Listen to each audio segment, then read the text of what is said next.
Shabbat Shalom, family. Shabbat Shalom. Shabbat Shalom. We are beautiful at Temple Kifarim. Shabbat Shalom. Today is another beautiful Shabbat day that we get to keep with our family. Those who choose to come to worship, to serve the Most High as a community, as one. We are grateful and thankful for all of your presence. May the Most High be with you all. May the Most High continue to bless you all.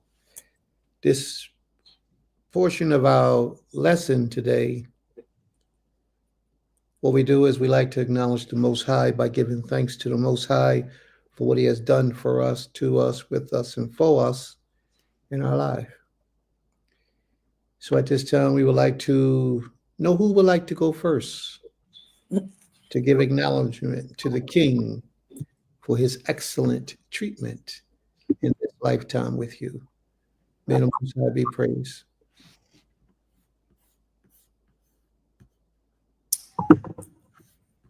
I'll go first. Shabbat Shalom, L'Olam. All praises, all glory, all honor unto our Creator, Hayoser, the one who knows, sees, and is all. So grateful to Him for His blessings, His grace, His mercy. Thankful to Him for allowing myself and my family to make it to another holy Shabbat day, a set-apart day, a day that He has blessed and commanded to be. So grateful for allowing us to make it through our week, whether we traveled, worked, whether it was leisure, whatever we did, He allowed us to be here. So I'm grateful to the Creator for that. I'm grateful to the Most High for my Horim. May their spirits continue to rise and rest in the place that He has them dwelling. May their legacy and memory continue to live on forever and ever through the works of their hands. And so grateful to the Creator for my Ish, for the Most High blessing me with a life partner, a servant of Him first and foremost, and one who does righteously unto Him and Him alone.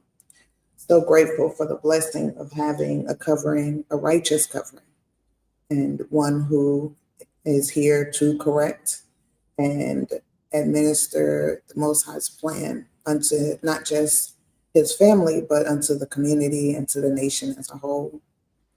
Thankful to the Most High for all of my family, my sister wife, my siblings, my children, our children.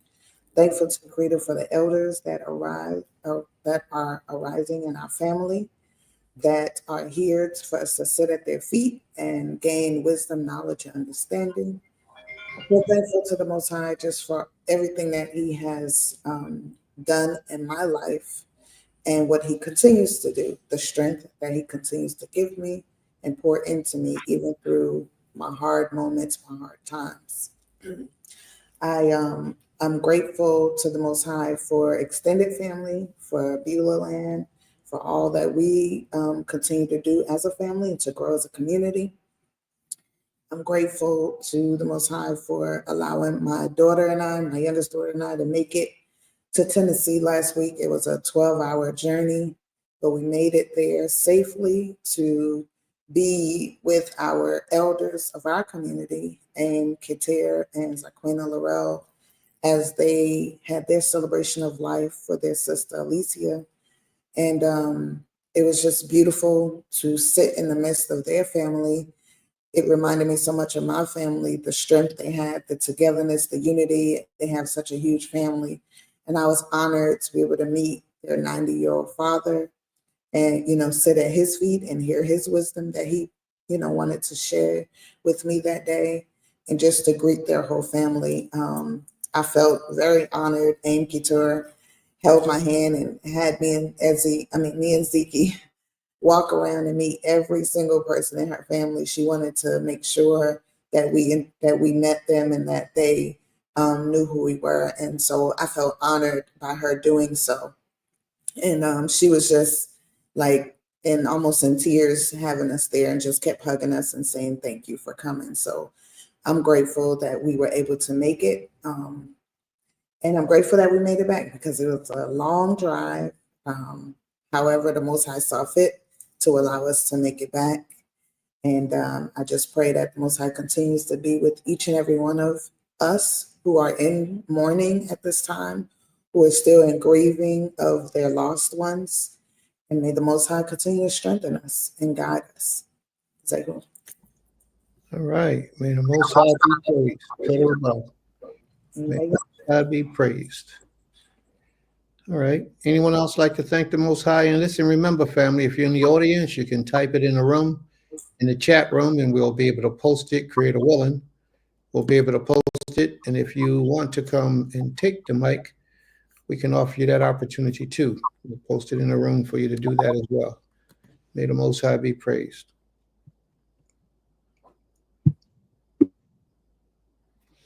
Talk to me, family. Talk to me. Anyone else want to thank the Most High for anything special? Now will be the time to do so. Kane, I can go next.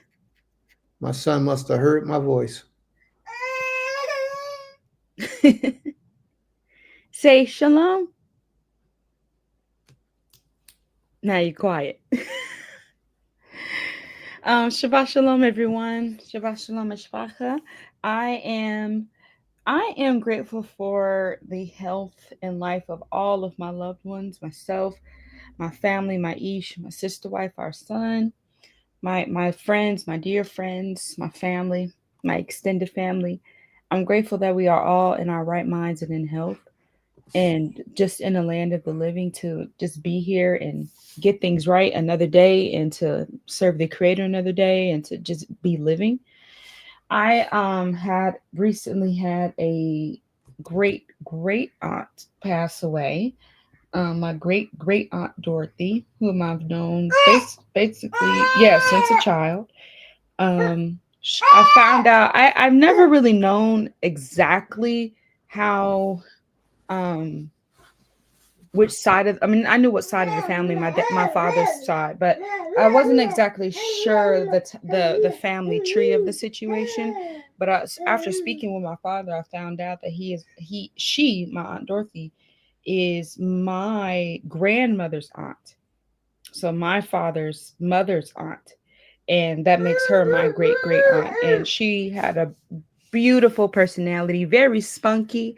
She always told you what she thought, but in such a, in such a sweet yet fiery way. She would crack jokes on you, but will also love you so deeply and immensely. She was so wonderful. And recently, the Most High put in my spirit before she passed to go see her. She was in my spirit for a long time. And hopefully you can hear me. You want to thank the Creator? Can you wait a second, please? Okay. Recently, before I even found out she was on her deathbed, about to transition, the Most High put in my spirit to go and see her. And I'm so glad that my husband followed suit and made that happen for us, because I was able to go see her. I think my father told me once we came back from Philly, she passed, I would say like a week later. Not even a week, like maybe 5 days later. And I'm really grateful that the Most High spoke to me and through my intuition and told me and kept her in my spirit and told me to go see her. And I'm grateful for my obedience and listening to that, because I would have felt some type of way if I wasn't able to see her. And she wasn't she was conscious, but she was sleeping, and the doctor said it could be any day now. It could be weeks or any day. And she wasn't able to she wasn't waking up when I was there. She was just resting and breathing and resting. So I just kind of spoke to her and told her how much I loved her and how grateful I am to have her in my life and have memories of her, not just like adult memories, because I've known her since a child, but I'm grateful to have actual adult sustainable memories with her, because I can't really say that with a lot of my older family. I do have memories with my father's mother, my father's mother, but my mother's mother, I have no memories because she passed away before I was born. So I am grateful that I have some memories with um, some of my elders in my family, but not all of them. So I'm grateful for the ones that I do have, and for the knowledge of them. If I haven't met them, I'm still grateful that my mom is able to tell me stories about my maternal grandmother. So I feel connected to her through that way.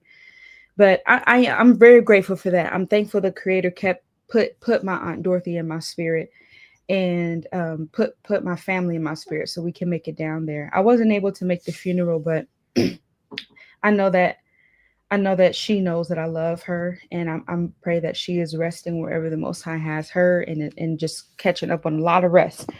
So I'm grateful for that and the opportunity to do that with her and be there. Um, Other than that, I'm really grateful, like I said, just for life. I'm grateful for the health of our son. He is standing a lot now on his own. Well, not really on his own. He's like halfway on his own. He still leans against things and falls, but he's doing a really good job learning how to stand on his own for longer periods of time. And he will be walking soon. And I'm just shocked. In a few months, he'll already be one. It's insane how time flies. Yeah, you want to thank the Creator? Yeah. What you want to say? You say shalom? You do. Okay. Every time I put you up to the camera, you don't want to say anything. Okay, Shabbat shalom. Shabbat shalom. May the Most High be praised. Ima, you want to do this? Chief, Mr. Otter. And Chief Malad says, I am thankful to the Creator for my life and the life of my loved ones. Thankful to see another Shabbat day, and grateful Creator sustaining my brother's life, Chief Zuria. May the Creator be praised. I'm also grateful for the strength the Creator gave me to care for my brother a whole month before Creator placed him back in the hospital. Shema. May the Most High be praised. Total Rabbah. It's and Shabbat Shalom, Ima Sukari. We missed you. Big hugs, big hugs. May the Most High be praised as well for you and your life. Mr. Otter, I wanted to talk about this for a second, and I wanted to also speak about something that Maisha said. It's a beautiful thing that you got to spend time with your brother during the month that he was back home with you and the family. Those times are the most sacred times, the most cherished times that we have. When our family need us most, and that's a time when he needs you most. And we might think that time he needed us most is when he was in trouble and he needed me to help him get out. No, no, no, no, no. It's when he's going to his final resting place, and those times that he get to be with his family in a familiar environment that brings peace to his soul. He's already accepted whatever the fate is the Most High is going to bring. Usually in these places, we've already accepted that. But when our loved ones, those that we care for, those that we have inside our essence, and those that we are part of, when they're in our company and they're soothing us and bringing us comfort in the times of our downfall or hurt or misery or pain or embarrassment times, these are the most cherished moments that we could ever ask for. There's nothing like a man dying alone, passing away alone. And what I mean by alone is nobody cares. Nobody loves you. Nobody cares for you. It's nothing like that. That's a horrible feeling. It's a feeling that I wish that many of us do not ever get to see. But it's a reality for a lot of people. Rather it be because of the way they live their lives or because they didn't have any family. It's just a horrible thing. So it's truly a blessing to have spent that time. And who knows, it may not be the last time. You may get them again. But it's a beautiful thing to have spent those precious moments by his bedside, sitting there talking to him, walking with him, smiling with him, laughing, joying about memories that you've had in the past. So in my opinion, this is just my opinion, that's the Most High giving us a blessing. That's a blessing. Because he could have got hit by a bus. He could have got smashed up in the truck. Anything could have happened. But the Most High, when your time is up, your time is up. We can't argue that. We can't dispute that.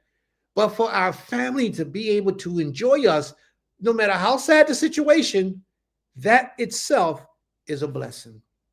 You know how many people never got the opportunity to say farewell or I love you to a brother or sister or a father or uncle or aunt or cousin that meant so much to them? That was just taken away from them, snatched away from them. And the only thing that they could think of is what they last saw them in, dressed, or where they last saw them at. It's a beautiful thing, man. Yes, the Most High allowed y'all to see his presence again. May the Most High be praised.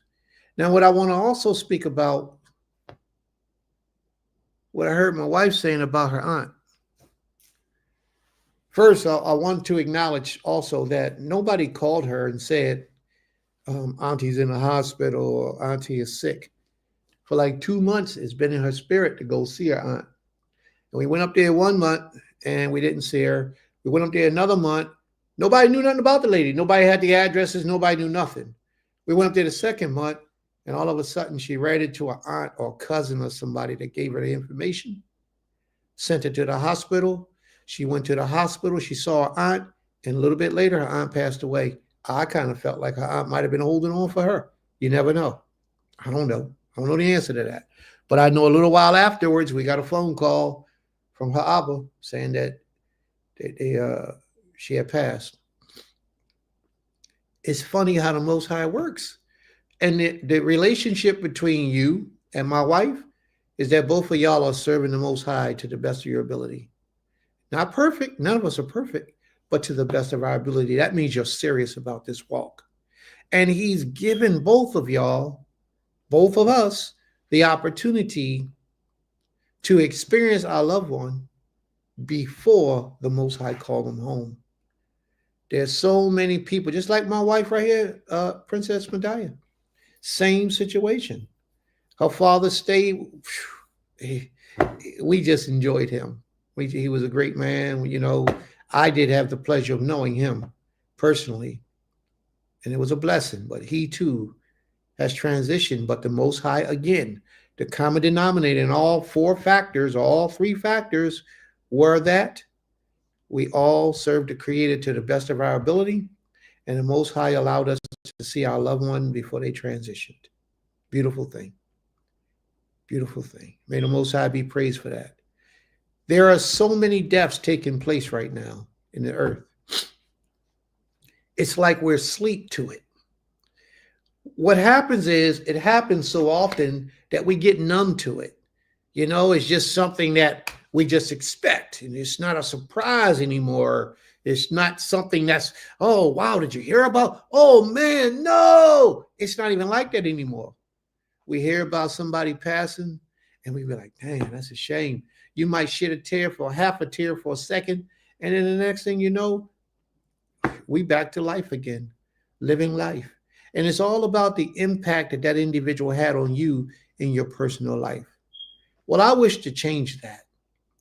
I wish to implement within a nation that when somebody leaves us, that we mourn and we wail and we hurt for that individual for a period of time. We have an event or some type of remembrance party, celebration, something for that individual. When somebody is born, we usher them in the same way. When somebody leaves, we usher them out the same way and hold them high no matter who they are. You know, it's my sister's brother's cousin, aunt's uncle, and that side is walking this way. Let's get together and let's do it. You know what I mean? When Aim's sister passed away, Aim's sister was gone. She's no longer with us. May the Most High bless her memory. When she passed away, my wife said, what are we going to do? The only thing we can do is go and show our support and our respect. And that's what she did. And she reached out to so many different people, trying to get so many different people to take that long ride with her. But it was too long for a lot of people. They didn't want to do it for whatever reason. And their reasons were more than likely, acceptable. There's no argument about what their reasons were. The simple fact was she had to go make that journey. She had to make that journey. If for no other reason than to show love for the family than to uphold what we teach. But it was really to show love for the family, because that family has been dear to us. And we have embraced that family as AIM, as mother, as sister, and we give them hugs. And if they needed that shirt off our backs, it's off. It's coming up. It's coming over our head, and they're gonna get it. And that's just how we feel about them. So what other way could we show respect and honor to them other than that at this particular time? To be there for them in their time of hurt, pain, and sorrow. So I wish I could have been there, but I had to have somebody from Beulah Land at Temple Keith Irene to show the respect to the crown mother of the house, Aim Kater, and her sister, Sister Laurel. May the Most High be praised. But family, keep your eyes open, because there are so many of us that are slipping away. Here today, gone tomorrow. Nothing is promised to any of us. Brother Asa, Shabbat Shalom, Brother Asa. Shabbat Shalom, family. It's a very beautiful day, and I had a beautiful week, and I'm glad to share this with the family. The Most High give us His instructions, and it is very clear that He's about family, and He's about us being together. And it's just inspiring to hear, that the other of us that are joining, we place great value on family.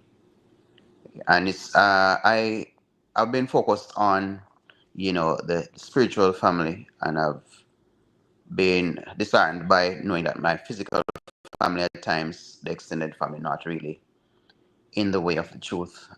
But nonetheless, I'm mindful of our responsibility to set the example and be the light for them, by showing to them the way of Torah. I reflect on my dad that passed, and I'm very proud to know that, I was with him throughout his life, and his last days. Like, I went to the hospital to visit him on the Friday. Then the Saturday morning, I heard the news that he had passed. Wow. And the last conversation was very good and healthy. So it removes any guilt that I would have. I'm very content knowing that, family members, I do not turn up at a funeral, but, I'm there for them in their lifetime. And at one stage, I was even joking with a friend saying, there are two family members, two aunts that I visited at the hospital, prayed with them, and then they died. So, like, I was hesitant to visit any more family members at the hospital, because I said, okay, maybe when I visit them, that's what the cause of them going. But family, those who are true to family will always be there for them. And even now, no matter how dispersed they are, they reach out to me. I reach out to them, and it's not the same with all family members. But I know that, I am a listening ear, and I'm there to provide some great support. And that's what the most I expect of us. We can't be all spiritual and just focusing on the um, the Torah family, and leaving out, our blood family, that, we can be that avenue for them to come to the truth, no matter how they are misled at the moment. So that is very good. And we must keep together, because there's so much dysfunction. Every family you can think of, there are some issues that, disturb the peace and disturb the oneness. I woke up this morning and saw a message that, I need to reach out to a family member in Jamaica. And,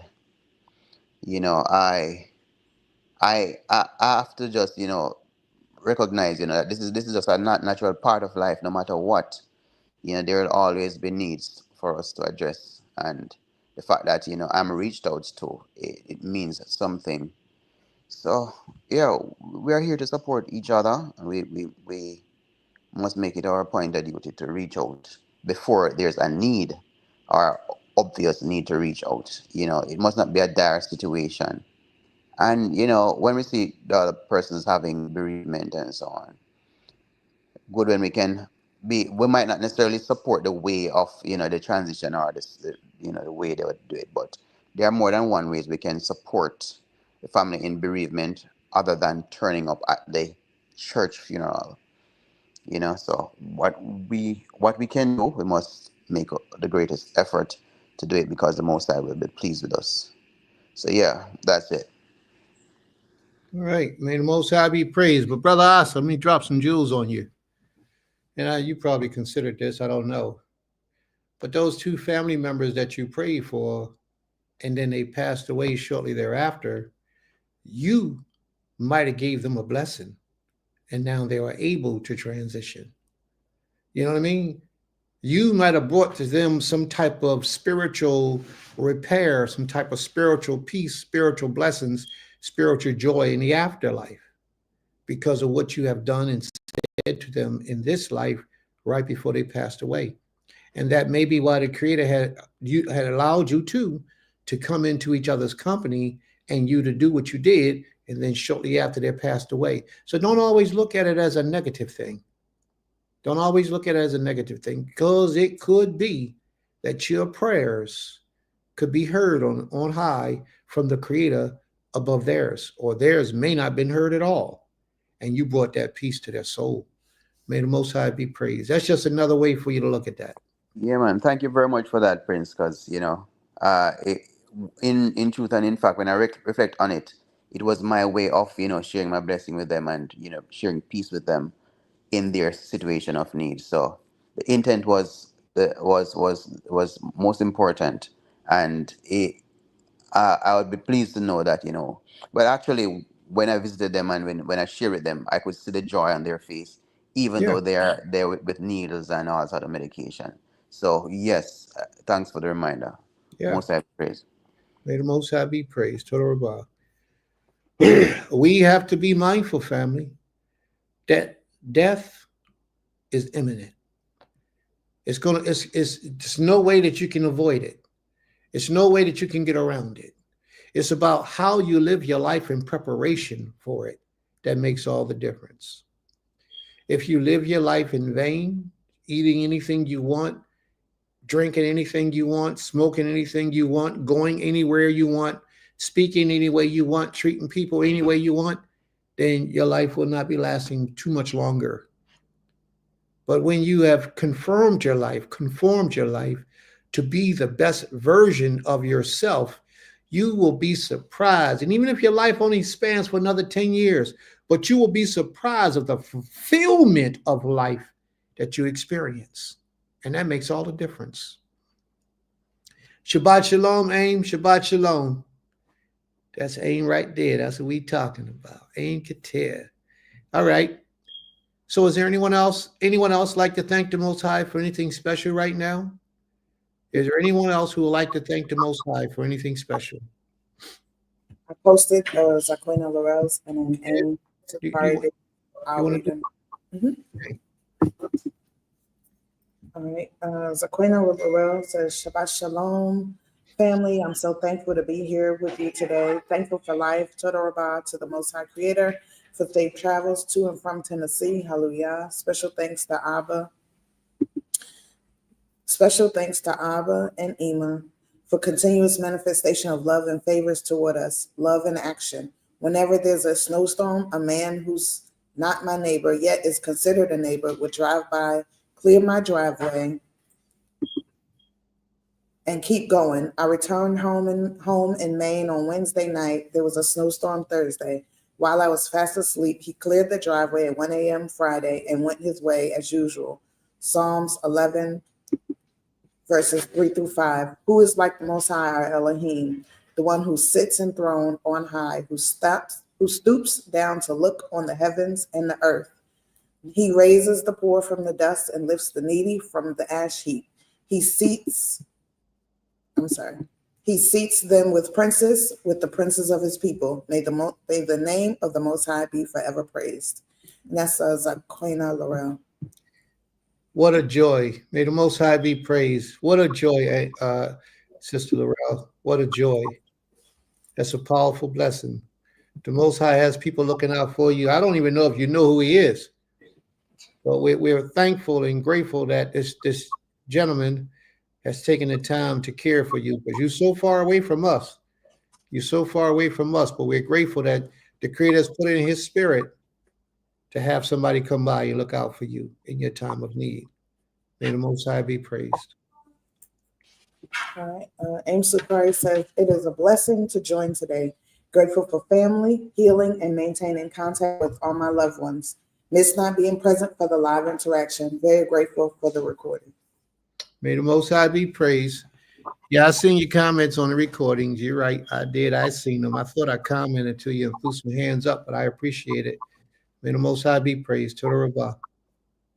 And Kitar says, I'm grateful to the Most High for another chance at life, for family and friends, for my Beulah family, seeing them representing as my sister's celebration of life via Princess and Vicky meant so much. All right. May the Most High be praised. Toda Rabah. Is there anyone else like to thank the Most High for anything special? Can I say something? Yes, yes. When you were talking about celebrating people's lives, life before it comes and after it comes, like that's something that I know in my family we do often. Like if a baby's coming, we have a big celebration, a blessing way to bless the way, and it usually turns into, it's usually really festive and us, enjoying because new life is coming. And even when someone passes in our family, we have what we call celebration of life. And even though we go through the process of speaking about them, it turns into a party at the end because that's what it's about, celebrating the life that they had. And then also it lifts your spirit so you're not, sitting in just sorrow all the time. And that's one of the beautiful things that I know I see across in a lot of families, like I just said, going to Enki to our sisters, it was a celebration. There was singing, there was joyfulness, there was words of inspiration and wisdom. And, that's what we have to get back to, appreciating the life. It's always very sad. It's always heartbreaking in some instances. But the celebrating of that life is usually what that person wants more than anything than us, crying and moping around about them, but celebrating their life and remembering them in happiness. So, I'm just thankful you brought that up because a lot of people don't, recognize that. They look at the word mourning and that's what they walk in that word. But the celebration of life is a part of that mourning process. So there we are. May the Most High be praised. Yes, yes, yes. So much is going on out here today in these streets, man. I want to do some lessons, family. I want to prepare some lessons, but I want to take the time to gather all the information. There are several things that I'm going to address. Before I speak, I want to first acknowledge Sister Aisha. Shabbat Shalom. I saw you in the room, but I was doing what I do and be talking all the time, running my mouth, giving out them praises to the King and speaking to other brothers and sisters. So please forgive me. I know you came in early, all the way up the top. So please forgive me for not showing respect to you. Ima? I was going to say we have, people here in the Knesset who want to say their thankfulness when you're ready. All right, I got you. May the Most High be praised. And I'm glad to hear that. So I'm going to just hold anything that I got to say till a little bit later and let the guests go ahead and take the floor. Are they coming on the screen or are they going? Okay, there you go. May the Most High be praised. Who that? Who that young lady right there? She looks so familiar. Shalom, sis. Shabbat Shalom, family. Shabbat Shalom. A beautiful day. The Most High woke us up this rising, and so that alone is a blessing. Today, I'm thankful to just be here. I'm thankful to be alive. I'm thankful to be able to share another Shabbat day with family, my Beulah family, my extended family, just family in general. Even not even putting a title on family, but just anyone close to me that I consider family. I'm thankful to be able to share this day with you all. I'm grateful to the Most High for giving me traveling mercies. Over last weekend, I took my twins back home, and so the Father gave me traveling mercies to make it there and back. And I'm grateful for that, because anything could have taken place. I'm also thankful to have been able to spend time with my grandmother, as she is, on the same subject of, loved ones passing away. she is also preparing to make her transition into, the next life as well. So I'm thankful to be able to have shared the moments that I shared with her, because I don't know when the day will come where she will no longer be on this side. And I'm thankful for a few things that I kind of realized while being there with her. And so my grandmother, she's a Christian pastor. When I came into this walk, there was a little bit of separation that came between me and her because of me choosing to walk this path or serve the Creator in this way, and in her eyes straying away from the things that she had taught me, growing up. So one thing while I was there for the weekend, one thing that the Most High kind of showed me is that, the true importance of just being able to love each other while you are here, regardless of whatever differences, whatever ideology you may have when it comes to certain things. The only thing that we have is the life that is in us while we are here. And it's like whatever we do with that time, regardless, like you said, whether you choose to spend this time doing this or drinking this or treating people this way or doing this way, it's like you only have the time while you're here. And so I'm saying all that to say, because for a long period of time, my grandmother, she wouldn't accept certain things. She wouldn't look, she shunned me in a lot of different ways because I chose to take this path. But what I've realized is that as she gets closer to the end of her life, like now she is starting to let go of certain things. You kind of tell, like, when a person gets close to that point in life where you're about to transition, a lot of things that you should have realized before that time period starts to kick in then, because then you realize that you spent a lot of time doing things, saying things, and being a certain way that was unnecessary. When the love that you're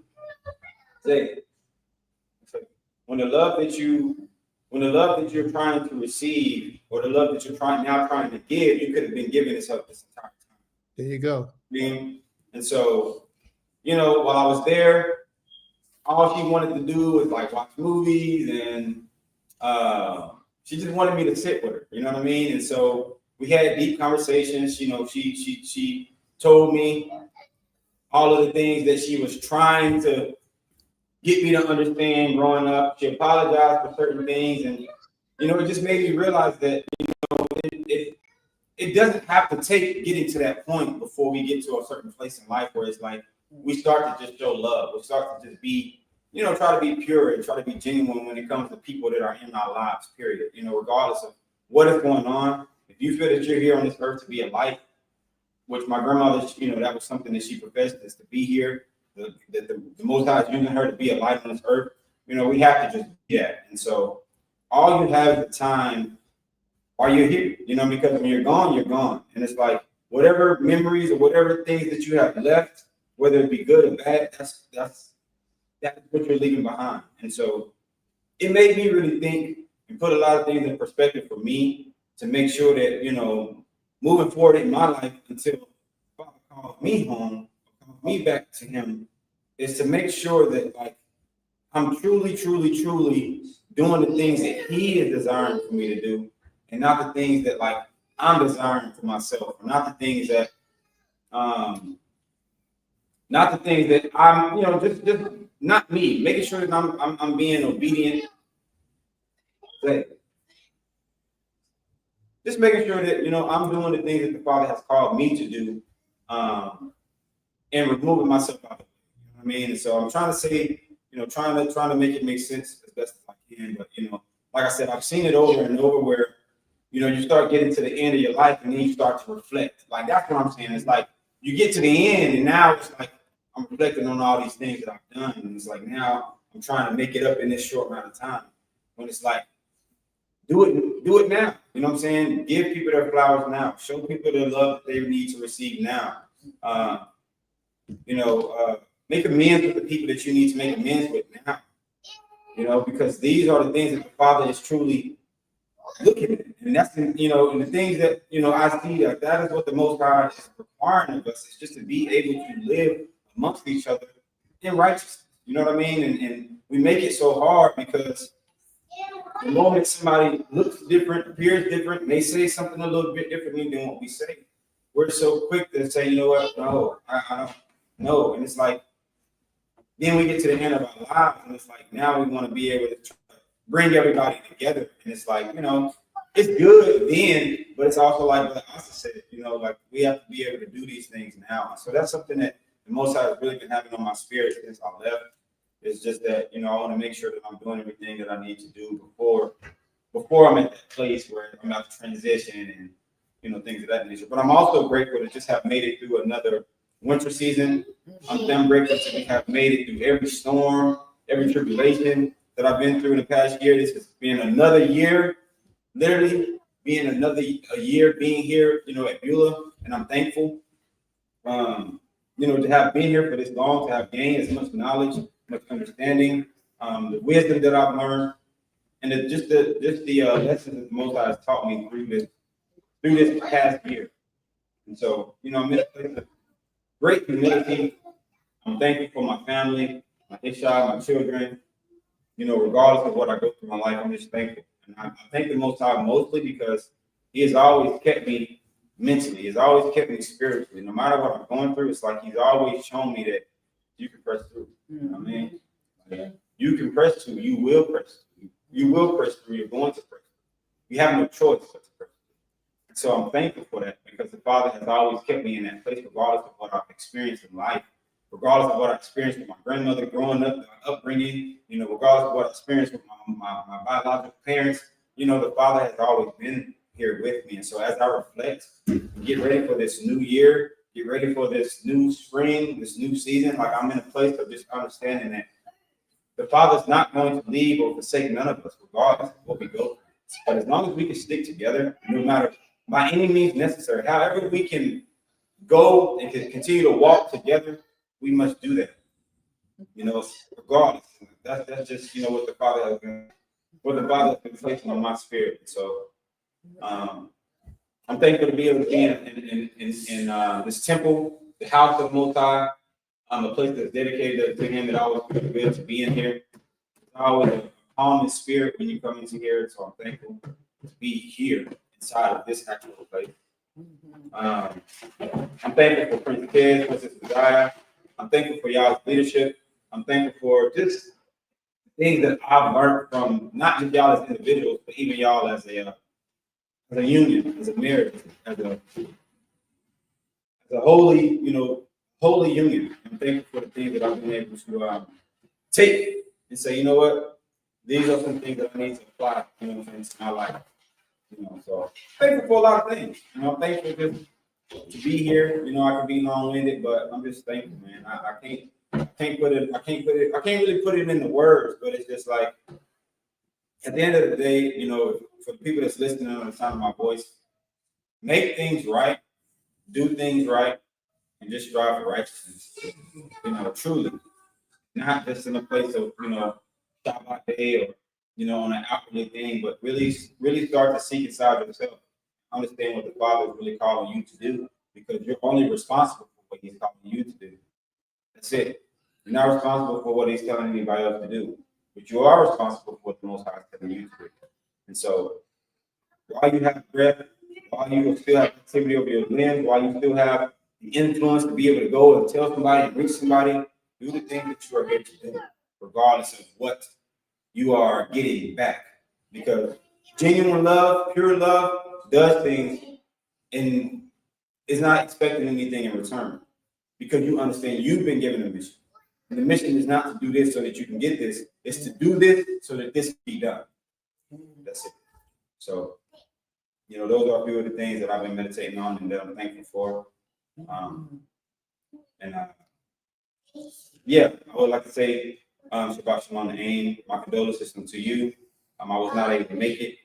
I was taking my children home that same exact weekend. And so I do want to say to you, AIM, I love you. And my condolences again. And Shabbat Shalom to all the family that is online that I have not met in person. But I pray that you feel my spirit and that you have a blessed rest of your Shabbat day. Shabbat Shalom.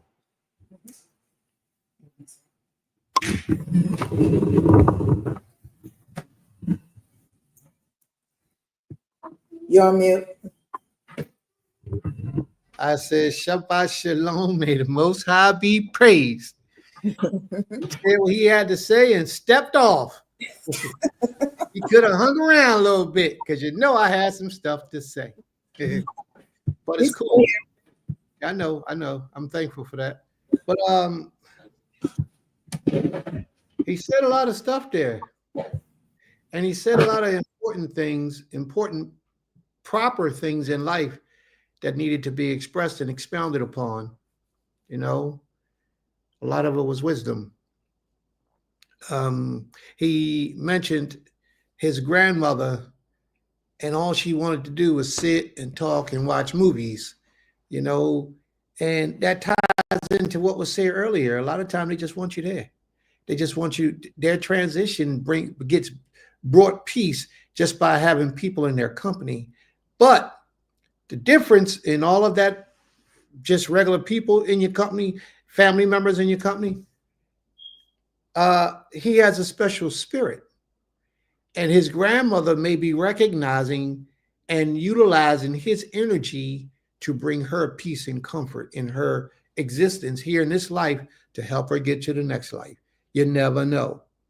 You know, their soul knows, and their souls know when your soul is on point with the Almighty in proper alignment, and they feed off of your energy. You know, they feel your energy and it flows through them. They may not say nothing to you, but they'll feel your energy just because of the relationship you have with the Creator when you come in their presence. May the Most High be praised, Toda Rabbah. But he said a lot of stuff, and I wanted to say some things about a lot of the things that he said. I just can't remember it all. I should have wrote it down, but it was a lot of good stuff. May the Most High be praised, Toda Rabbah. Is there anyone else who would like to thank the Most High? Yoel said, Shabbat. Okay. Yoel said, Shabbat Shalom, family. My heart and prayers go out to you, Aim, as well as your family. We love you and look forward to seeing you again. Akoti Aisha says, I'm thankful for life. I'm thankful, life, family, and the good the light that is in my life. I'm thankful for blessings. May the Most High be praised. And Zaquina Laurel says, let it be known that I was extremely happy to see Princess M and her daughter at the funeral service. Princess M. May the Most High be praised. Toda Rabbah. All right, Princess M. Hold on.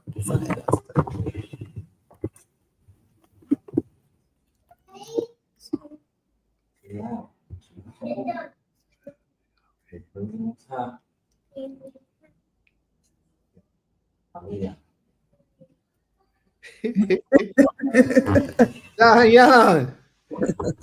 Shalom. All right. Anyone else want to thank the Most High at this time?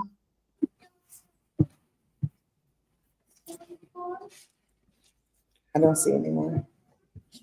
No. No one else wants to thank the Almighty?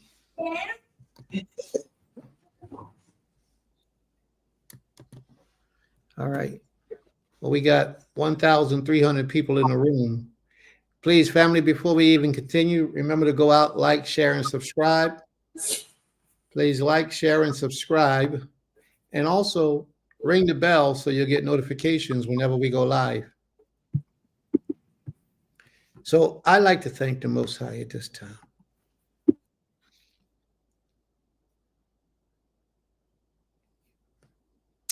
This week has been a very trying week, but yet a very blessed week. And I'm grateful, very grateful and very thankful. When I was recently in, just to have people who care, I'm going to share with you what I mean. When I was recently in Georgia, one of the brothers there says, hey, Prince, what are you doing tomorrow? I think I was at his house having dinner with him on Shabbat night or something. He said, well, yeah, because it was younger son. He said, what are you doing tomorrow? I said, oh, I don't know. I got to fix this and I got to fix that. He said, well, let's go to that house and put a floor down. He said, it's something we can do in there. He said, what you got in there that you want to do tomorrow in that house? I started talking about painting. He said, it'd take too long to do that. Let's do something we can get done. You know, And I just wanted to thank the Most High for that. It's been a couple weeks now, maybe about 2 weeks now, but I'm grateful. That's his wife sitting in the audience that I was just teasing a minute ago. That's his wife, the one that says virtue on her shirt, and she is definitely a virtuous woman. If she ain't, she got me fooled, and I'm hard to fool. So I'm grateful to have her and her husband as a part of our life in any capacity at all. You know, they share a form of wisdom that I don't see common in Israel too much today. It's a different type of humility, but yet willingness, you know, sisterhood, brotherhood, without having to say all the time, you my sister, you my brother. They just walk in it. They just walk in it, you know, and not judgmental. I mean, they should be, but they ain't. They don't care what you do. You can do like you want to do. They'll just relieve themselves from you and just move away in a different direction. You look up 2 years later, be like, remember those people used to be? And yeah, they gone. So, you know, I say that because there's a lot of people, and I want y'all to remember what I'm about to say. Please hold on to this forever. There's a lot of people that will come and go in your life. They will come, they will go, they'll spend time for a moment, they'll smile in your face, they tell you all this good stuff. And then next year you look around, where they at? They gone. Because people don't mean what they say. Even when they enter into covenants with you, they don't, on the most part, don't mean what they say. A lot of people just say things for the time and space that they're in there just to have something to say. But it's a difference when you got people who actually live behind and back up the things that they say in this day and time I'm speaking of. The young brother that was just up there speaking just a minute ago, where that young brother at? Where he go at?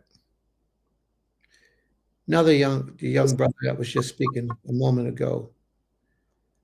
You know, he's going through his transitionary phase in life where he's learning.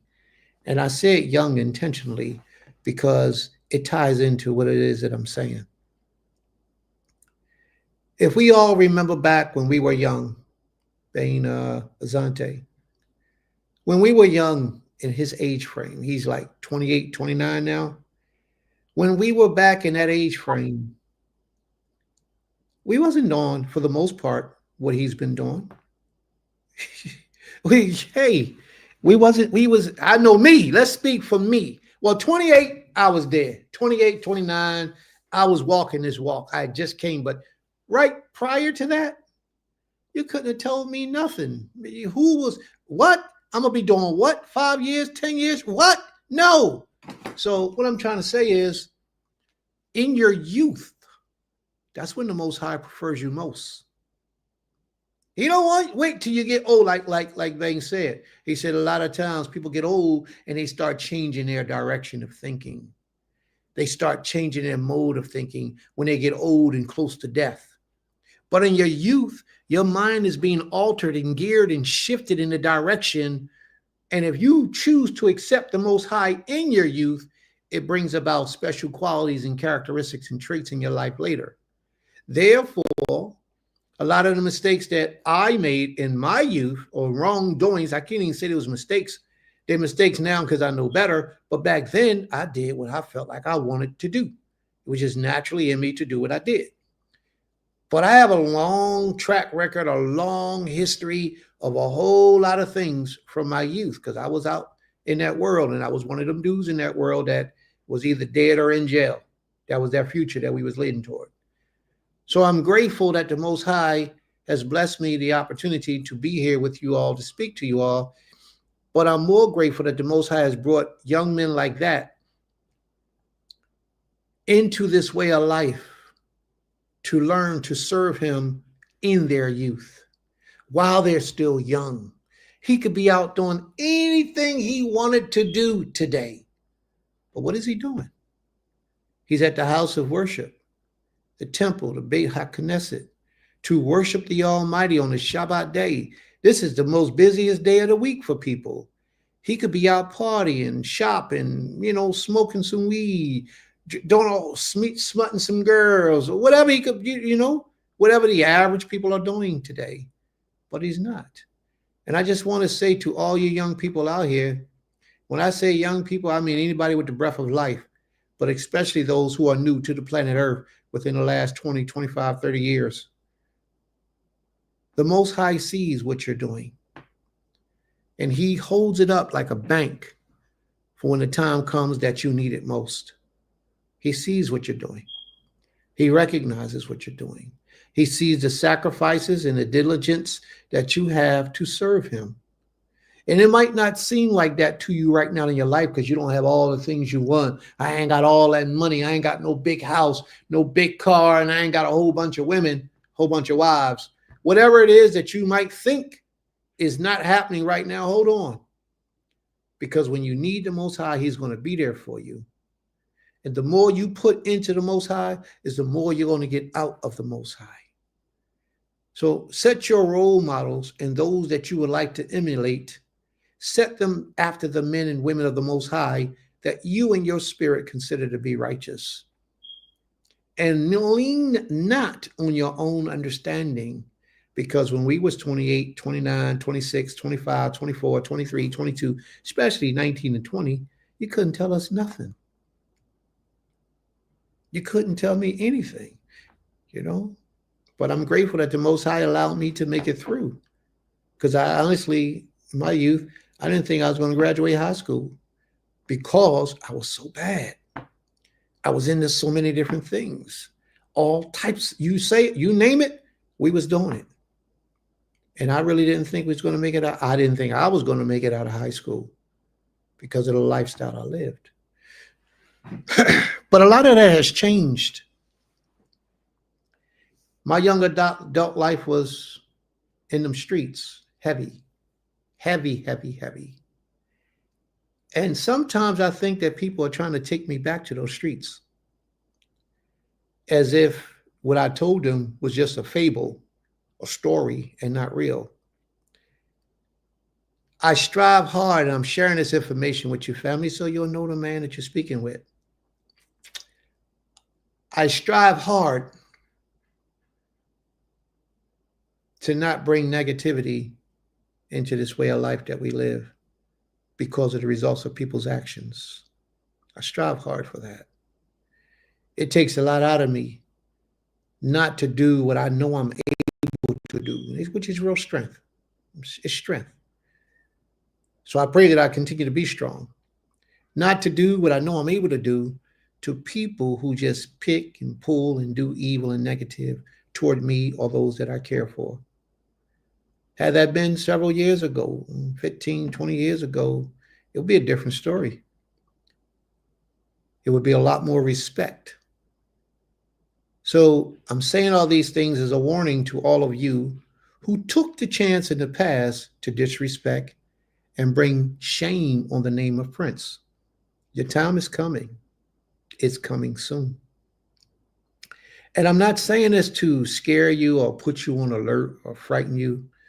I'm saying it because it's not but so much that a man can take before a man explodes. But when a man with wisdom, knowledge, and understanding explode, you don't even see the bomb. So be careful, family, how you treat people. Be good to everyone that you can be good to. Express love and concern for all of those that you can. Because a lot of people today who are humble today hasn't always been humble all their lives. A lot of them understand what the abuse of power really means. And some of them are good at it. They just cover it up and put it to the back so that they can live the life that they know they're supposed to live to please the Creator. So I tell you all this because it's happening right now. It's starting right now. So be on alert, family, because here we come. Ima, I'm going to give you the mic. You want to say some of the things that's been brought out for the family? So may the Most High be praised. Okay. Shabbat shalom again, everyone. Coach T. Yoel says, I'm thankful for the Creator for waking my family and I up today. I thank the Creator for his love, peace, protection, and wisdom. I'm grateful for my Ish. I'm also grateful for another year on this beautiful earth. And then she also says, I'm also grateful for my mother. May her memory forever live on through me and my siblings. I miss her every day, and I will always remember the important things she taught me, even when at times when I didn't want to listen. All praises for the life of Tiffany Nicole Johnson, my beautiful angel.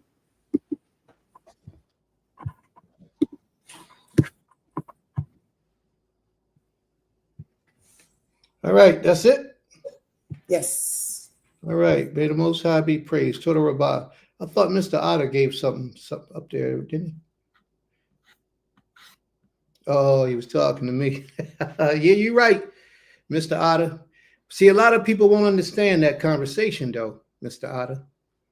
A lot of people won't understand that conversation. It takes true strength to have the power in your hand and not utilize it to destroy someone, but yet to uplift someone. It is. It's a beautiful thing. But may the Most High be praised. May the Most High be praised. All right, we're going to get ready. Is there anyone else? Any other comments? Any other acknowledgments anyone want to do at this time before we get started in our lesson for today?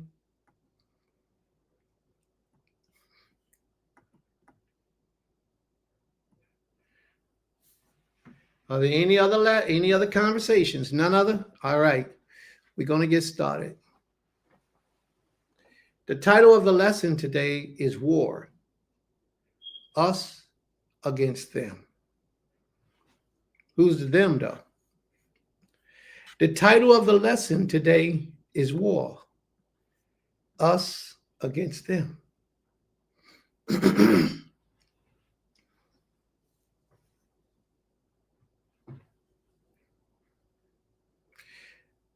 My spirit is in a different type of place today, so be patient with me, please. My spirit is in a different place, different type of place. And what I want to talk about today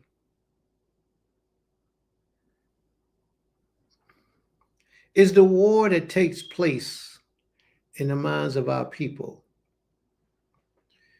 When you're standing on the side of righteousness, and I want everyone to hear what it is that I'm saying, analyze, and try to understand. When you change your life to do good, to try to be a good individual, someone that the Most High will be pleased with. When you focus on his commandments, the law, statutes, and the commandments of the Creator to take you to a higher physical, mental, spiritual place in this life, and you give your all to this King by doing so. There are a lot of things in your past life that you would have to let go. Not saying you got to get rid of it, but you got to let it go. Hold it in the back somewhere, under a foot, in the closet, in the dresser drawer somewhere. Put it away, but don't allow it to be in your energy when you living, promoting, speaking, and dealing with people.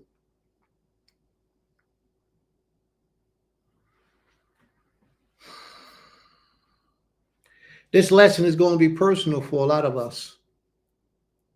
It's going to be real personal. Because this war, us against them, is about the righteous, all those who strive to live righteously, and those who care not to live a righteous life. You see, Bane got on here today, and he spoke about how when he was growing up with his grandmother, as long as he was living like she wanted him to live, she was cool with that. And when he began to separate himself from her understanding and ideals of a righteous life, or the life she wanted for him, and he began to embrace this lifestyle that he lives now, her emotions toward him had changed. that she didn't have that same type of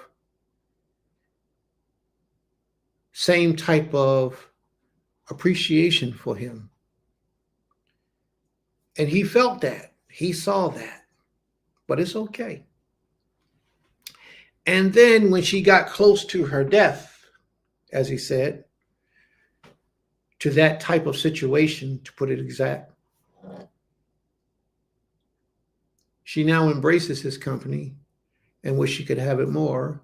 And her spirit toward him has changed. And he enjoyed that. As you know, who wouldn't enjoy their grandmother enjoying their company? He enjoyed that because him and I spoke about it. He enjoyed it, but yet she enjoyed it too. But as long as you were in agreement or in alignment with what their decisions are for you in your life, then you cool with them. But the moment that you no longer agree with them, or you're moving in a different direction in life, now there's a problem. Why can't we just accept people for who people are, rather than trying to mold and shape people to what we want people to be? And that's what I brought out about the brother Antoine and his wife.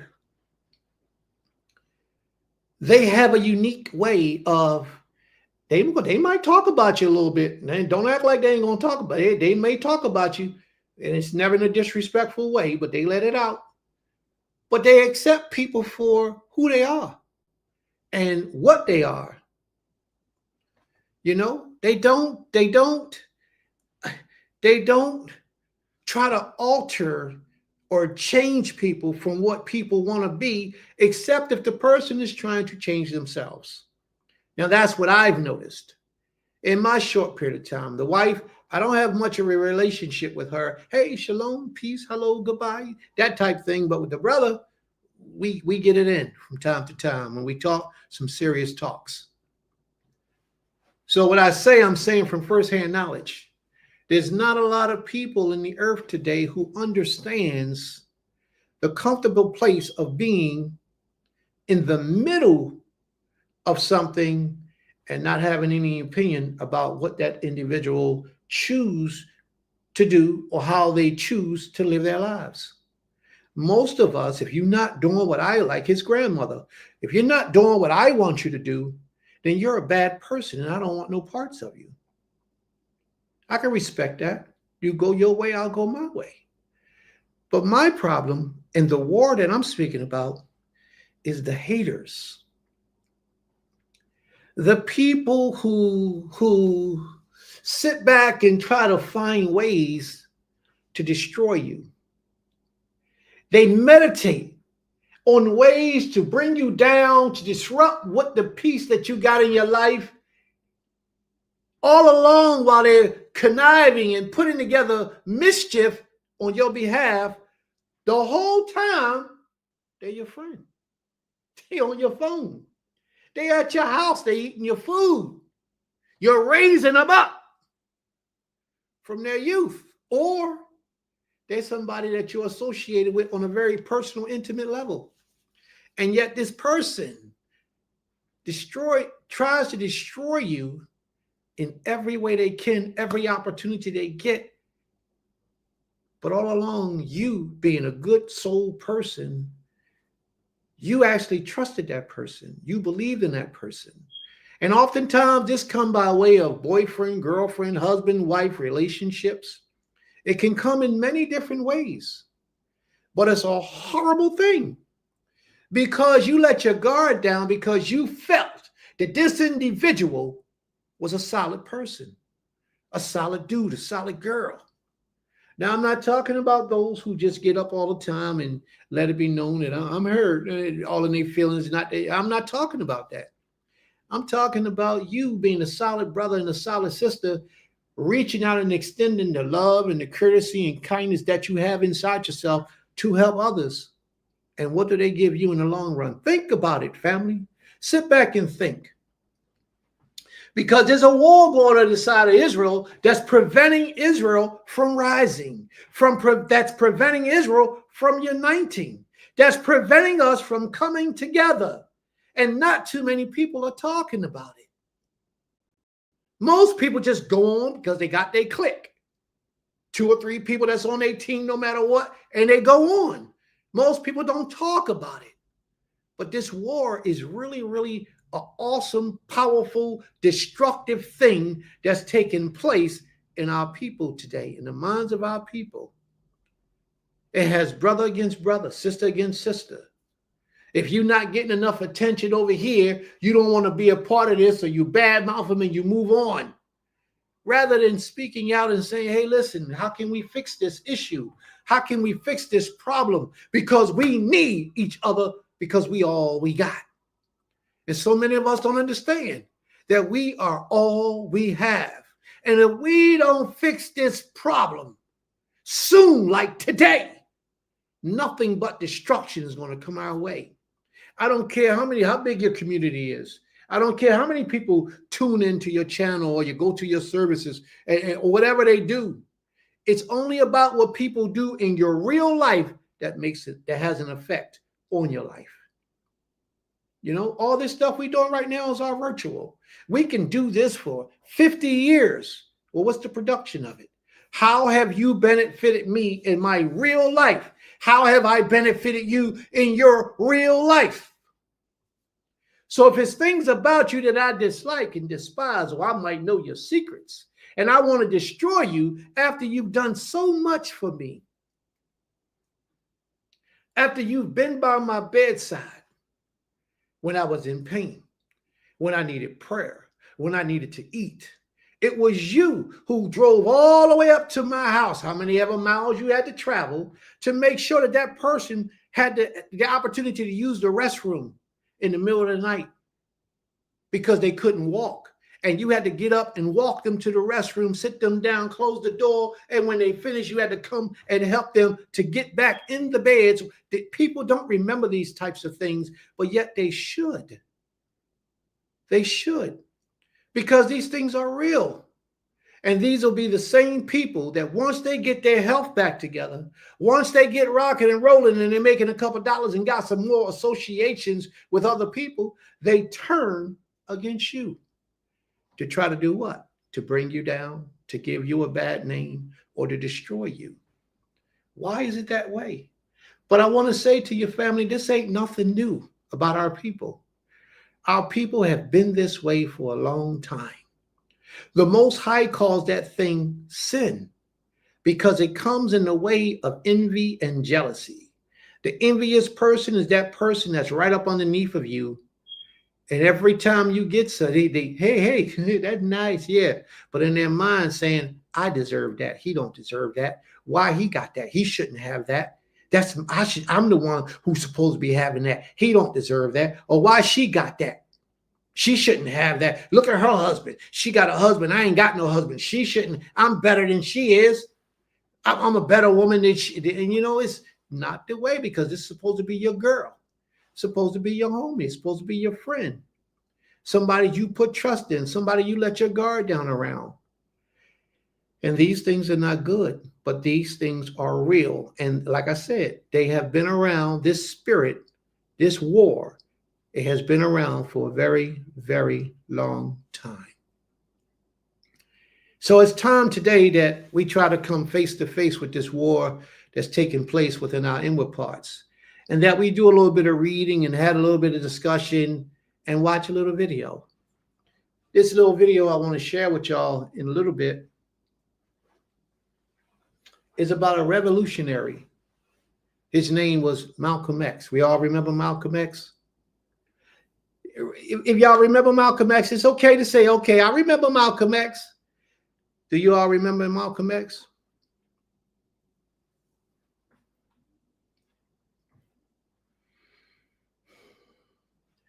Do anybody know how Malcolm X died? Cain. How did he die? Well, from my understanding, from my parents telling me, basically he died from his own people turning. What? How he died? Say it again. His own people turning on him. We have no unity. We have no loyalty. We're so quick And Malcolm did more for his own people than the average person. And how was the European man able to allow that to take place? Because they had a hand in it. They will come to those people. And this might not be on that level yet. We ain't even dealing with that level yet because we ain't a Malcolm yet. They will come to those people who you have closest to you, people who call you brother, people who call you sister.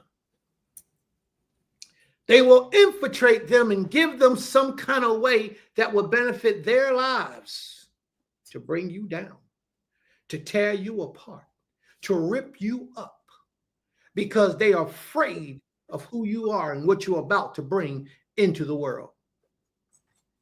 There's a lot of people who will watch your life,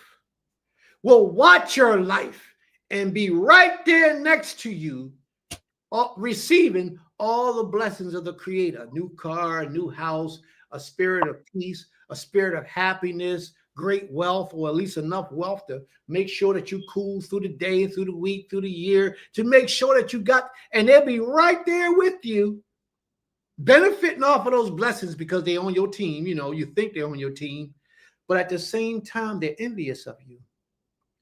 That is the worst type of person to have in your circle. The worst type. And you won't know because you have a perfect, clean, perfect, pure spirit. So everybody that comes that close to you, you're embracing because hey, that's my brother, that's my sister. We set up for hours. She cried with me. He cried with me. You know, I cried with them. We hurt together. When I got shot, he was there to help me. You know, you thinking that these people care for you. I was a man at one time, and I know this story. I'm going to say about another Abu Bakr. I was a man at one time. We had Temple Key Firing when it was many years ago, many years ago. I got arrested for, I don't even remember what that was about, but it was something. I beat the case, so it don't matter. But I got arrested one time. And I remember that I spoke to some of the brothers that was right there with me, living in the temple, eating food from the temple's money and everything. When I got arrested, that brother ran up and down the street in the middle of the block saying, "Hallelujah, judgment has finally come to Moray." I couldn't believe it. When that report came back to me that this brother did that, I couldn't believe it because this guy was supposed to have been like the Levite in the temple for us. So therefore, you know, the Levites in your temple, you're supposed to provide for them and make sure they cool and help them out. It was said earlier, when you do things for people, you're supposed to do it out of the kindness of your heart. And I respect that. And I respect that highly because you do. You're supposed to do things for people out of the kindness of your heart. But those same individuals that you do things for should show some form of appreciation of receiving the things that you're giving. And if they're showing appreciation, they don't turn their backs on you in your time of need. They don't come up against you with a band of other pirates to try to rob you of everything that you have accomplished and what you've achieved and what you have done. But in this war that we're in today, this thing is common. It happens too often. Too often. And most of the time, the people that's doing these types of things are so insignificant that their lives don't value up to much when you look at what the progression of the nation is. What are we achieving? What have we achieved? What have we done? And if you look at the individuals that's trying to rip you up, and you got these big dreams, you got these big goals, and you're getting major things accomplished. But the people that try to hold you back will be the people that are nothing. They're void, empty. They are not achieving. They're not even striving to bring about greatness in their lives or the lives of others. But they are busy focused on ripping you down and tearing you apart. And why is that? There was a great man who lived on the earth one time. His name was Hannibal. He was a great conqueror. Hannibal was destroyed. Do anybody know how Hannibal got conquered? Hannibal was a black emperor or king. I don't even know what I just know he was a conqueror. I don't know if his title was king or what his position was. But Hannibal was the one who destroyed the Roman Empire in Italy. He crossed the Alps, the mountains, to get into Italy on elephants. Something that no one ever imagined could be done, a black man did it. That shows you how powerful of a man he was. He led a crusade of men, an army of men across the mountains of Italy and down into Italy, into southern Italy, and war broke out, and he won the war. He conquered the Romans, and he would have completely annihilated the Romans, except somebody in the Roman side, Europeans can think.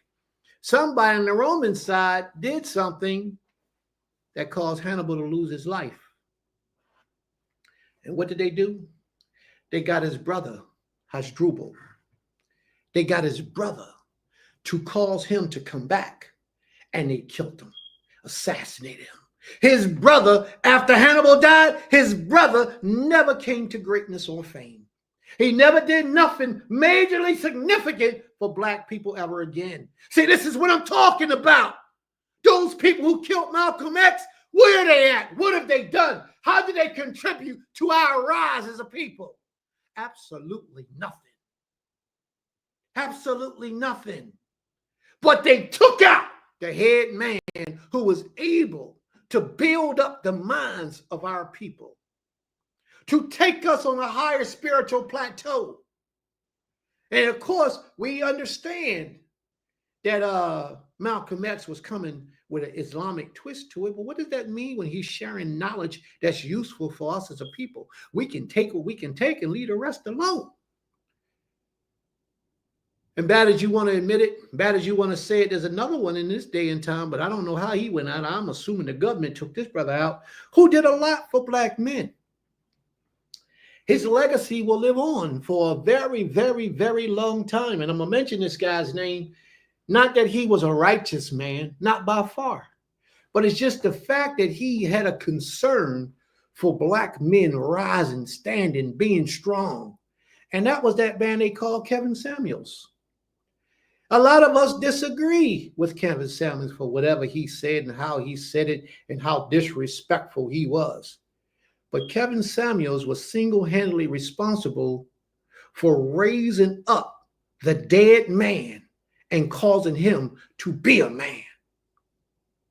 Kevin Samuels was solely responsible for allowing the black man to see his worth and his value in this world. A lot of women can't stand it, but you only can't stand it because you're Western in your thoughts. If you realize what he was saying to a lot of the males in this world was, man, if you're a male, you're not worth living. You don't even need a wife. You don't need no children. You don't need anything until you become a man. And then when you become a man, be a hell of a man. Be the best version of a man that you can possibly imagine. Let it be you. That's what he was teaching. And guess what? He died at a young age. Why do you think he died? Because he was elevating the minds and the consciousness of black people. I wonder the full story around his death. I wouldn't be surprised if somebody he trusted slipped him the poison. I wouldn't be surprised. It wouldn't surprise me, because it's something about our people. When we see somebody else in our circle rising above where we haven't been able to attain, we try to tear them down and bring them down and bring them lower than us. All along, we're not doing anything to replace them and make it better for our people. That's a problem. But so many of us don't see that as an issue today, but we should. Keep your eyes open, family. Keep your eyes open, because there's a lot for us to see and a lot for us to learn in this world that we're dealing with today. Iman, can you see that? Is that clear, big enough? Can All right, I'll try to leave it right there. mhm.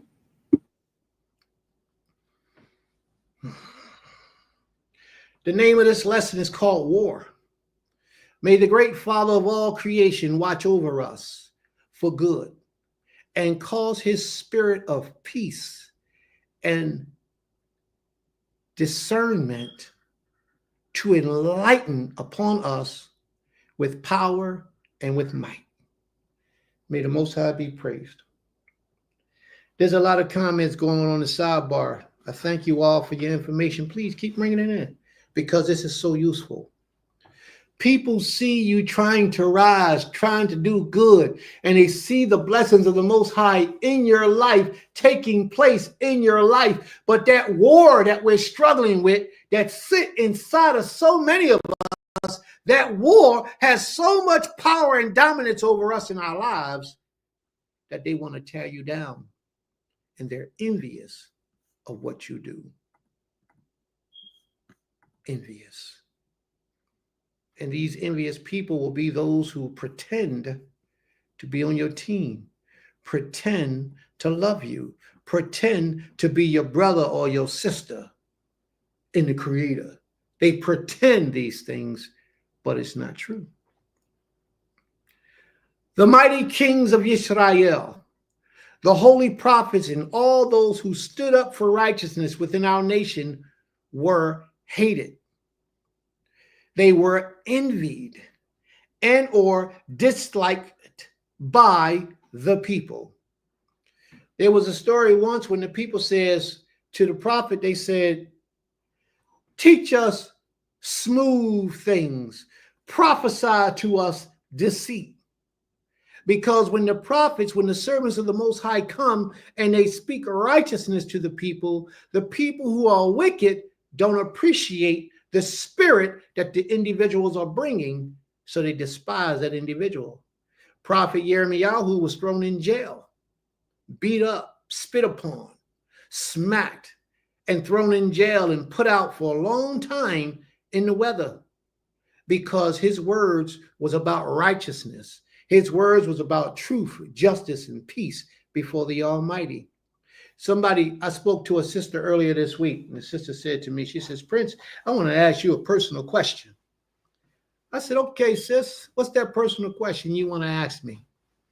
She says, when all that stuff came out about you a long time ago, and you separated from that place where you used to be, and now you're here in Beulah Land where you are now, and I have to paraphrase, she says, did you ever put out a statement or anything, a notification of any type, letting the people know your positions on this situation? And she was absolutely right. Because a lot of times, people will try to destroy your reputation. People will try to destroy and disrespect you, tempting you to do things, trying to do whatever they can do to bring mischief when they see you are doing what they themselves are not able to do, or what they themselves haven't been able to do, or what they themselves don't want to see you do. They will attempt to discredit you, to harm, to hurt, disrespect you, and to bring you down. Yeah, you do. You got to be real careful of the people you have around you. And sis was right. What you have to do is you have to make a public address about your position and your stance on that situation. And I let her know that mine is coming soon. There's almost not a week that I don't go by, that a week that goes by where I don't think about and do things to prepare for what I'm about to put out into the public in this earth. I thought about actually including an audio about today's lesson in this lesson in a unique way. But I chose not to do that. I'll do that on a different day. But it's so much information, and sister's so right. And the people hate those who stand on the side of righteousness, although they say shalom, shalom, Shabbat shalom. They say shalom, brother, shalom, sister. I want y'all to know, anybody of us who consider yourselves to be righteous, or that people considers to be on a level of virtuousness, like I spoke about my sister earlier, I probably shouldn't have said that, because now she's going to have some enemies hating on her, because she's virtuous. And somebody else called her virtuous. That wasn't her or her husband. It was an outside man who said she's a virtuous woman. That made a lot of women envious of her. Maybe I shouldn't have said that. Because now she's going to start seeing it. She's going to stop getting invited to the circles. She's going to stop getting the phone calls, the text messages of anything that they got going on. She's going to get some calls because they want to be in her business. You know what she's doing. They want to hear about the elevations that she's achieved, but they ain't at the same time. They're going to do what they can do to spread rumors and gossip and all types of things about her to try to hurt her, just because they don't have what she has. She has a husband. She has a home. Matter of fact, she got 2 homes. And let me shut up before I make somebody mad at her again and jealous and envious of her again. Let me leave her alone. Sis, I'm not going to mess with you no more this lesson. Let me keep on, because I know you don't need no smoke. Let's go. The Most High said that this behavior has been replicated within our nation even today. We're still doing the same things of our forefathers, and that's hating those who strive to better our people. We haven't gotten any better today. There's a war going on behind the consciousness of the participants. And we, the nation of Israel, we are the participants. And there's a war that's going on behind our minds, and we don't even know.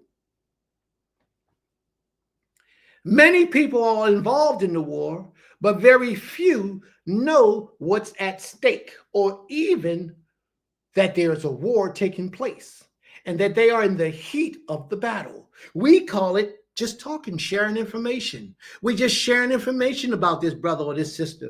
We don't even realize, and I'm going to go deep on this one. We don't even realize that if a certain levels of individuals who are really doing things for the nation, if one of those individuals are taken out in any way, that prevents us possibly from the next 20 to 25 years from excelling in the righteous direction. Now, how many of y'all can understand what I just said to y'all? Let me give you a better example. Mr. Otter is here in the room today. Mr. Otter. And Mr. Otter got about 6 or 7 brothers. How many brothers you got, Mr. Otter? Mr. Otter got about 6, well, all along, about 6, 7 brothers, I believe. And 1 sister?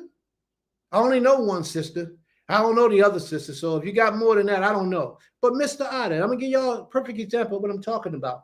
If you interrupt the flow of one of those righteous individuals as they're developing and maturing the minds of the nation, bringing positivity, powerful things to the nation. If you interrupt the flow of one of the individuals, you can set the nation back 20, 25 years. Now, had 30 years ago, Mr. Otter's father had been destroyed physically, spiritually, in any way. His brothers, the man's sons, the great man, I got to put some respect on his name, the great man, Chief Eleazar, got to put some respect on his name. His sons wouldn't be able to do the work that they're doing today. And when you go to his son's rooms, you listen to his son. I shared it on my Facebook page for anybody that want to go visit their room. I shared it on my Facebook page. So you can go visit and see what they're doing, how they do, and what they do, and why they do it. But if his sons had not received that knowledge, they would not be elevating the people to the laws of the Most High as they are today. So you never know the damage that you can do by waging war against one of, or betraying, or being unloyal or faithful to one of the servants or the mighty men of the Most High.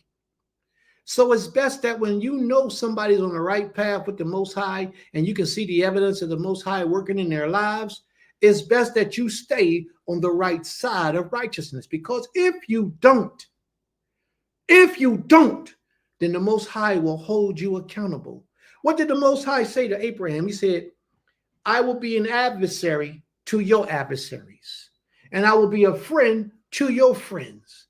The Most High is saying that to every one of us who walk in righteousness, who strive to be the best version of ourselves.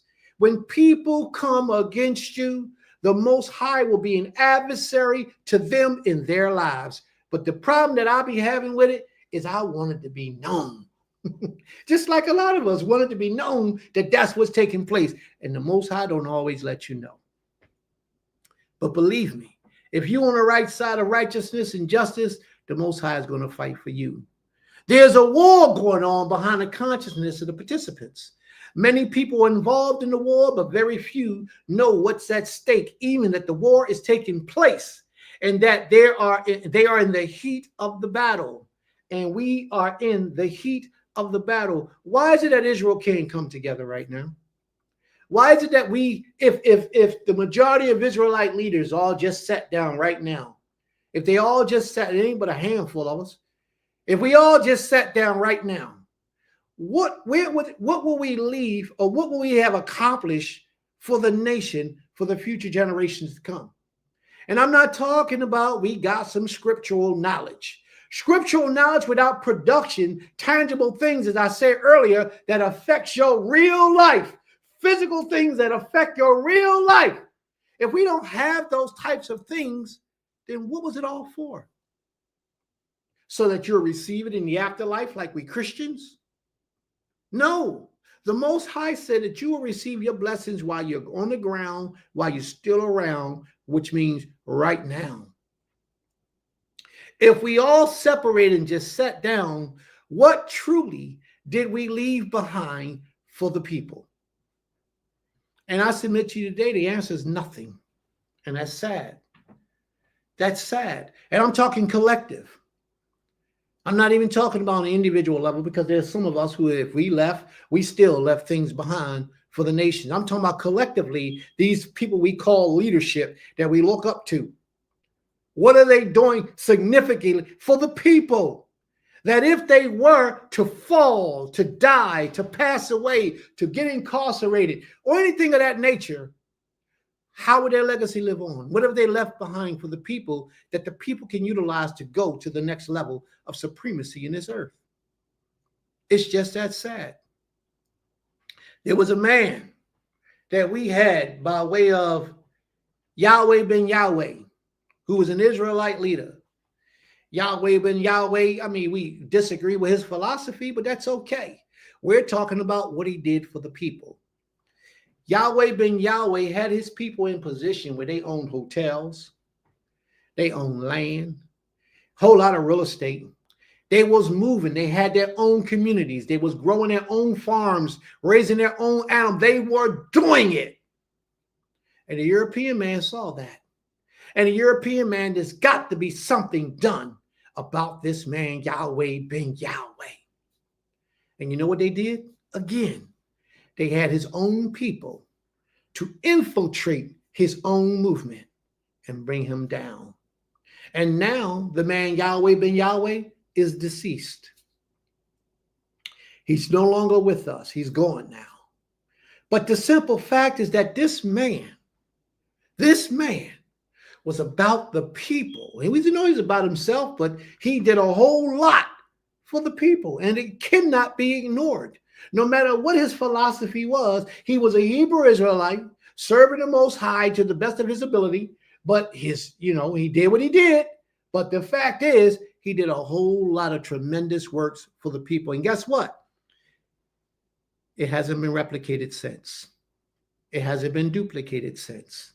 Because him, as a prominent leader in the nation, once he was removed, all his works was all forgotten and removed along with him. That's not good. You know, I am a firm believer that a powerful man is only powerful based upon what he's able to leave behind after his life.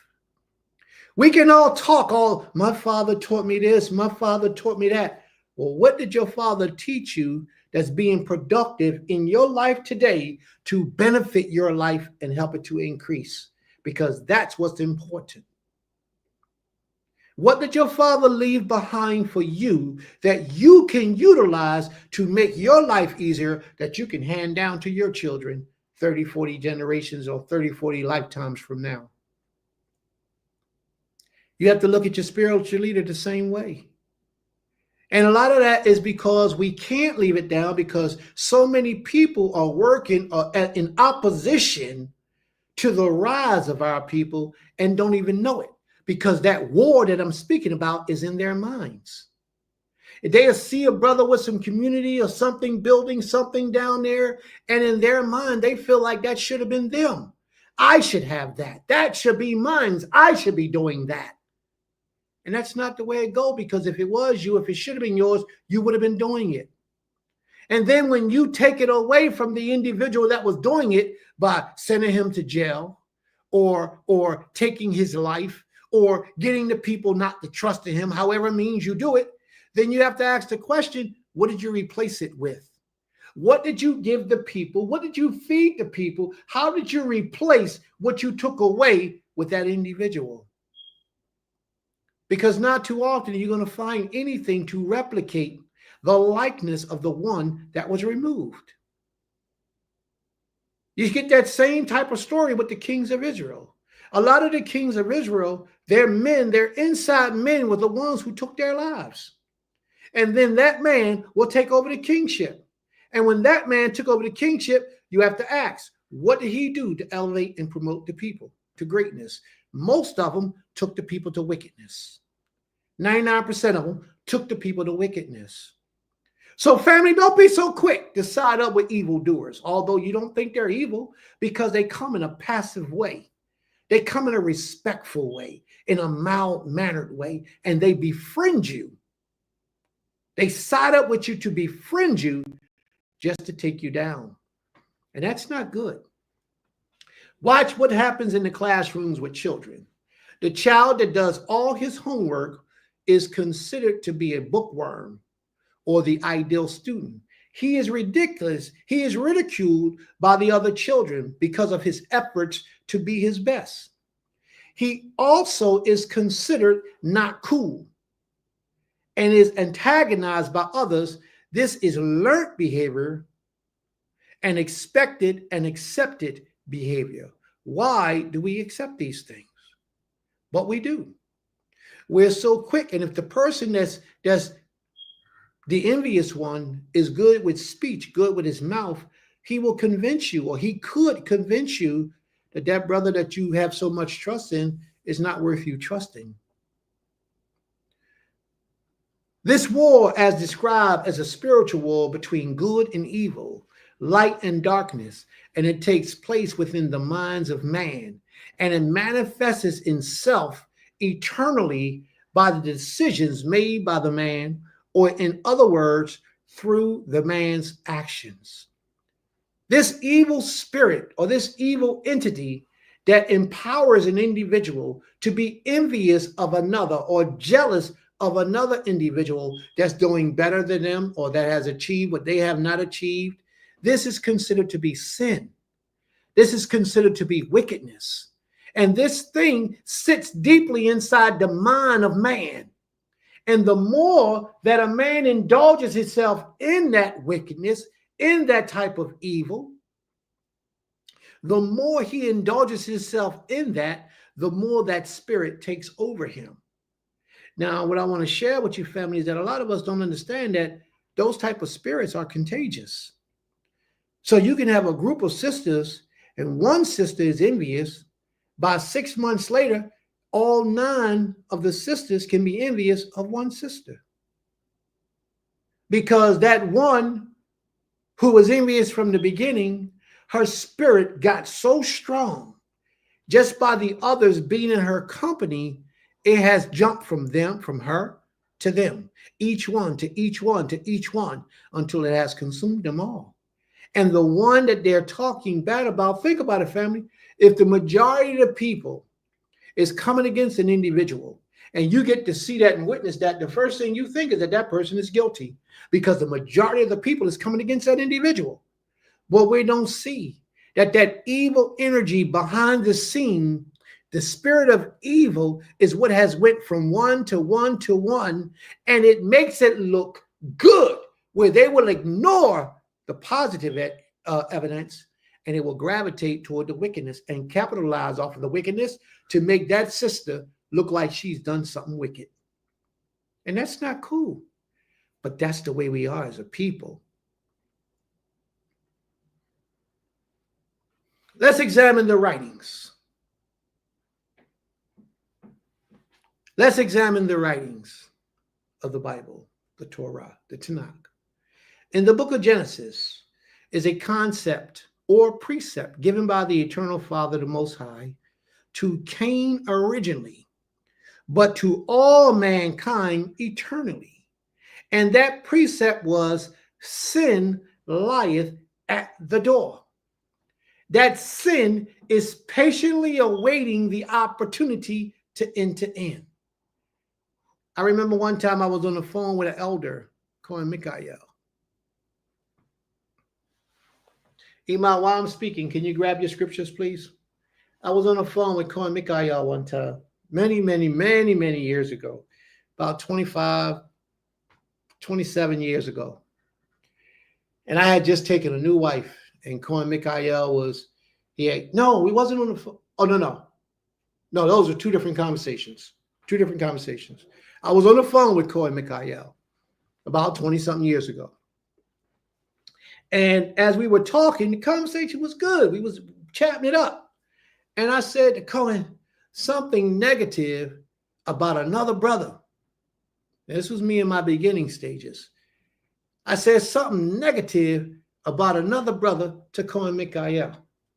Well, Cohen Mikael been in this walk for so long. He was very disciplined in so many ways. First thing he said to me was, you know what, Moray? I got to go right now. I'll call you back another time. That conversation was over. And it took me a long time to understand why Cohen had did that. Why I'm saying this is so that you will hear it too, family. Because the very fabric of what you hold as loyalty to a brother or sister is fragile and can be destroyed simply by the conversations of another individual, speaking negativity in your ear about that individual. Cohen said, I got to call you back later. I got to go. We never finished that conversation in all these years. Sin is contagious. Speaking ill and wickedness about an individual is contagious. And we as a people, we seem to love, I don't know why, but we seem to love negativity.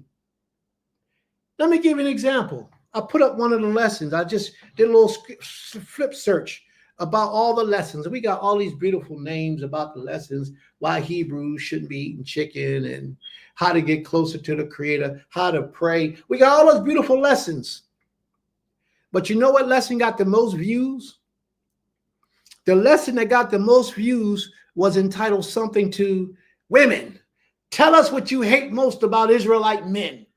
Negativity it's attracted. It's like something that we thrive off of to get us involved, that we want to be a part of. We got, wherever some drama, we got to look, we got to see, we got to observe. But anything in dealing with the righteousness and how to better yourself, how to improve yourself, it doesn't get that kind of traction. But if you put up a story about a man committing adultery, 700, 800 people will show up. If you put up a story about somebody helping to feed somebody, 2 people show up. This war is deep inside of us, and it's shameful. And it comes in so many different ways that we don't even get to see it. But I'm trying to share with you today a way in which you can prepare yourself for that war. Because the very girl that you sit next to, that you talk to, that you're sharing your intimate relationships with on a personal level about what's going on in your mind and your life and your heart, is already out there spreading your business to somebody else. Be very selective about who you talk to and what you talk to them about. Be very selective. And a lot of the people that you think are on your team is only trying to either use you to destroy somebody else, or they're trying to use you so that you could be destroyed. If you have any level of righteousness about yourself,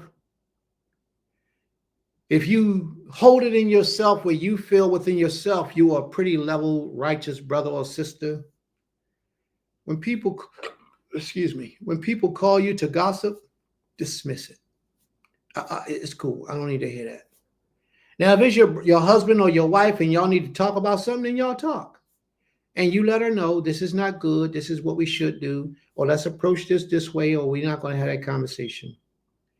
But if it's somebody on the street, do like Cohen did with me.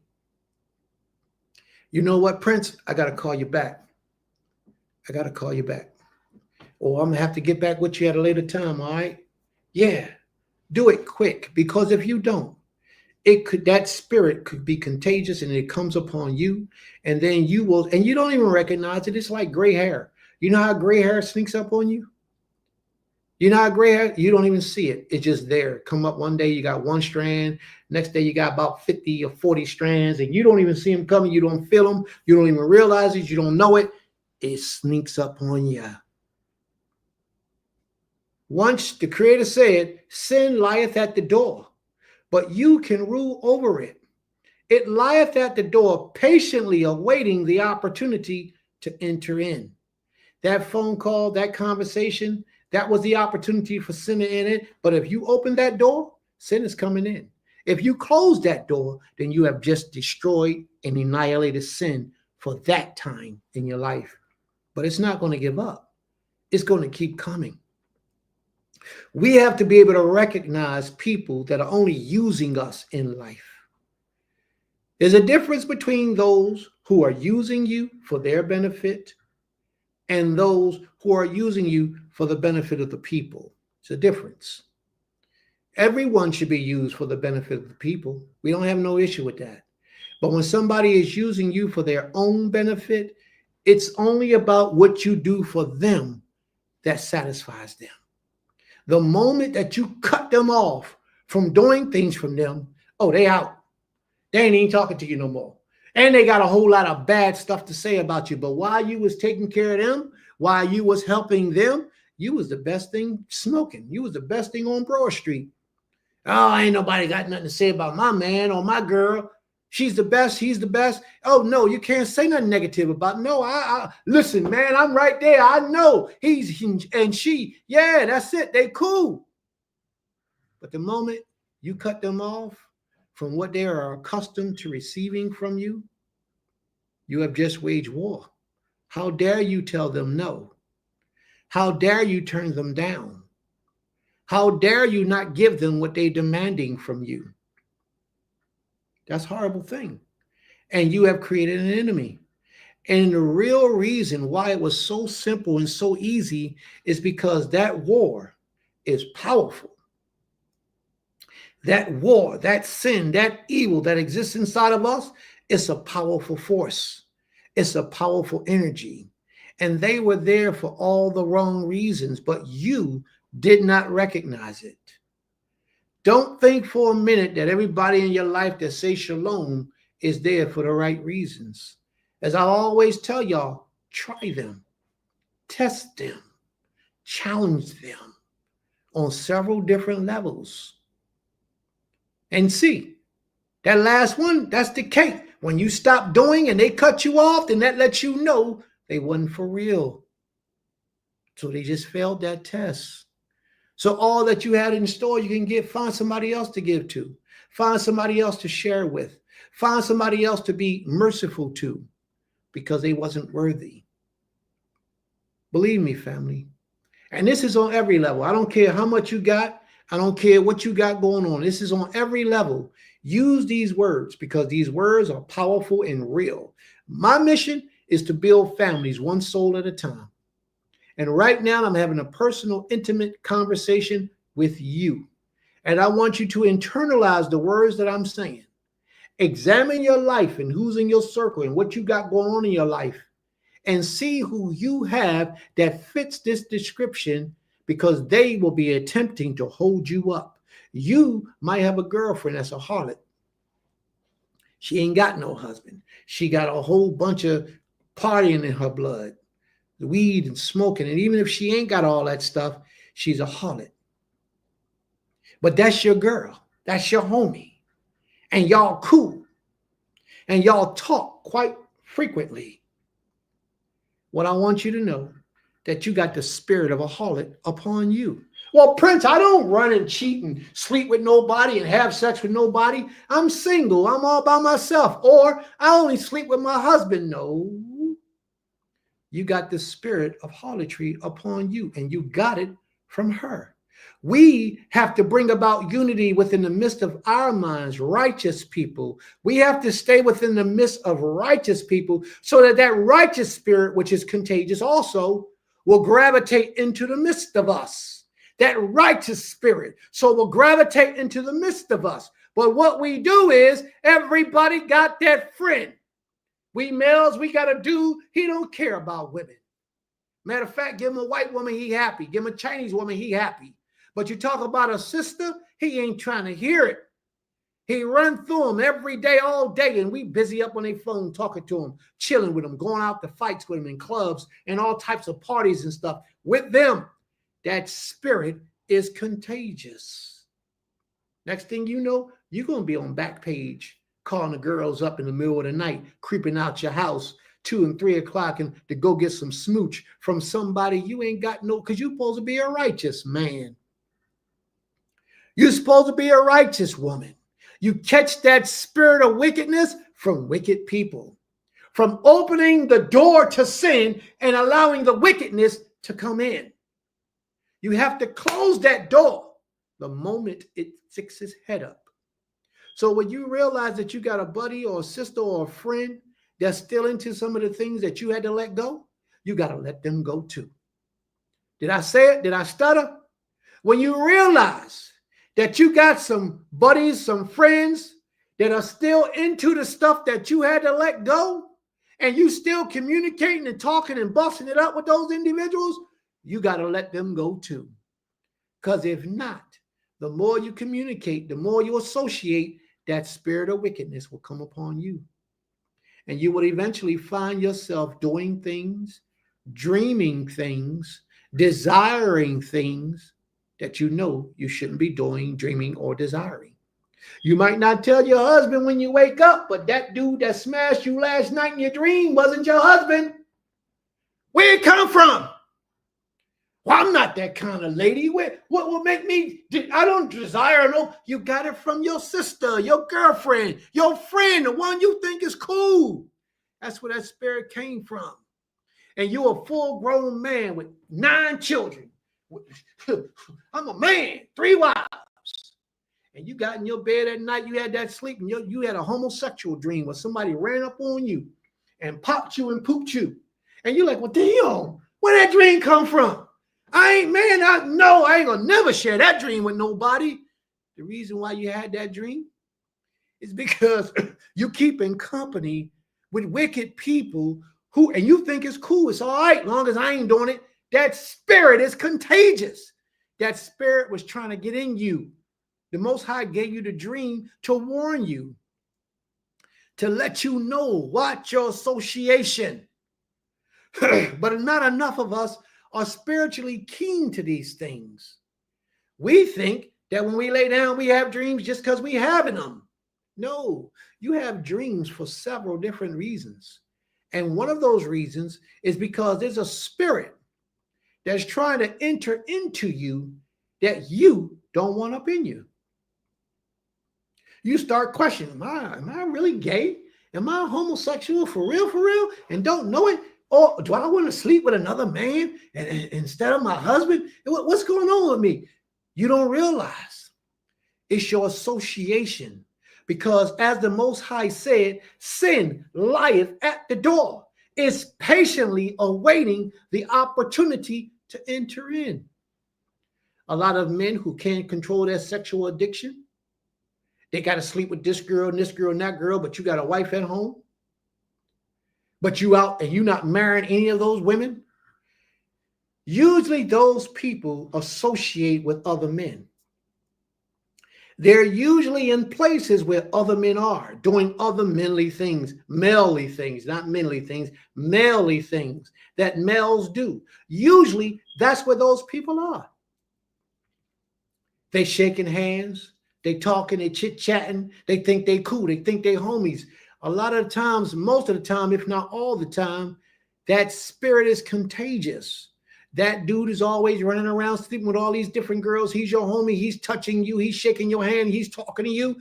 His spirit will come upon you. And then you'll find yourself in the streets sleeping with all these different girls. I'm telling you, family, there's a war going on that we don't even understand what this war is about.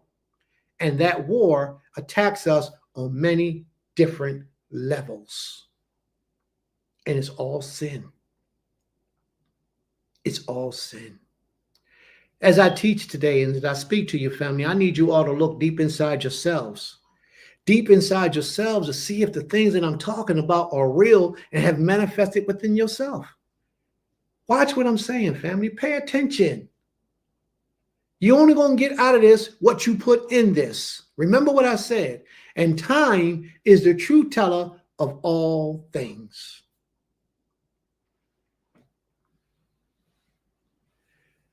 Genesis chapter 4. Could you read verse, 5? Please, Emma. Okay. Reading in the book of Genesis, chapter 4, verse 5. But unto Cain and to his offering he had not respect. And Cain was very wroth, and his countenance fell. Now watch this. Verse Abel 6. had just offered his offering, and the Most High had pleasure in it. Cain offered his offering, and the Most High was just like, okay, thank you. Mhm. Cain was that righteous. Abel was that righteous one. Cain was that one that was watching the righteous one be blessed. You're that righteous one. Cain is your sister, your brother, your friend, your homie, your cousin, or that little child you raised up from the age of 8 years old, thinking that you were doing some good for them.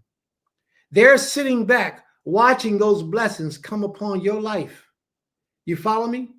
Cain watched those blessings come upon the life of his brother, his blood brother, his biological blood brother, and wasn't happy for his blood brother.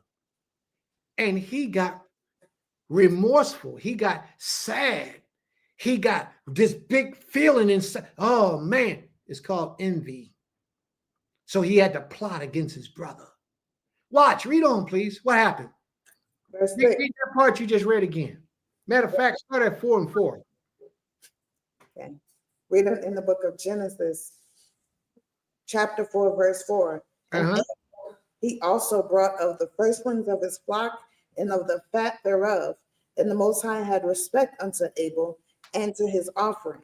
That means that Abel was receiving blessings from the Creator because the Most High approved of what he offered to the Creator. Abel offered his lifestyle. Abel offered everything about him to glorify the Creator. I'm paraphrasing, y'all. Remember this now. I'm paraphrasing because I'm talking about you. You make the sacrifices in your life, but the Cains in your life are going to see what you're doing. The Cains in your life ain't going to like it. The Cains in your life are going to walk right there with you. Cain and Abel was old enough to make offerings, but yet they were born together because they were twins. They were born together. So they grew to be of certain age. All that time they were together. And so is that envious person walking with you that you don't even know about right now. Read on, please, and watch. Verse 5. But unto Cain and to his offering he had not respect. And The Cain Most was High did not like Cain and his offering. You know why? Because Cain didn't get up 5 o'clock in the morning and make prayer to the Most High. Cain didn't fast one time a week. Cain didn't pray to the Most High 3 times a day. See, Abel did all those things. and more. See, Cain just walked through his day, and then when he's ready to go to sleep at night, he might say, oh, thank you, Creator, for allowing me to make it through the night, and lay down and go to sleep. It's not that the Most High don't appreciate it. He appreciates it, but he's going to give you what you put into this. Read on, please. Watch what happens. And Cain was very wroth. Why was Cain wroth? And Cain was very wroth. But why was Cain wroth? Cain was very wroth because the Creator did not shine on him in his life like he did Abel in his life. That made Cain jealous of his brother Abel. He was envious for a long time, right there with Abel, but just waiting for the opportunity to make Abel fall. There's a lot of them in your life right now, family. They want to get you out to the clubs. They want to get you smoking weed. Hey, let's go around the back where ain't no cameras and we can smoke some weed back here. Ain't nobody going to know because ain't nobody got no cameras back here. They can't see what we're doing. They don't know. Let's go over this girl house or that girl house. Yo, homie, you keep it to me yourself. I'll keep it to myself. Don't tell nobody. And the girls in the club, yo, your husband ain't here. If you go home with dude, I'll cover up for you and tell your husband you with me. I tell him you drunk and you can't get to the phone if he comes. They cover up for you to do evil. But righteousness, there is no mind in them to do righteousness. Finish reading about Cain, please. Verse 6. And the Most High said unto Cain, why art thou wroth? And why is thy countenance fallen? Why are you angry and upset with the results that you're getting based on the things that you do? Why are you wroth? Read on. Verse 7. If thou doest well, shalt thou not be accepted? Let me share something with you about envious people. When you get a promotion at work, they be like, hey, that's good. I'm proud of you, sis. Great. Congratulations. Mm-hmm. And right after they do that, they turn away. Or their facial expression will go from a smile to because in their mind, they're thinking that should have been me. I should have had that. He shouldn't be in this position. I should be. Or she shouldn't be doing this. I should have been married before her. I still ain't got no husband, and I'm going on 30 years old now. I should have been, and they're envious. A lot of the times they're envious of you. All I'm trying to do is pull your coat to it so you can get these types of people away from you. Get these type of people away from you who possess a spirit that's going to hold you back. Why? Because if you keep on doing it and you keep on spreading that spirit, we ain't going to never become unified. We never going to be able to come together. And the little incy beansy little bit of unity that we have is going to be demolished, destroyed, trampled upon. Let's finish talking about Cain, please. The Most High said, why? He said, if thou doest not well, sin lieth at the door. No, I need you to read 7 again. Okay. Verse 7, if thou doest well. 6. I'm sorry, 6. The Most High said. And the Most High said unto Cain, why art thou wroth? And why is thy countenance fallen? Why are you wroth? Why are you angry? And why are you so depressed? Read on. Verse 7, and if thou doest well, shalt thou not be accepted? If you do as well, won't you be accepted? What you mean by doing well? It means you're only going to get out of this what you put into this. Mm-hmm. If you don't put anything into it, then you shouldn't expect much out of it. You understand? He said, why are you wroth? Why are you envious of your brother or your sister who really cares for you? Read on, please. Continuing in verse 7, and if thou doest not well, sin lieth at the door, and unto thee shall be his desire, and thou shalt rule over him. Now, the Most High says, if you improve yourself, if you do it, tob is the word. If you do tob, yitob is Hebrew. Yitob means he does. Or if you do tob, if he does good, if you improve yourself, you will be forgiven. But if you do not improve yourself, sin rests at the door. What I'm trying to get you all to see is it's about the work you put in to determine the results that you will get out of it. If that person comes to you with that conversation and you see it, you putting in work by allowing it to take place. You're allowing the door to be opened for that sin to enter into you. But the moment you see it and you hear it with your ears and you know where it's going, close the door on it so that it can't come into you again, thereby preventing the damage from taking place. Thank you for that portion of the reading, Emma. Now ask yourself just who this sin character was and what was the door that it was resting at. The sin character is and was a spiritual presence named Kata. Kata means sins. Kato, we sin. All of the sins. It's the plural. Which in the original language means sin. Kata, kato, it means sin. Transgression or guilt. This presence originated from thought. Negative thought. Thoughts on evil. When the original thought of evil entered,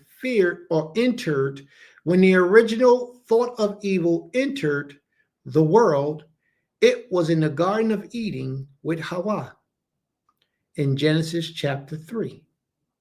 She listened. Now think about this, family. She listened and thought, and then she proceeded to bring thought into existence by doing. Y'all understand what I'm saying? Had Hawa closed the door at the serpent when the serpent began to speak, it would have been so different. We'd be reading about a whole totally different story right now. But because she did not, and she entertained the evil, the wickedness, the lies, or the things that she was told, because she entertained it, she allowed it to enter into her. And then once she allowed it to enter into her, she actually turned in another direction from the direction she was facing when she got it. And she proceeded to walk in the direction that the sin guided her. She partook of what she knew she wasn't supposed to partake of. Sometimes the energy on these friends that you got in your circle is so strong that a constant reminder to your soul will cause your relationship with your husband or your wife that's been so profound to get corrupted, to be annihilated and destroyed. And this is a slow process. It takes time. It takes time. It ain't going to happen in one day. It gradually creeps up on you. One small thing leads to another bigger thing, which leads to another bigger thing. And eventually you look around, you at a club, you out somewhere partying, or you having conversation with somebody you call your male friend. One thing leads to another, and all of a sudden that male friend is dropping it. And you letting it. And then while you down there, you realizing, oh, why am I doing this? You don't even realize that it started a long time ago when you opened the door to that girlfriend or that homie you had by giving ear to their conversation. That's how sin enters in. Now, I'm just using it on a sexual level, but it's so many different levels to that as well. Hatred and envious. You can become envious because the people who have envy against an individual, you're still in association with those people. Let's say 5 people don't like Prince Kaz. 5 people don't like Prince Kaz. And yet you cool with Prince Kaz. That's my man. But you still in association with those 5 people. That's my homie. That's my friend. We just get together. We talk. We chill. That's still relationship. Y'all still having it. Every opportunity they get, they're speaking negative about Prince Kaz. And you standing there fighting, man, Prince ain't like that. Why you keep saying that? No, this ain't what's going on. Eventually, you start thinking like, well, wait a minute. Prince did this and Prince did that and Prince shouldn't have did this and Prince shouldn't have. What is going on with Prince? I'm just using me as an example. But this is the same thing that happens in your life, and you may be the guilty party. You may be the one that is the envious person of somebody else, causing somebody in their relationship to be just like you. Check yourselves, family. Make sure it's not you. Make sure that you're the one walking in righteousness and you're not jealous of anybody. You're not envious of anybody. You're not wishing you had what that individual got and then trying to go get it by different means, because that's what the Most High says, thou shalt not be. What's that law? Thou shalt not kill, thou shalt not murder. Terzak, thou shalt not kill, thou shalt not murder, thou shalt not covet. You got to make sure that you're not coveting that which belongs to someone else. Now, to covet, it doesn't mean that you can't desire what someone else has, because that's cool. That man got 5 wives. I like that. That man got 2 cars. I like that. And that brother over there, he got 3 houses. I like that too. That's coveting. You can like that. There's nothing wrong with that. I mean, that's not coveting. That's liking and admiring. The coveting part is when you go say, well, I want that right there. I want his, or I want his position, or I want her position, or I want her husband to be my husband, and she's out of the equation. That's coveting. When you want to displace somebody of their possessions so you can have it yourself, or just so that they can't have it. That's what coveting is all about. The envious part is so that they can't have it, not that you necessarily want it, but you just don't want them having it. The coveting part is when you want it for yourself. So a lot of us has a lot of soul searching to do to make sure that we're on one accord with this King, with the Most High, the master of all creation, because a lot of us are guilty. She listened and thought, and then she proceeded to bring those thoughts into existence by doing, and thereby opening a doorway from one world into another. What do you mean? Open a doorway from one world into another. She opened a portal, and so do you. Every time you sin, you allow sin to come in. Where did the Most High tell you that sin was lying? At the door. What's the door? It's a portal from one world to another. And it's sitting right there waiting to come in. That portal exists right here in your mind. And the moment you give in to sin, it comes in. And the only way, if you're listening to the sound of my voice and you find that you are one of these individuals that are guilty of these actions, the only way that you can get out of it or get sin out of you is to do the opposite of whatever sin is telling you to do. If you know that you got an alcohol problem, stop drinking. Because that alcohol spirit, that demon that possesses the alcohol, is going to continuously try to get within you to cause you to continuously to do it. So the best way that you can get, I would like to say the only way, but the best way for you to get that demon of spirit, of evil, of wickedness, of alcohol, alcoholism, alcohol abuse, alcohol use, the best way to get it out of you is to do the opposite of whatever that spirit is telling you to do, and when it's telling you to do it. Same thing with any other sinful act you have in your life. Do the opposite of it. A young man I know, he's stuck in the streets and he keep having sex with all these different women. He got his own house, so he can have women come to his house. He ain't got no problem with that. He has women all times of the day and the night. Well, he got a job, so at night, he usually had women at his house at night. Nobody spends the night where they live there because he got too many of them coming and going. In his mind, it's okay. He think that is cool. But I would almost guarantee you that he got somebody in his circle that does the exact same thing, that's older than him, that he got that spirit from.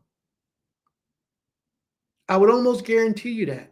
And I say older than him because they've been doing it before he started doing it. And he's cool with those individuals, or that individual. He's in that circle, in that sphere with them. That spirit that they have became a part of him. And you get to a point in your life where you can still say shalom, shalom. You can even make prayer. But that part of your life, you're not ready to let go of yet. Therefore, you are wicked and you're living in sin. There should be a challenge for you with everything that you know that's unrighteous with the Most High. Yeah, and they go to the gym. You're right. And they go to the gym. There should be a challenge for you with your desire to be righteous before the Most High with sin that you already know that's in your life. Whatever that sin is, you can defeat it. Cut his head off the moment it raises his head.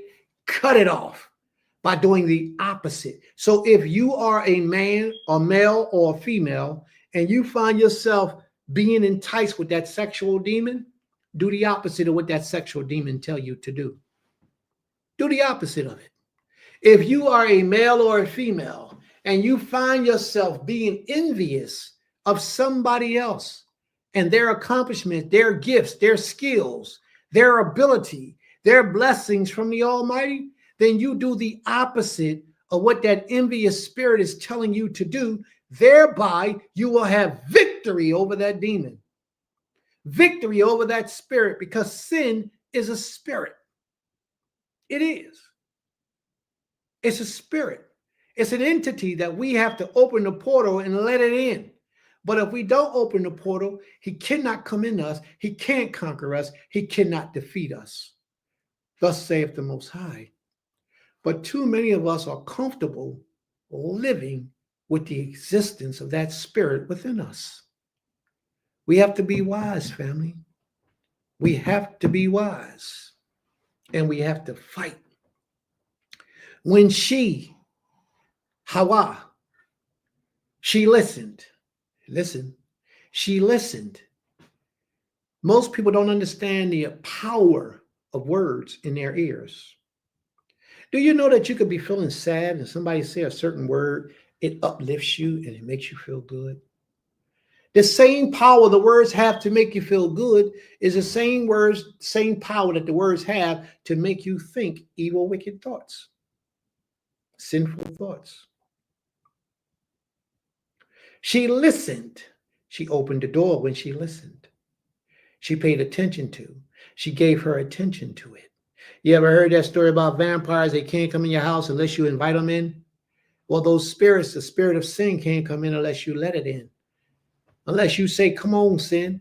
Because the moment you sit down and you listen, you're giving the doorway for that spirit to enter in.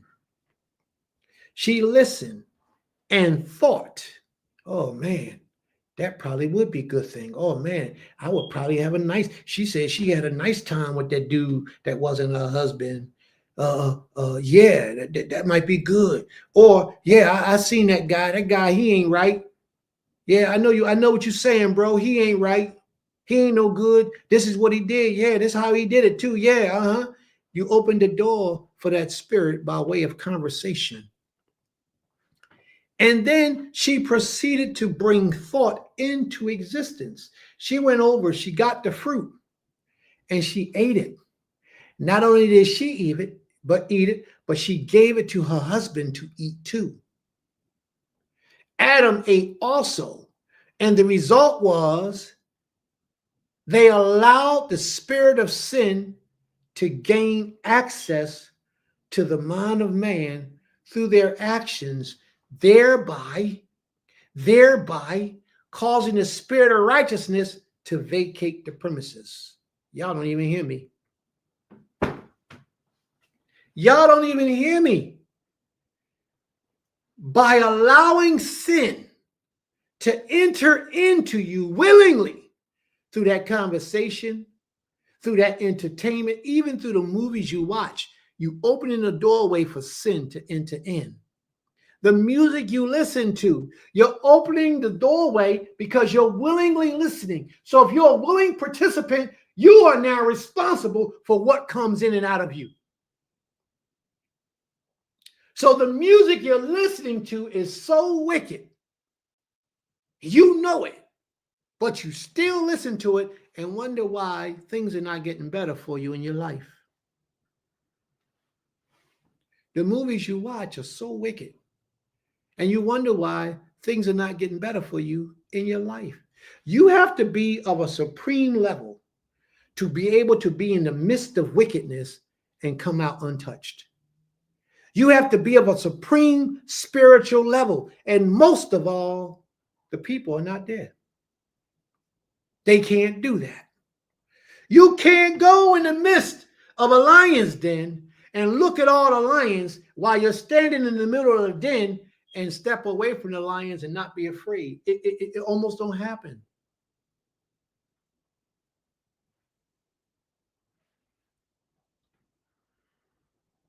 So be careful, family. Be careful. Adam ate.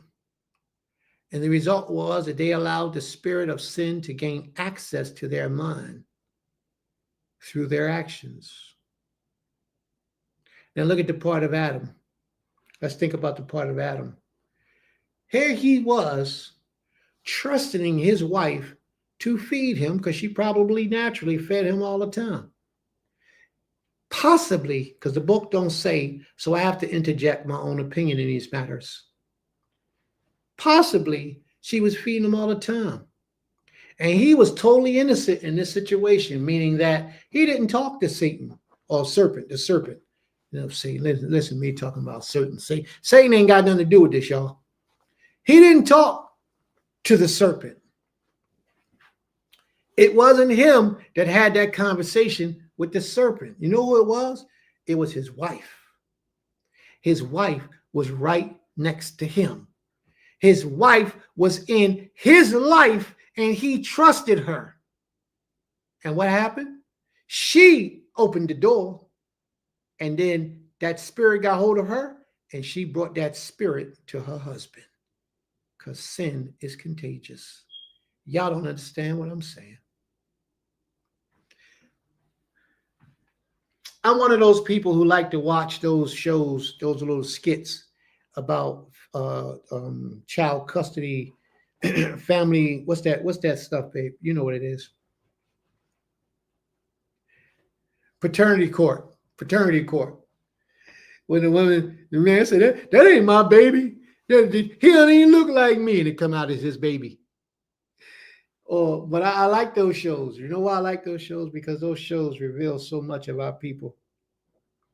It reveals so much of our people. And a lot of times in those shows, if you listen to them, a lot of times the woman was a good, faithful, stay-at-home woman, wife. And her husband went out and stepped out on a relationship. Came back, they argued, they did whatever. She found out. And then she steps out on a relationship. Now, this doesn't happen all the time, but a lot of the times this was the case. Let's examine that for a minute. She was a good wife, home wife. She stayed at home. She dealt with the 1 or 2 children they may have had. And the husband was a piece of trash because he was weak. He gave himself to the streets. So he had the spirit of harlotry all on him. And it wasn't that he went out and took another wife. He went out and experienced the streets. His homies did it. He did it. The people in his circle, that's how they roll. So he naturally got that spirit on him because he opened the door to those type of minded people. He comes home. He laying with his wife. Whenever they laying together, they touching each other, they eating together, they in the same household, they communicating with each other. Don't think for a second that spirit ain't upon her, because it is. And that's why it's so easy for her that once he cheated and she found out about it, it was so easy for her to get up and go do it. Because she opened the door for that spirit when she found out this man was cheating and she didn't resist it. She didn't resist it. She should have fasted. She should have prayed. She should have went to the Creator. She should have did a whole lot to try to correct her husband from cheating, even if she had to say, well, just go take another wife. Even if that's what she had needed to do. And she would have been resistant to that type of spirit. But because all she did was argue about it, the spirit came upon her and grew in her mind. And now it has her doing the same thing that he did. And now they sitting up in paternity court because she got caught or she confessed it and say, yeah, I did it too. So yeah, this may not be yours. This may not be your child. And he's all boo-hooing and crying, oh, but I still love you. All that type of stuff. I said, look at this motherfucker. Now, brothers, that's not the way we do this. You don't blame the woman for the spirit that you gave her. You cannot hold her accountable for the wickedness that you put upon her. Adam allowed his wife to be in the face of someone else, to be having conversation that he never interrupted. Who knows if that was the first time she talked to the serpent? Who knows? We don't know. But if Adam would have been doing his job as he's supposed to be, he would have protected his wife from that situation, unless she was just rebellious and stiff-necked and hard-headed like most of Israel. But I don't think so. I believe that Eve, Hawa, had a spirit of righteousness about her. But that spirit of righteousness stepped off the moment she entertained the serpent or sin. Same thing present in our lives today. I'm telling you, I don't care how righteous you are, how righteously you claim to be. The moment you give in to evil, wickedness, and sin, it will consume you. And the spirit of light and the spirit of dark cannot dwell in the same, they cannot cohabit in the same habitation. It won't happen. Once you do that wickedness, you will pretend to still walk in righteousness because your body has been programmed to do so.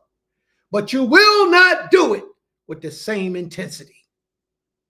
You won't get the same fulfillment when you prostrate yourself to the Creator and pray. You won't. You get a watered down version with 5 gallons of water on 1 apple seed. That's the feeling that you'll get. That's the emotion and spiritual connection that you'll have with the Creator. It's all discombobulated, all messed up. You feel the absence and the void of the Almighty in your life, but you still keep the Shabbat because you're accustomed to keeping the Shabbat. You still walk this Israelite way because that's all you know. But the energy and relationship you have with the Creator will not be the same. It will not be the same. And the reason why it won't be the same is because wickedness and righteousness cannot cohabit in the same place. You either all of one thing or you all of the other. But what you can do is when you're living in that wickedness and you're trying to get yourself better, what you can do is fast, pray, meditate, and do the opposite of what that wicked, evil, wicked spirit tell you to do, thereby pushing it out of you, thereby forcing it away from you, thereby making space for the righteous spirit to come back again. And then once one enters in, the other one is on his way out while the other one is coming in. But they will not both cohabit at the same time. Most of us, the problem with our people is that most of us, we enjoy the wickedness and the entertainment and the freedom that the wickedness brings. Let me tell you, it's hard work to be righteous. It's hard work to be the best person that you mentally, physically, spiritually, and financially are able to be. It's hard work. It takes a lot of work. It's not so hard to be a wicked person.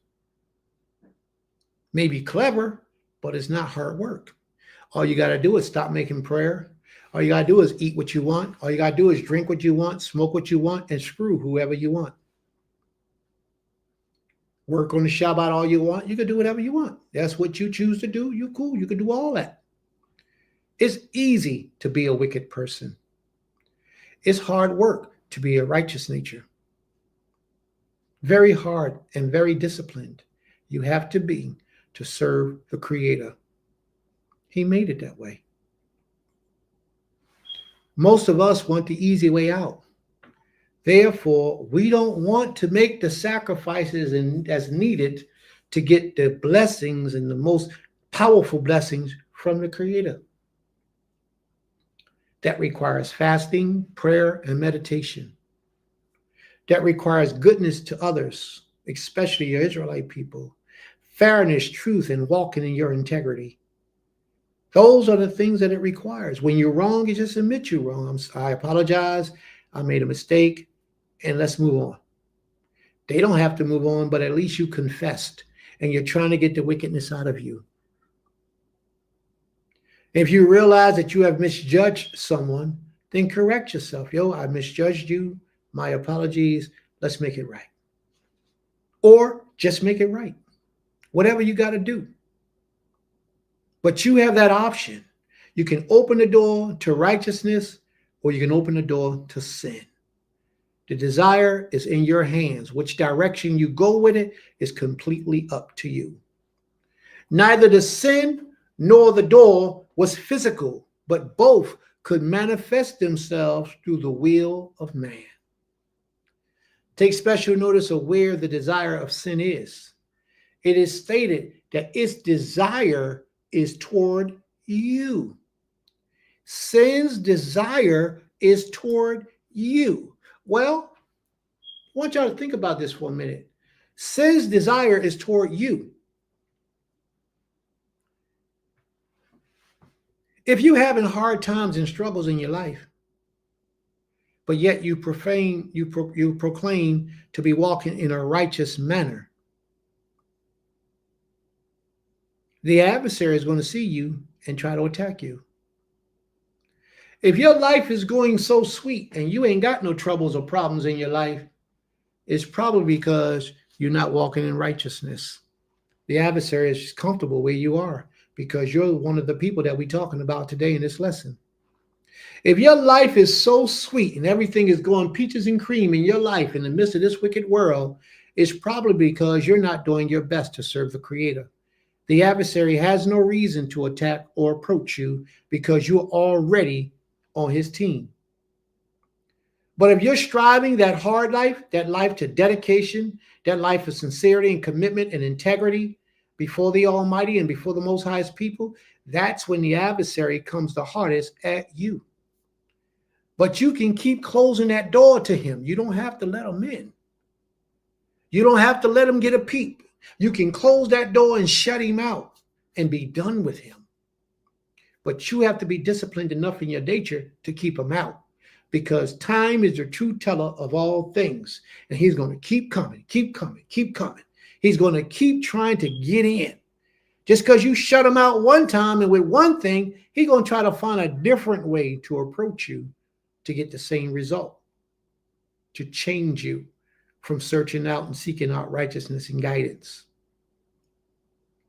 Neither the sin nor the door was physical, but both could manifest themselves through the will of man. It's all about where you set your mind, where you set your desires, and where you determine to go and to be. And once you get in your mind, you're the destination where you want to be, you have to put blinders on and not let nothing get in the way. If you say, I want to be married within the next 5 years, then each and everything, opportunity and thing that come in your direction that doesn't fit the bill, those blinders will protect you from it. If you say he has to be of the Most High, then let that be the first thing that you search for when you find that individual that's coming into your life, that wants to enter into your life. Because once you open the door to that individual, you got to understand that all the wickedness and evil that's upon him will come upon you once you open that door. The moment you say to that man, oh yeah, let me let you in, see what you're working with, you already opened the door for the opportunity in the presence of all the sin and filth that he brings in his life. It shall come into your life at the instant that you entertain that conversation or that spirit or that movement. The moment you entertain it, that spirit is attacking you. And you will find a sudden shift in your life, unlike before. Sometimes that shift is unpleasant. it's an interrupting shift. Sometimes it's so filled with joy, it makes you happy, makes you smile, but you know it's not supposed to be done. You got to be careful, family. But it's all about your will and how you allow things to be in your life. Do you remember that scripture? What is it? What is that? Jeremiah, the 4th chapter? What is that? Isaiah, the 4th chapter, 4 and 7, where it speaks about 4 and 1, where it speaks about in those days, 4 women shall come to one. 4 women? I think it's 4 women. Or is it 7 women? Yeah, I like 7 better. It might be 7 women. 7 women should come to one man and say, let me be called by your name. To do what? To take away my reproach. How was it that the man was able to take away the woman's reproach? It was because it was a spiritual thing. It was a spiritual matter. And once she opened the door and let him in, all his righteousness overshadowed her. That's why, sisters, y'all got to be careful who y'all ask to be y'all covering. Because if you ask the wrong man to be your covering, because you're looking at financial, this man got $6 million. I could tell because I seen his bank account. So I'm going to go ask him to be my covering. No, he could be a wicked man, full of evil and wickedness. And the moment you ask him and he allows it, you open that door, that spirit comes rushing in upon you. Same thing with a righteous man. If you do the same thing with a righteous man, a woman looking for a wife or a woman looking for a covering, and she has somebody that she in her mind sees as righteous, and he is actually that. She goes to him and say, hey, will you be? And he opens the door and say, yeah, I'm going to be. And they agree. That same energy will come upon her of righteousness.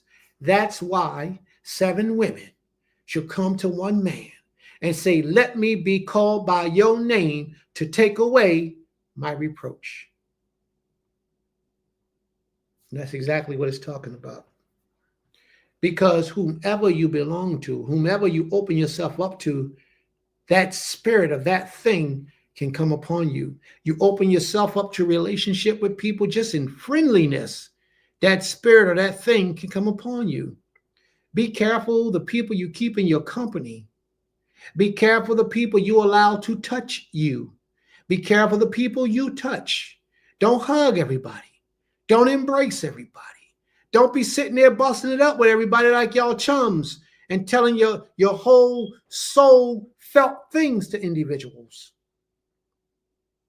Because a lot of these individuals will be the same one that will grow envious of you and begin to attack you when you least expect it. That same one could end up sleeping with your husband. And y'all they ain't even get married. Nope. I ain't talking about in a righteous way. I'm talking about in a very unrighteous way. That same individual will end up sleeping with your husband, knocking him off, all behind your back, and be on the phone with you the next day. Matter of fact, as soon as they get up, he leave to go home and take a bath. She on the phone with you like, hey, girl, what's up? Oh, nothing. Get ready to mess with Peter here. He come in the house. I want to know where he been all this time. Yeah, girl, get him, girl. And she the one that he been with all that time. But she on your team and she ain't. That's wickedness. But you don't even understand. Be careful the company you keep, family, because this is real. Be careful the people you keep in your association. This is real. Be careful the people you touch and the people you let touch you. Take special notice of where the desires of sin is. It is stated that its desire is toward you. This means that the desire to do evil is forever in the mind of man. But it doesn't have to be manifested in their realm of existence.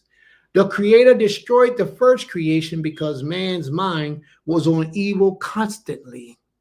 It wasn't just that their mind was on evil, but their actions were on evil as well. It wasn't just that their minds was on evil.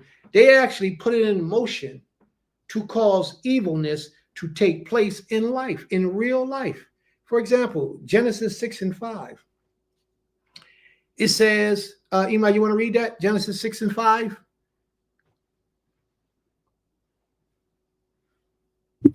Cain, 1 second. Genesis 6. Okay. Genesis 6 and 5. And it reads, Reading from the book of Genesis, chapter 6, verse 5. And it repented the Most High that he had made man on the earth, and it grieved him at his heart. it made the Most High sad. Hurt him to his soul. What did it say? Why? Verse 7. And the Most High said, I will destroy man whom I have created from the face of the earth, both man and beast, and the creeping thing, and the fowls of the air, for it repenteth me that I have made them. Verse 8. But Noah found grace in the eyes of the Most High. Okay, so I must have missed you. Try 6 and 4. 6 and 4. Okay. Verse 4. There were giants in the earth in those days. Okay, must be my version. So let me read what I have here. Okay. Genesis 6 and 5. And Elohim saw the wickedness of man was great in the earth. Did yours say that? Oh, yes. I'm sorry. Because I didn't hear you say that. I didn't. Oh, okay. So you had me thinking something was wrong with me. All right. See how that spirit is contagious? read on, Ima. Okay. Chapter 6, verse 5. And the Most High saw that the wickedness of man was great in the earth, and that every imagination of the thoughts of his heart was only evil continually. There you go. That's all I wanted from you. And Elohim saw that the wickedness of man, it was great, and that every imagination of the thoughts of his heart was only evil continuously. And that's how we are today as a people. The majority of our people, their hearts, their thoughts, their imagination, their minds are constantly on evil.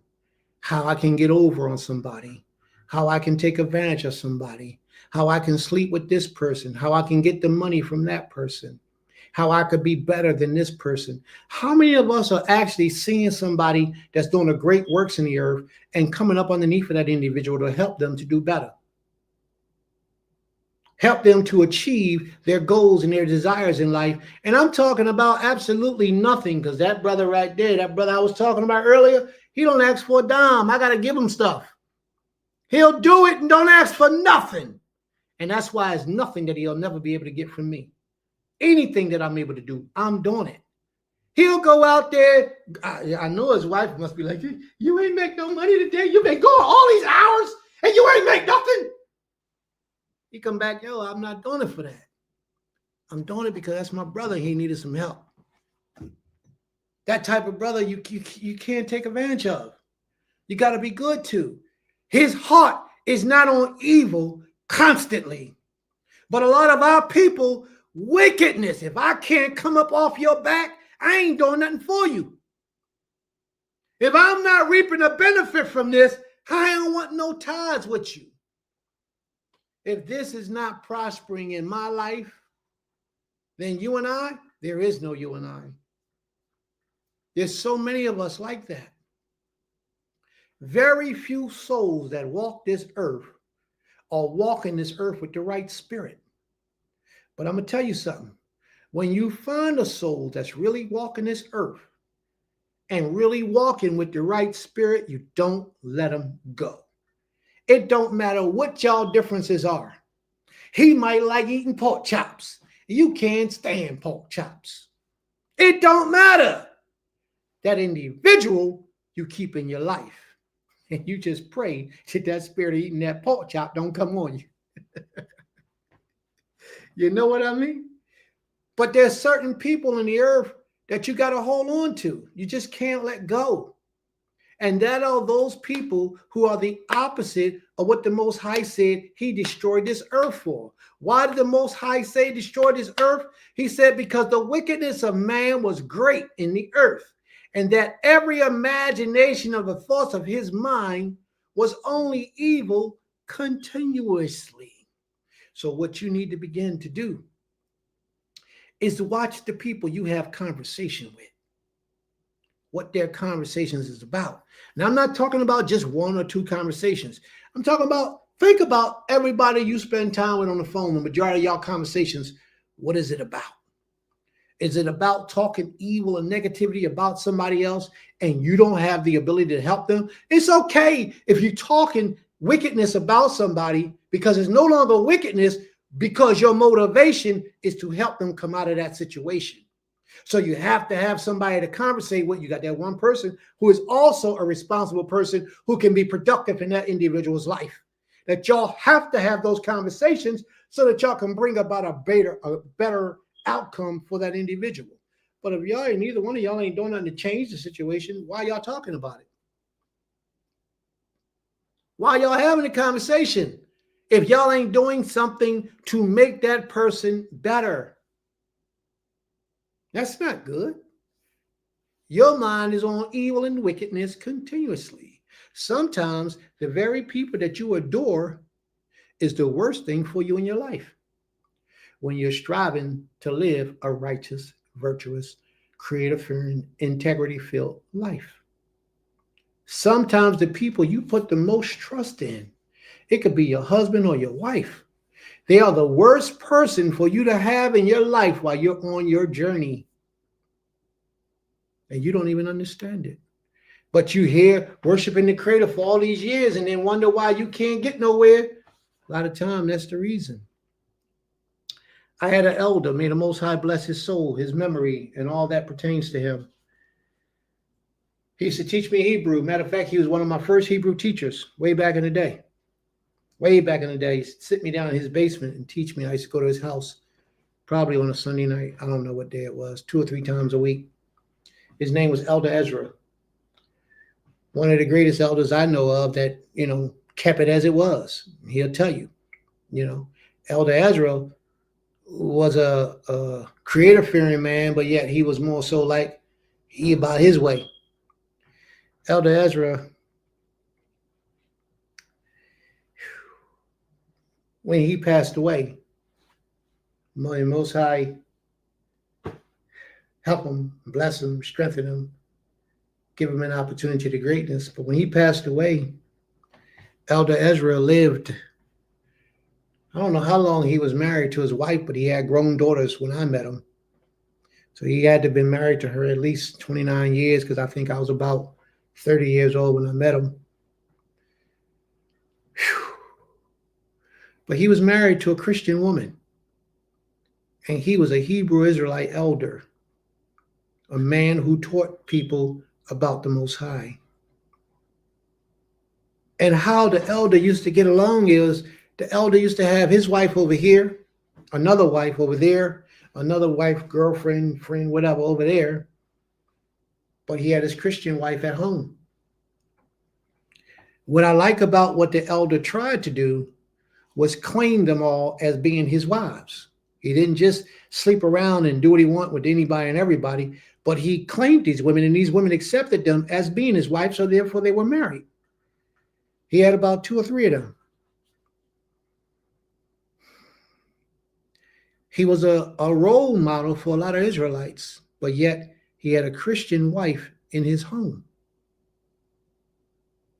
There's no way.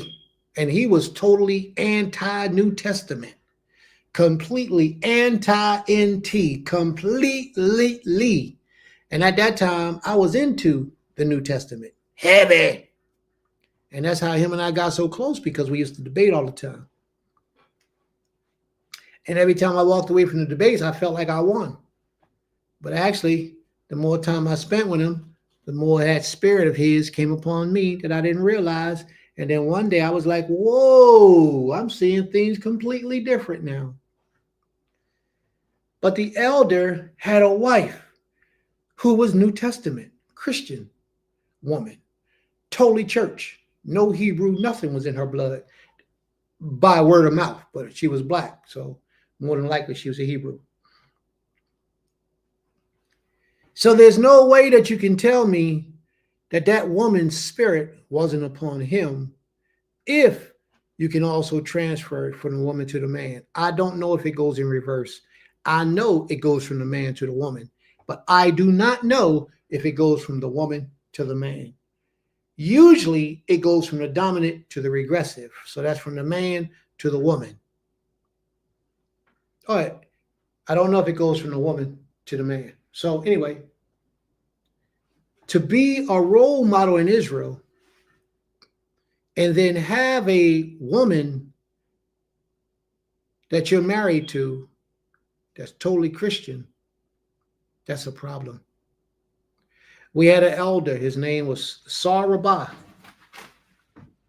another elder in Israel, supposed to be on the top of his game, living here in Philadelphia with two, not one, but two Christian women in Jamaica that he's providing for, taking care of, but yet he's going to stand up before the Most High's people and speak words of power and authority as if the Most High has ordained him to do so. And he got two Christian wives in Jamaica that he's providing for. How is that possible? How would these men, supposedly men of the Most High, do these things and call themselves representing the Creator? Now, being in that person's company, that same type of spirit will go in you, because you are associating with these individuals on that level. I called him out by name. That was intentional. I didn't make a mistake. You don't need to correct me. That same spirit can come upon you. And anybody in that circle, in that organization, in that spirit that's hearing the lessons and the words and the teachings of these individuals can also be grafted into that same type of energy. And that energy is wicked. It's not who we're supposed to be. It's not how we're supposed to be. We're not supposed to conduct ourselves like that. So you got to be careful of the company you keep, the people you have in your circle, and the people you hold close to you and dear to your heart. Because a lot of times, most of the time, if not all the time, the spirit that's in those individuals will also find its way inside of you. And if you don't call those things on the evil that you see, then you yourself can be contaminated by those wicked spirits. Do you know that there are certain venereal diseases that you can get just by touching somebody's hand? Shaking somebody's hand, you can catch a venereal disease. If somebody has an infection and they happen to touch themselves and don't wash their hands and then touch you, you can catch that. Do y'all know that that's a physical, realistic thing right now? The Most High knew it when he had the Torah written. And in the book of Leviticus, the 15th chapter, it starts off by saying, if a person has an issue, and that issue being their flesh, and you touch that person, and you don't wash your hands before the sun go down, then you're unclean to the next day. Because the Most High knows that that infection can be spread by physical contact, just by the hands. You don't have to have intercourse with these people. There are diseases that people get on their mouth, on their body parts, that they call fever blisters. A lot of people get fever blisters. Those fever blisters are herpes simplex, 5, something like that. It's a herpes virus. It's a contagious venereal disease. And a lot of people will get that disease and want to hug on you and kiss on you and kiss your baby. Kiss your baby. Kiss your baby. You're drinking after them. You're sharing cups and bottles after them. You get that disease because they're venereal diseases that's contagious just by touch. You got to be careful the people you're dealing with in your company. And if you see somebody, I don't care what their position is in this walk of life, if they got a fever blister, a cold sore on their lips, stay away from them because they're unclean. You can catch that just by drinking after them. The same cups they use, if you use their cups, you can catch that disease. Just like you can catch that negative, evil, wicked spirit off of people. If it's so easy for you to catch it physically, then you should understand spiritually you can catch those spirits as well. There is a strong presence within the earth, a strong and powerful attraction toward unrighteousness. A negative force governs the actions of our society and population on this planet. An unholy spirit inhabits the masses of our population worldwide, and it cannot be stopped except we destroy it from its conception or its foundation. And that's when it first begins to take and manifest itself in your life. That's when you have to destroy it. Job 9:24 tells us that the earth has been given into the hands of the wicked.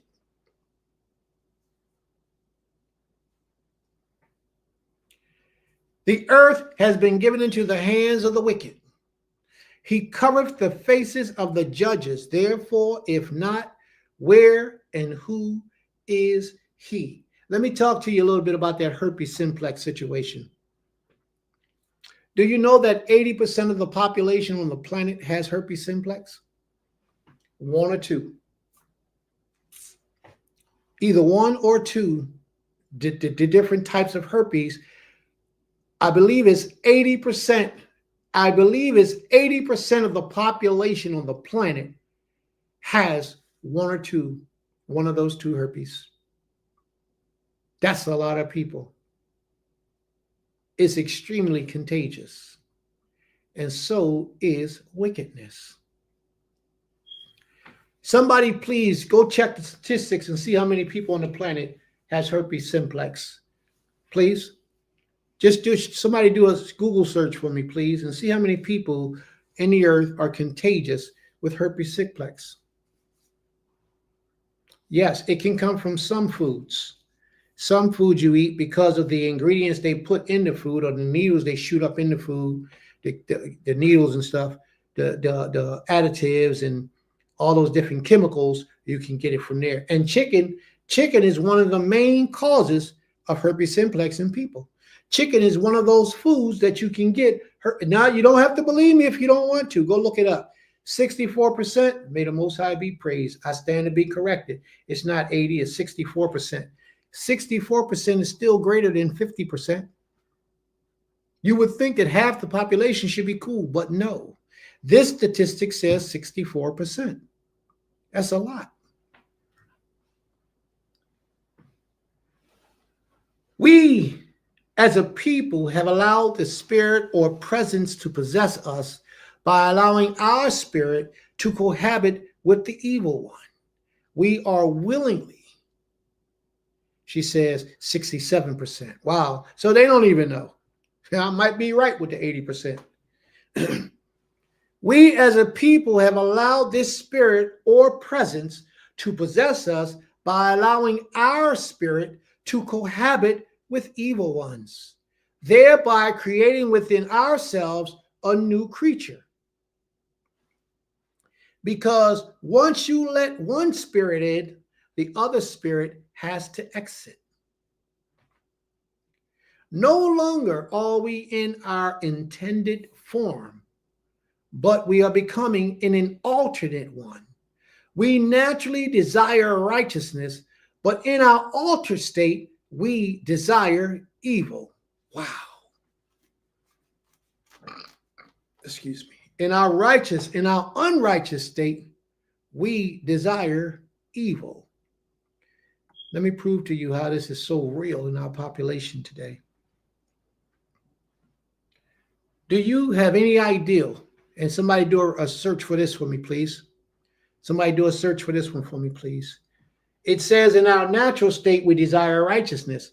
But in our unnatural state, in our altered state, we desire evil. Most young women grow up in life, and most young men, they grow up in life, and they are so decent as people. A lot of them be honest. And then a point comes in their life where they feel like they've seen and experienced so much negativity that a shift comes and they become somebody other than what they were when they were growing up. Do y'all follow me? Somebody do a search for me and tell me How many women are practicing magic or black witchcraft right now in the earth? How many women are practicing witchcraft? Young women. More young women are getting into it. I'm talking about 18, 19 years old, 15 years old even. More young women are gravitating toward the dark side of things than those who are gravitating toward the righteous side of things. There are more because we as a people, and I don't understand the reason why, I guess maybe I do, but I don't. Why we're so attracted to negativity as opposed to righteousness. I don't understand that. Bati says, yes, that's why a bunch of men/women smoking after each other was so gross. Even the person who rolls the joint has to lick it, has to lick on it like, ooh. 26% of young black women today are practicing Wicca. They call it Wicca. It's witchcraft. How many men? Probably about 30, 40% men. How many men are practicing witchcraft today? I think the statistics is a lot higher than that because a lot of people are not open with it. A lot of people hide it and keep it in the back as if it's not real with them, as if they're not participating, as if they're not doing these things. But a lot of people are actually contributing to these things because we are naturally desiring righteousness, but in our altered state, we desire evil. And then, like pain, if it is present for so long a time in your flesh, it becomes normal. And then it appears to go away on the surface. Not that you was cured from the thing that causes the pain, or even that which caused the pain has ceased. No, that's not why the pain seems to go away. It's because you eventually absorb it into your consciousness and your subconscious mind. That's how wickedness is today. Living a life of wickedness becomes a part of you, where you absorb it into your nature. And you don't even realize that it's wicked and evil anymore because you have been doing it for so long. We get accustomed to doing wickedness. Our bodies, our soul, our minds desire it after so long of being prolonged with that in our essence. It becomes normal for us and it appears to go away. So is the process of sin. We begin to hate and despise righteous associations subconsciously because of our evil desires and actions. We begin to hate righteous associations because of our subconscious, because of our desires to be a part of wickedness and evil. Also note, scripture states that if one was to improve himself, he will be forgiven. This action has to be performed by the individual. The word improve in the original language is yitob, coming from the root word meaning good.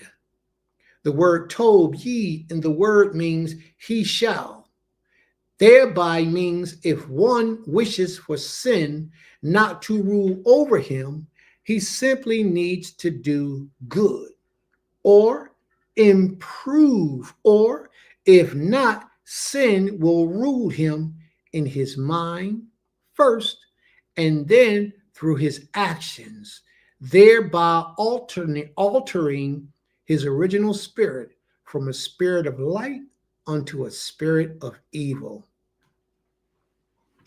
The spiritual war that we are presently involved in is being won by the enemies of the Most High, because many of our people are not striving to improve and have accepted this negative presence that dominates the world in their inward parts, in their minds, mainly rejecting righteousness and subconsciously have been taught to hate the Most High and all those that resemble his ways, as we allow ourselves to be used by this negative force to bring more evil forces into divine order.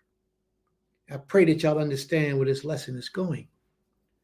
Often, the people of the altered state will kill the holy men of old because the spirits was not agreeing, thereby interrupting the divine work of the Most High. They will kill these righteous men. Can you imagine how history would have been about for our people if Yirmiyahu, was able to tell the king the proper way for life to be done for the Most High's people, and they actually did it? That means we would have never Zedekiah would have never went into captivity. The children of Israel spent 70 years in the Babylonian captivity because of Zedekiah and his forefathers who lived before him, who were wicked before the Almighty.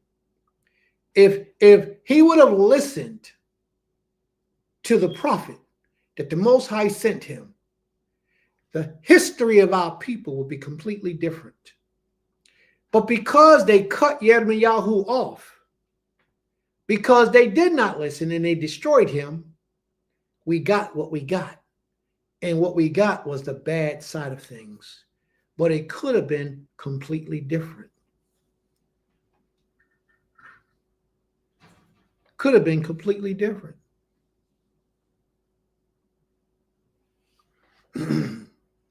Thereby meaning, if one wishes for sin not to rule over him, he simply needs to do good or improve, or if not, sin will rule him in the mind first, and then through his actions, thereby altering his original spirit from a spirit of light unto a spirit of evil. The spiritual war that we are presently involved in is being won by the enemies of the Most High, because many of our people are not striving to improve themselves and have accepted this negative presence that dominates the world in their inward parts, in their minds. Many reject righteousness and subconsciously have been taught to hate the Almighty and all those that resemble his ways, and we allow ourselves to be used by this negative force to bring more evil force into divine order. Moses was envied by the people, but was the most righteous. They could not understand why they hated him. It wasn't Moses they envied. It was the spirit he possessed, that holy divine spirit that is not of this world. And within the spiritual war, the most popular way is the way of evil. And I need to let y'all know, family, but we are at war, and it is a spiritual war. And the way of evil is the most attractive for most of our people. The power that be teaches that one should not murder, and they make up laws and penalties for those violations of the law, for those who violate the law. But just recently in the year 2005, 35 Iraqis was killed in a war that had no righteous reason for beginning. That was this. That was murder. And what penalty will the superior officers responsible for this desecration? What penalty will they receive? They will be applauded by their governments for doing what their governments have implemented and put it in place for them to do, to go and murder innocent people. Same thing with the COVID situation here right now today. That jab that they gave us, a lot of people was, I just read a article, or I just watched a video just the other day, a little short skit about this man who went out and got a life insurance policy for $100,000. He went out and got a life insurance policy for $100,000 just in case. And then he went and got that needle. And when he got that needle, shortly thereafter, he died. The life insurance policy, the people didn't pay. So they took him to court. And the judge upheld them not having to pay because this man, they say, knew what would happen, the possibility of what would happen if he was to go get that needle. So he took precautionary measures, getting an insurance policy, went and got the needle. He died. The insurance company refused to pay. And the judge said, because he knew the chances, because it's been publicized all over now, because he knew the chances of what would happen, he committed suicide. And if you don't believe me, look it up. They said he committed suicide because he went and got the needle. How many of us have taken that needle today? Let alone how many people have taken it, but how many people have passed away as a result of that needle? And do you realize that you can't hold anybody accountable for that? That's murder. They knew what that was doing. And then the judge in his case said that needle contained experimental drugs. That's what it said. The judge said that needle contained experimental drugs. Therefore, if you take experimental drugs and you're found to pass away from taking experimental drugs, your insurance company don't have to pay for you. So that's what they said about this man. And therefore, they didn't have to pay. They know that they're murdering our people. But they themselves are held to a different standard than what they expect the people to be held to. And that itself is a spiritual warfare, and it's unrighteous.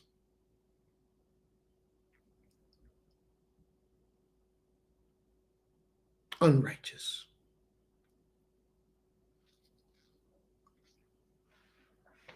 This was murder.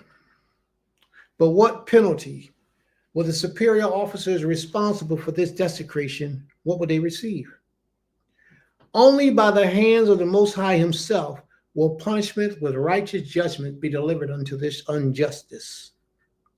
We must return to the righteousness by the Most High unto the Most High with our whole minds and maintain the mind of righteousness, that we, the saints in the service of the Most High, may bring forth redemption unto the earth.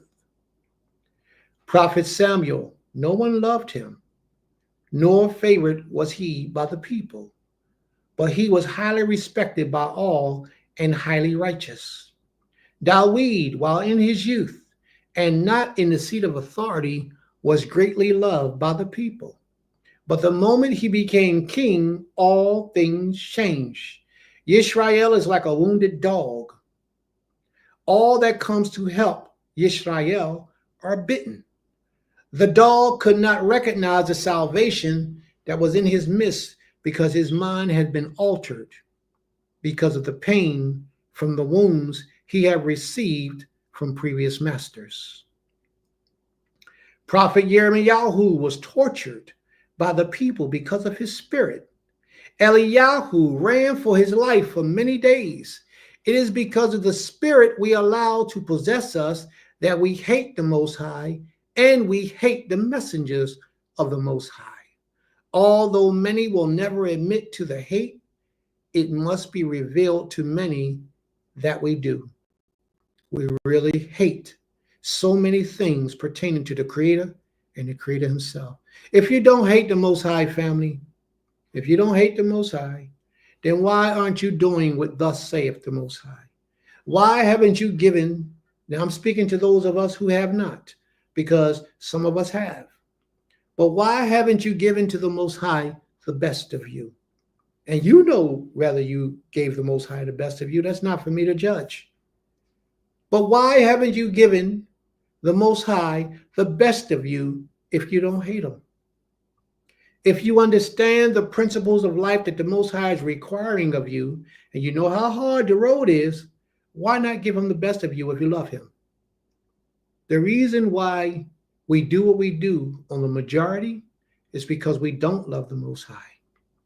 We don't fast, we don't pray, we don't meditate to him. We'll do that in other entities to other things, but to give all that glory to the Most High, there's a problem for us. There's an uncomfortability inside of us for that. And these are the things that we got to get past.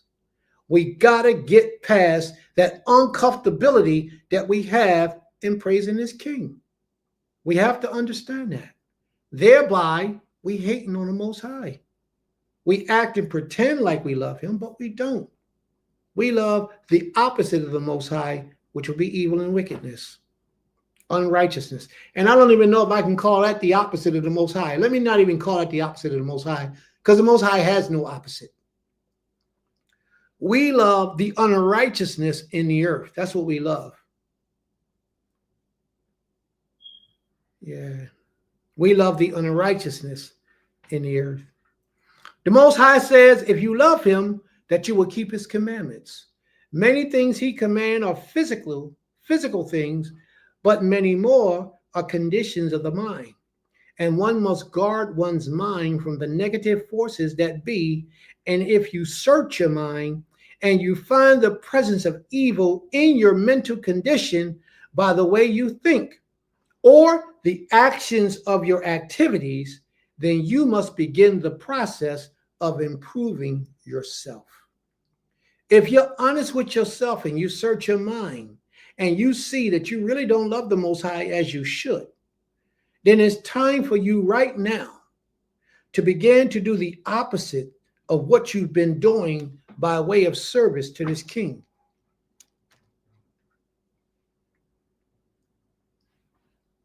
If you find that you have accepted the evil state of unconsciousness you possess, knowing that it is evil, and you have willingly defiled the laws of the Most High, maintaining within your mind the spirit of pride, the spirit of envy, the spirit of jealousy, the spirit of hatredness, the spirit of selfishness, the spirit of covetousness, and arrogance are many of the different ways you show the Father you hate him.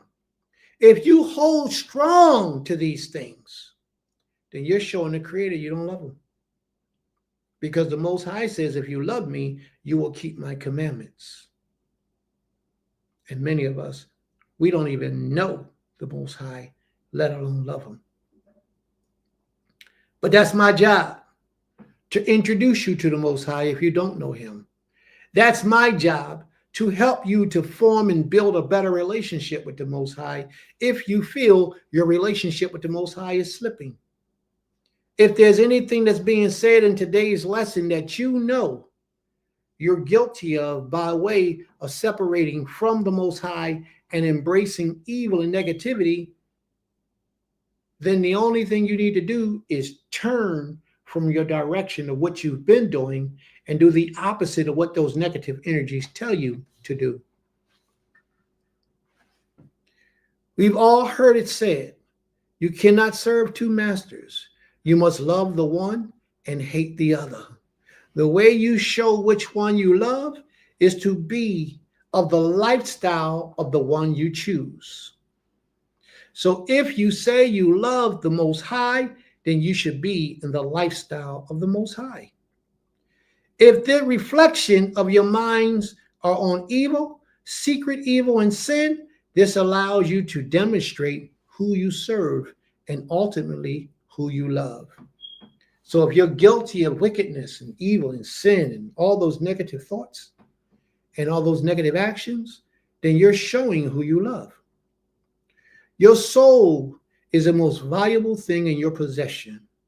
And upon your exit from this life, you don't want it to be scared. So clean your souls daily. Just as you take pride in bathing your flesh and your physical appearance, you must guard your soul from the spirit of corruption. Your soul pays the price of your sin ultimately. The earth has been given into the hands of the wicked, and they rule with wisdom to maintain their position of dominance. They guard their position and gain new recruits daily for their master. They have mastered the art of deception and control the different media outlets to enforce their mastery over you. They have learned to tap into a secret science of the mind, control, and manipulation, and are undetected by the victims that they place those evil spirits upon. You think it's just something simple. Oh, I'm just watching a movie. Oh, I'm just listening to a song. Well, when you watch movies and listen to the songs, those movies and songs empower you to do either righteousness or to do wickedness. And if the people who are promoting these musics and these songs are wicked, then these songs are usually promoting you to do wickedness.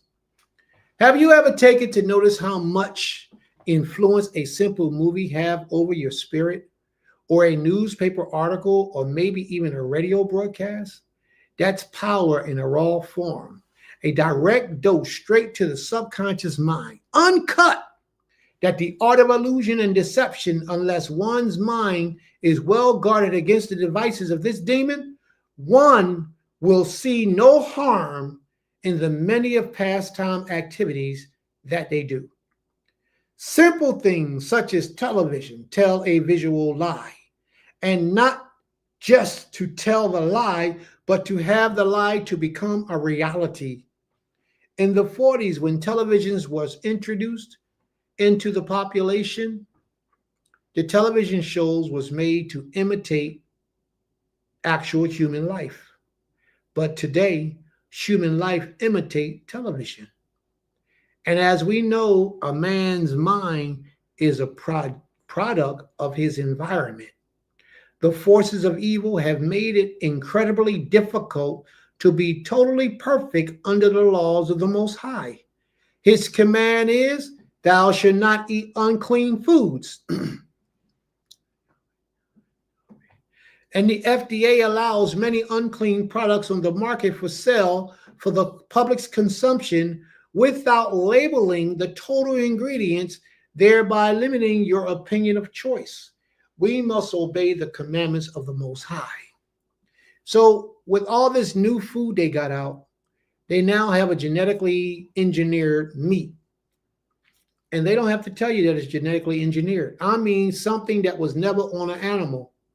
This meat was completely made in a laboratory. Completely. A piece of beef, a piece of chicken. It's the meat. It was completely made in a laboratory, totally, from its conception to its soul to its consumption. Ask yourself, would that be unclean? Would it be unclean?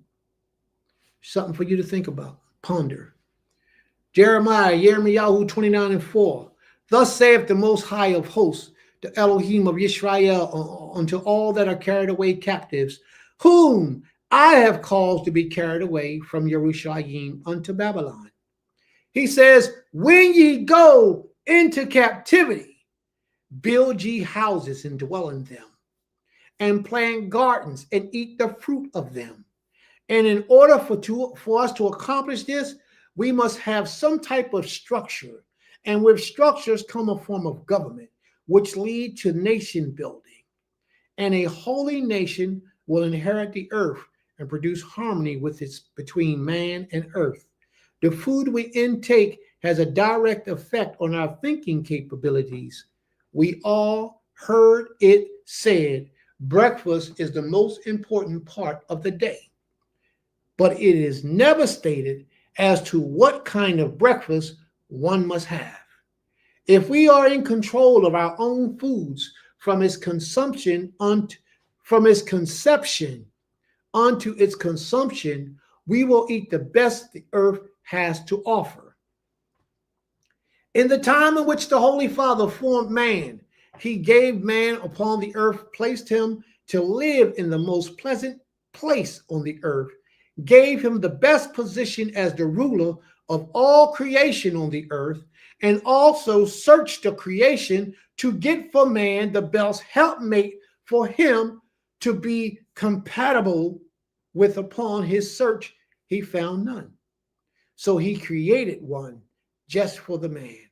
He wanted man to have the very best of everything. He loved man so much that even the rain did not fall upon his head. It came from within the ground as dew from under his feet to water the earth.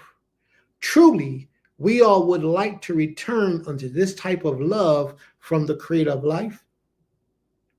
He also gave to man the best of food to eat, which was the herbs of the field. And you find that in Genesis 1 and 29. We must return to the best food, the best of relationships, the best government, and last but not least, the best life by returning into the best power, the Most High, the one and only Himself, Yotzer. The power has been given into the hands of the wicked to test the souls of the righteous, to see if you are worthy to rule. But many souls fall victim, think that it's just employment or entertainment as the purpose of life, not knowing that all along you are actually feeding that evil presence that has been supplanted within your subconscious mind. Except you all live with the same spirit and all strive collectively in the same direction to disseminate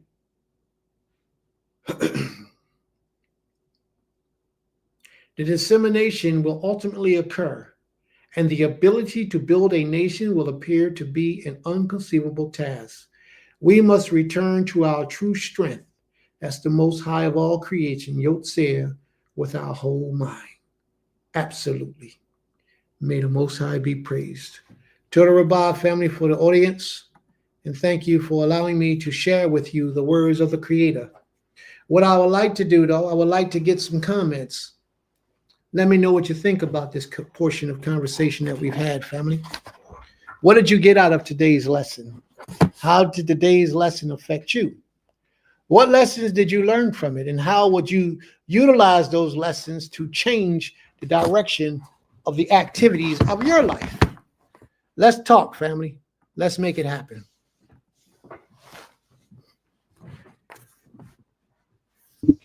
Shabbat Shalom.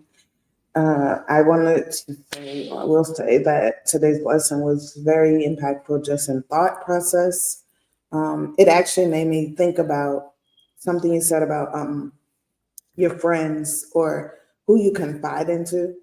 It made me think about, she was like a best friend. I mean, we spent days together and, we're both in this walk of life. And I shared so much with her. And about 10 years ago, because she basically had a falling out, she's put all type of my business on social media. But I didn't retaliate. I just, I didn't say anything to her. Now, today we're cordial, to the point where, we speak to each other, we share, loving and admirable words to one another. But I know, like in my heart, I just can never have that same trust, And what I realized is that I haven't been able to have that trust in anyone since that has happened.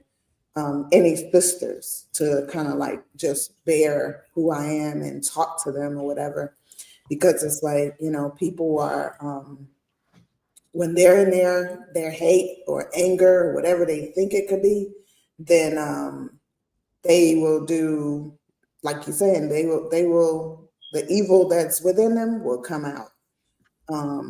And so, I'm not one, I don't hold grudges. And I don't have a hate in my heart for anyone. And there's some people who, a lot of people would look at me and be like, you should really hate that person, but I don't.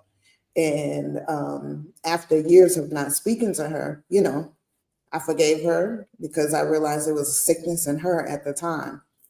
But I also know that it's shielded me or guarded me where I don't have that same, I just don't open up myself like that. And then you were talking about like guarding ourselves because the enemy, a lot of times we look around and we see people that look like us. We see people that dress like us, you know, say they are us, but in truth, a lot of that, if you know, even through actions, people can show you in actions that they're like us.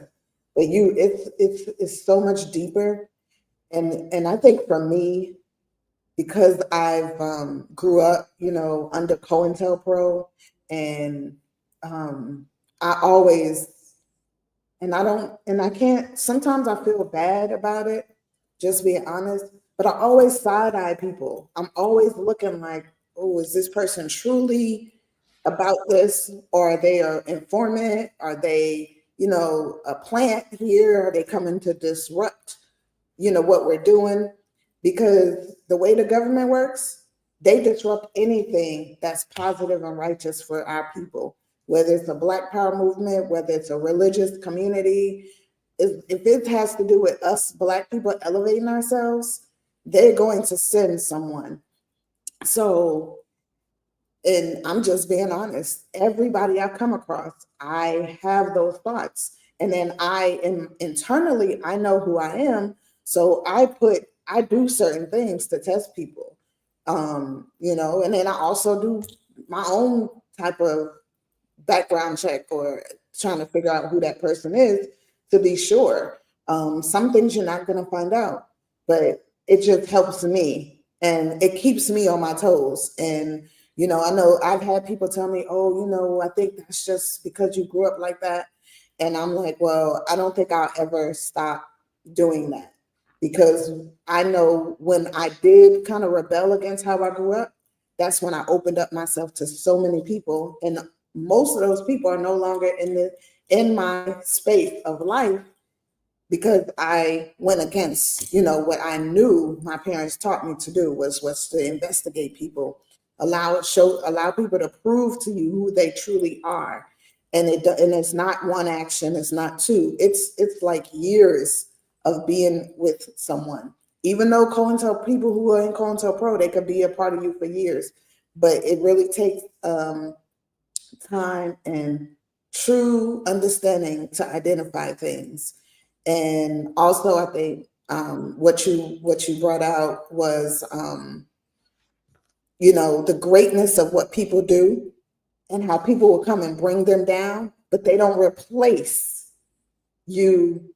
You know, whoever they brought down, like we talked about El Hajj Malik Shabazz, his people turned on him. But who out of all those people who turned on him came and stood and carried on in some form of fashion in his way?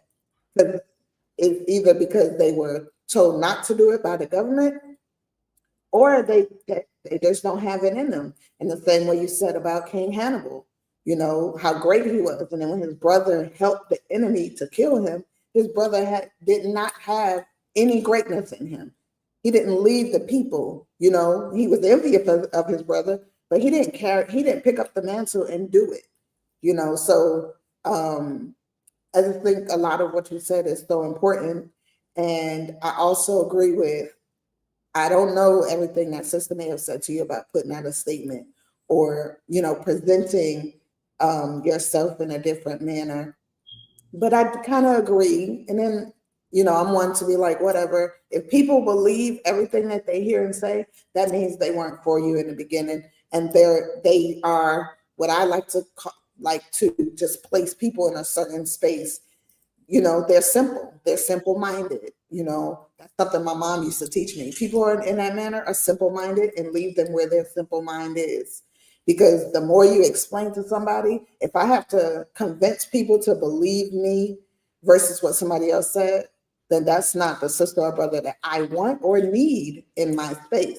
Because if it takes a simple word for somebody else to turn you against me or turn you against the mission of the Creator, then you are not supposed to be here anyway. So, you know, that's why I said I kind of agree, because, you know, you want people to hear you, but in some ways, if they're gone, they're gone. And if they truly want to know the truth, they'll come and talk to you directly. They'll come and ask you, so what happened, or what is this? What are they saying, to have a better understanding of who you are or who a person is, versus just believing and running with the pack of everybody else. So, yeah, Zehu, that's it. May the Most High be praised. May the Most High be praised. Toda Rabbah. Toda Rabbah. Very good presentation that you presented. You want to address some of the things on the sideline?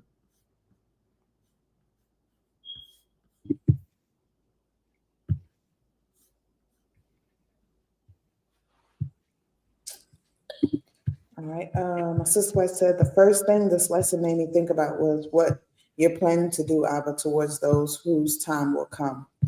LOL. And then, Praise. oh, May the Most High be praised. and then Zaquina Sakari says, true presentation of what is going on now. Words written ages ago continue today.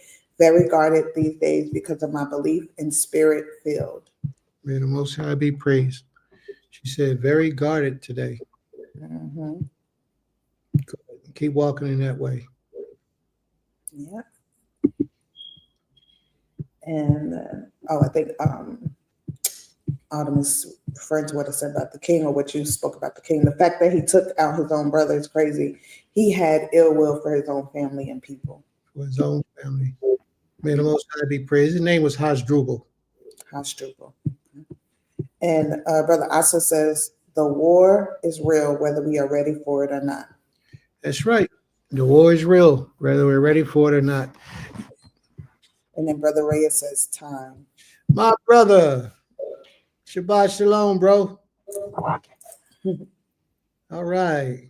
How's the family? May the Most High be with you all. Okay. So there we go, family. Does anyone else want to make a comment? And if you feel like you want to speak your piece personally, you're welcome to come into the room to do so. Any other comments? Hey, I would like to say something. The comment I made about the brother, I'm sorry, I thought that was about how Malcolm X died by being taken out by his family or his brother. Was I wrong about that? Yeah. Malcolm X was taken out by brothers of his community, but not actual blood brothers. Mm-hmm. And who? Okay, so who were you guys referring to then? The conqueror Hannibal. Oh, okay, gotcha. Okay, He was taken out by his blood brother Hasdrubal.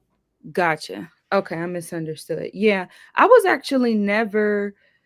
Just real quick, I was actually never really taught about Malcolm X. Everything that I know about Malcolm X is just from like TV. Unfortunately, I was actually never in elementary school or really even in high school that I can think of ever taught about Malcolm X specifically, like, which is a shame. So I'm sorry I got that mixed up. Thank you for correcting me. But I wanted to say that this lesson made me really think about the part where you said a daily shedding of your soul, or a daily cleansing of your soul, because since sin lies at the door for each and every one of us, I think that that's just kind of like the daily battle. And I think the Most High, he obviously knows that sin lies at the door. That's how this sphere, this reality is created. He wants us to conquer the sin. He wants us to come triumphant every single day over this sin, whether it be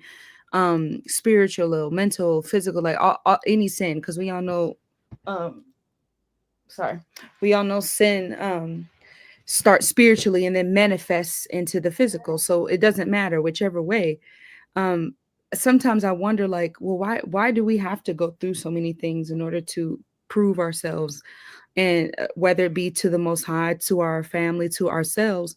And I think that the Most High designed it, possibly, the Most High designed it that way so that we could build up our spiritual strength. So that way, when we are called back to Him, we have done everything we can to the best of our ability to be the best that we can. So that way, when we meet Him and He puts us in our next sphere or reality existence, wherever He has our resting place, He can be proud of us. And not only that, that's the after the transition. But before the transition, while we are still here, you have to go against sin daily, or daily shed of your soul, a daily cleansing, so that we as his people can be a light, can be the leaders that we're supposed to be. And that's just how it is. Other people respect you when you have gone through something, right? Like, and you can respect people who haven't gone through as much as you, but people tend to, I like to think that people tend to follow those who have gone through something and can show, okay, this is how I've messed up, this is how I've learned, this is how I'm going to teach you about this so you don't do that, right? So it's just all a part of learning and encouraging others, as far as going against sin, going against adversity. It's a part of the plot. So in a way it's hard, but in another way it's beautiful, because it's strengthening your spiritual muscles, and it just keeps you focused on the creator. So I'm thankful that we have these days to refocus on the creator, and to lay our sins on the ground for him, and to have another day to reassess our relationship with him, and to do better for him. So that's what this lesson made me think of. Say who? May the Most High be praised. You said something that was really important here. In preparation, your sins to help you in life. I mean, your resistance of sins to help you in this life. But I also want you to know that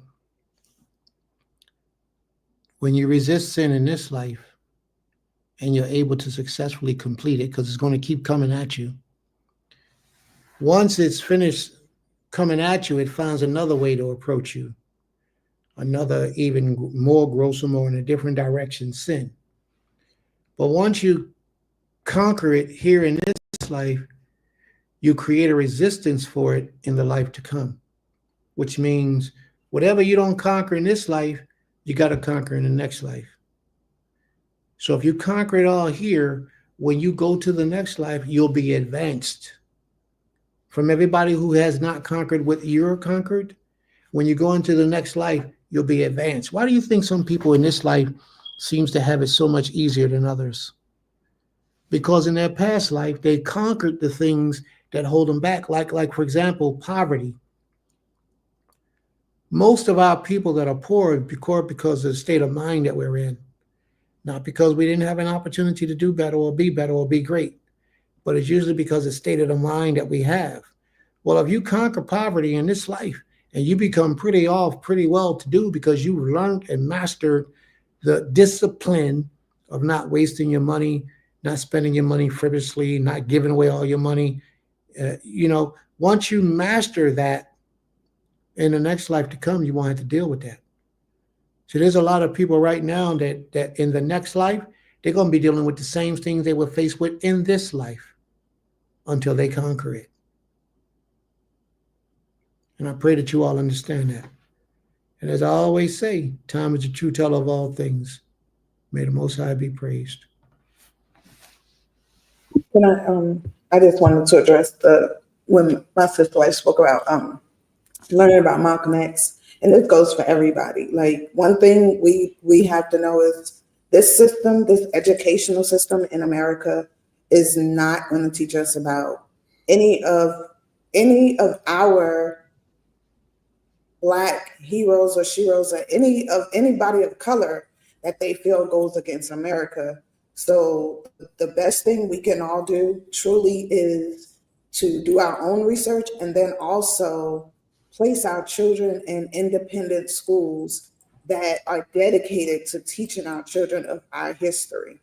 Because if we depend on them, we wouldn't know practically anything about our people. That's why right now in the state of Florida, and there's one more state I can't think of right now, but they're actually banning the any type of conversation in their history books about slavery, about certain things that they did against Native Americans and Black people here in America.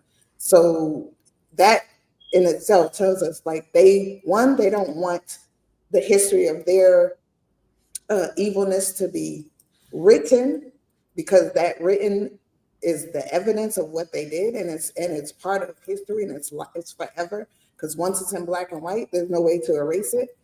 And then also, they don't want us to know our history, because then that makes it for us to be able to rebel because we know the truth. So, it's sad, but this, we're living in their land. So it's only, and I won't even say their land, we're living in the land that they now have power over. So of course, they're only going to give you so much to know about who you are. That was wisdom. We live in the land that they have power over, but it's not their land, it's our land. This land belongs to us. All right. Fresh Zoo Life. Shabbat Shalom. Fresh Zoo Life. Aim. Let me do Aim first. Mhm. And I'll go to the other brother.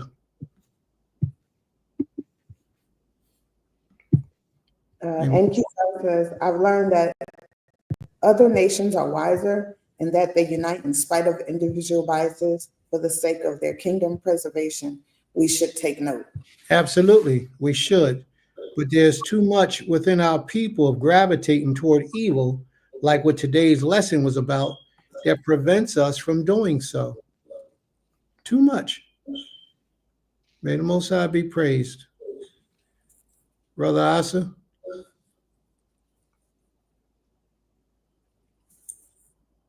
Lima? Brother Asa says in Deuteronomy chapter 20, verse 1, when you go out to battle against your enemies, you shall see horses and chariots. Does he follow up? No, I don't. No. Okay. Brother Asa, you want to follow up there? I know he came on stage. I think he got knocked out. Oh, okay. Maybe he had an emergency or something.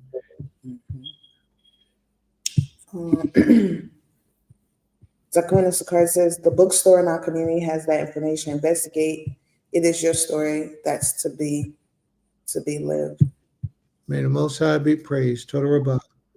There's a lot of information in the bookstores. You should be running there now while you can, because in a little bit, that information is not going to be accessible by you in the manner that it is now. Mhm. Believe me, they got something for us. Brother Asa, did you want to speak? Yes, Shalom. Thanks for the message. Just realizing that the war is real and the enemy seems very big and very unconquerable. But we don't have a lot of time, As at the end of this day, maybe in another minute or the next hour, the challenges will come because the adversary is always lined up, sorry, against us. But this text that I was Brother Asa, we can't hear you. saying, the text that I was sharing, it was cut off the screen because of character limitation. So, but let me go to it quickly. It's just a reminder for us. Deuteronomy 20, verse 1. It says, when you go to battle against your enemies and see horses and chariots and the people more than you, be not afraid of them, for the Most High is with you, which brought you out of the land of Mizraim. And it shall be when you are come nigh unto the battle, that the priest shall approach and speak unto the people, and shall say, Hear, O Yasharal, ye approach this day unto battle against your enemies.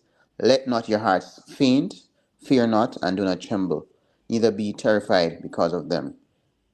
For the Most High is he that goes with you to fight for you against your enemies, to save you. So we are assured, that we have the ultimate power, the Most High with us, and that will answer all the other questions because you had shared some examples about persons' expectations of you, how to respond to adversity, whether you put out a statement or you trust people. But when I look at it, we can either look on that side or we can just focus on the Most High and just avoid those kind of energies, direct our energies to more positive things. I would have been at the stage where I try to prove myself and to trying to secure the trust of others. But that's not necessary because at the end of the day, persons want to see the negative, and the negative will always spread. I try to trust persons up front. You can either trust them from 0% up to 100 or from 100% down. I usually trust persons 100% down, give them the benefit of the doubt, and whenever their actions speak, I take away from the trust that I extend. That's risky, but I believe, nobody's perfect. And if I can feel others person's trust, then, others should have the chance. But once we learn, we must know how to have friends and acquaintances at arm's way so that they do not get the better of us. Right? We have to be wise as a people.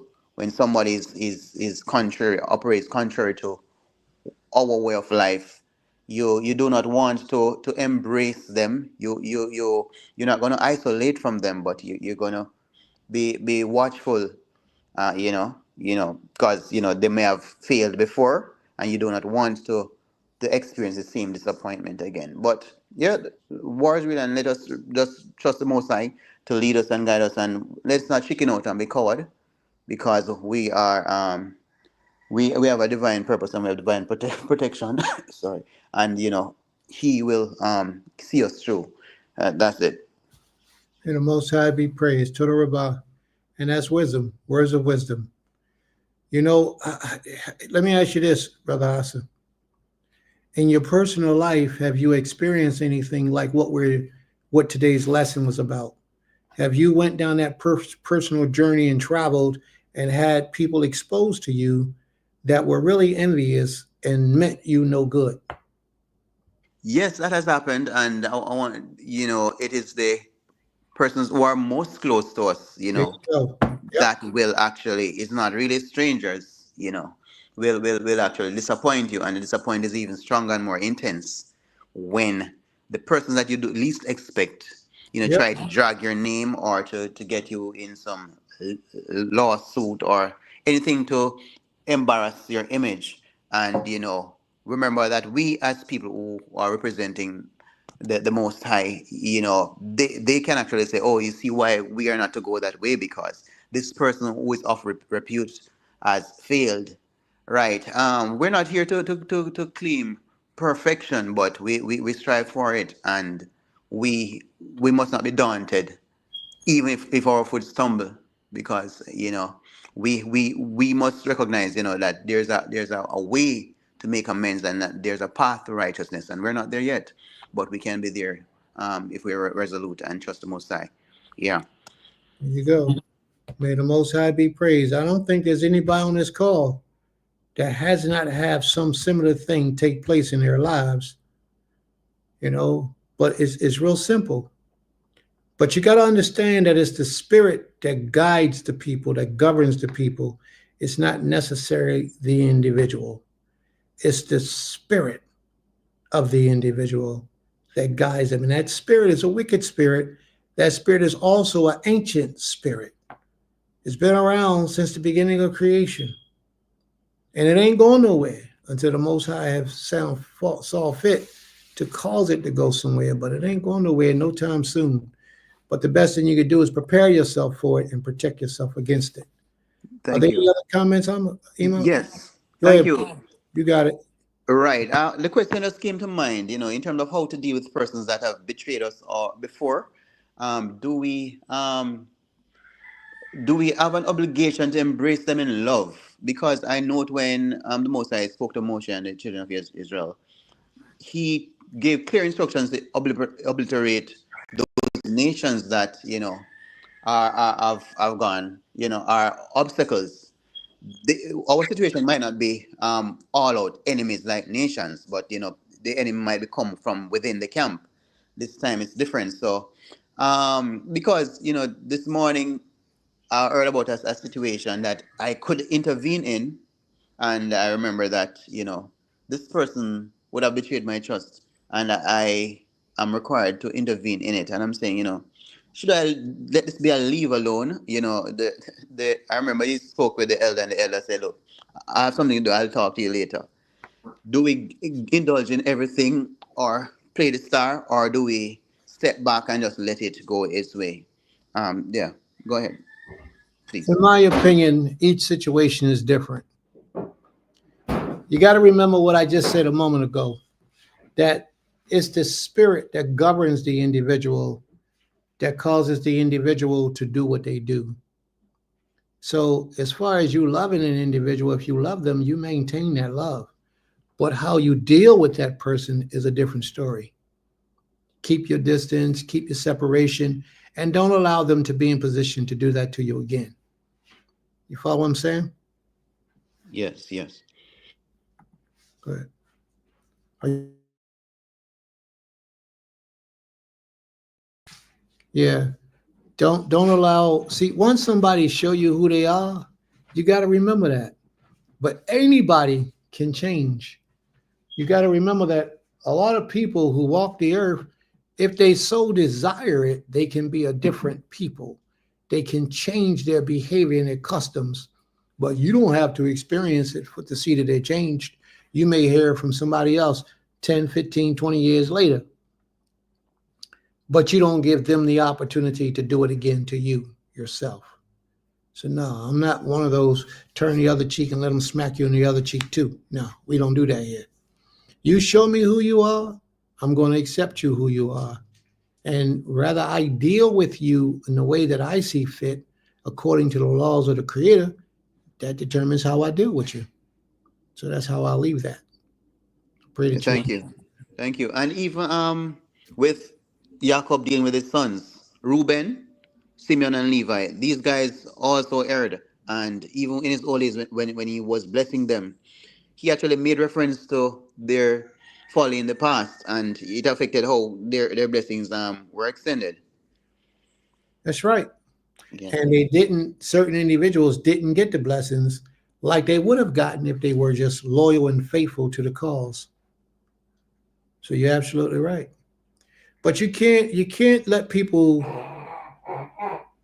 have their way with you, because if they do, people will destroy you and you'll be less than nothing. But if you stay on the side of righteousness and the Most High is there guiding you, the Most High will fight your battles for you. Now, that don't mean that you sit on your hands and act like nothing ain't going to happen because you just waiting for the Most High to destroy them. No, that means the Most High will bless your efforts and you will be victorious. You have to remember that. And sometimes you got to go 2 or 3 times. You might not win the first time. You might not win the second time. But that last time, the Most High was just testing you to see if you wanted it, how bad you wanted it, how much you was willing to sacrifice to get it. And you showed him. Therefore, he gave it to you. Just because it looks like the enemy won, don't give up. Keep fighting, keep striving, being diligent, being persistent with it. And the Most High give you the victory, long as you're on the right side of justice. The Most High be praised. Another question regarding the need for peace. Um, should there be a balance? Because we understand that the war is not necessarily our choice, but it will come upon us. But there's nothing like peace, and I want to have that at all times. So, do we what posture do we take? Is it one of peace or one of war, or just whatever comes, we deal with it? The Most High says when you go out and you see your enemies, you offer them peace. And if they don't accept the peace, then you bring them war. Just that simple. And I suggest you do the same thing. When you go out and you see your enemies, you offer them peace. And if they say peace, then it's cool. Then you go your way, I'll go my way, we good. But if they say war, I ain't come here to be your friend or be peaceful with you, then you do whatever you have to do to annihilate and remove your enemy. It's just that simple. You have mercy in your heart, but the Most High gave you a command. The Most High says when you go out and you see your enemy in a way, you offer him peace first. We don't want no war. We don't want nothing that doesn't have to take place. We want it. We want peace. But if your enemies desire for war to take place, then you go out to war as if you have no other choice, no other option, and you want to survive. So there's your answer. You extend peace to all flesh upon the earth. But if they reject your peace, then you're not obligated to them. And that's right. Ima Sukari says, trust that the Most High is with you through it all. All right. Any other questions or comments, family?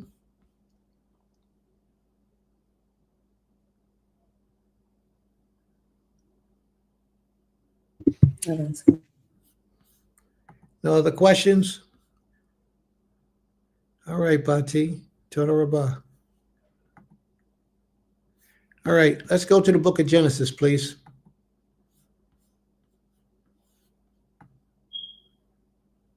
Genesis chapter 22. Genesis chapter 22. We're going to get through this. This is not too long, too hard, too strong, too much. Let's do it. Are y'all ready? Very important chapter. Genesis chapter 2. Okay, Ima with the fancy stuff. You did that, Ima? Oh, wow. All right, Genesis chapter 2. Do we have any volunteer readers? Anyone in the audience want to volunteer to read? You said chapter 2 or 22? 22. Okay. Do we have any volunteer readers in the audience? Because you know we always give people the opportunity to come up and do their part. Do we have any volunteer people in the audience who are volunteering to read? Anyone? If so, just speak up, hit the link, come on in, and let's get busy.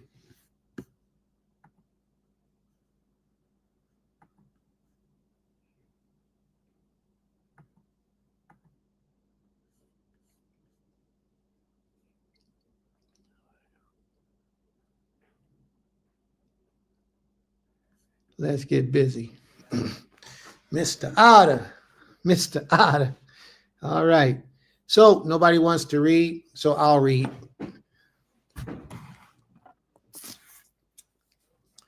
May the Most High guide my mind, my spirit, my body, my language, and my speech as I approach unto you, his people. May the Most High be praised. From everlasting to everlasting, he is king. The sacrifice of Isaac is what this next chapter is about. The sacrifice of Isaac. And a lot of things took place here that a lot of us don't know, don't understand. So it's my job to introduce you to these things. So if you will walk with me, please, as we take you on a journey to share with you about the sacrifice of Isaac, the son of Abraham. Remember Isaac? He was the first son of Abraham that was circumcised on the 8th day. All right. It says, after these things, Elohim tested Abraham and said to him, see, even the Most High puts you through a test to see if you're worthy of what he has to give and see if you're worthy of his company, his companionship. Even the Most High puts you through a test, through a rigorous test. So he's testing Abraham right now in a manner that a lot of us would fail the test with just the Most High speaking to us, let alone actually living it out. And let's see what happens. And he said, here I am, Ani Po. He said, here I am.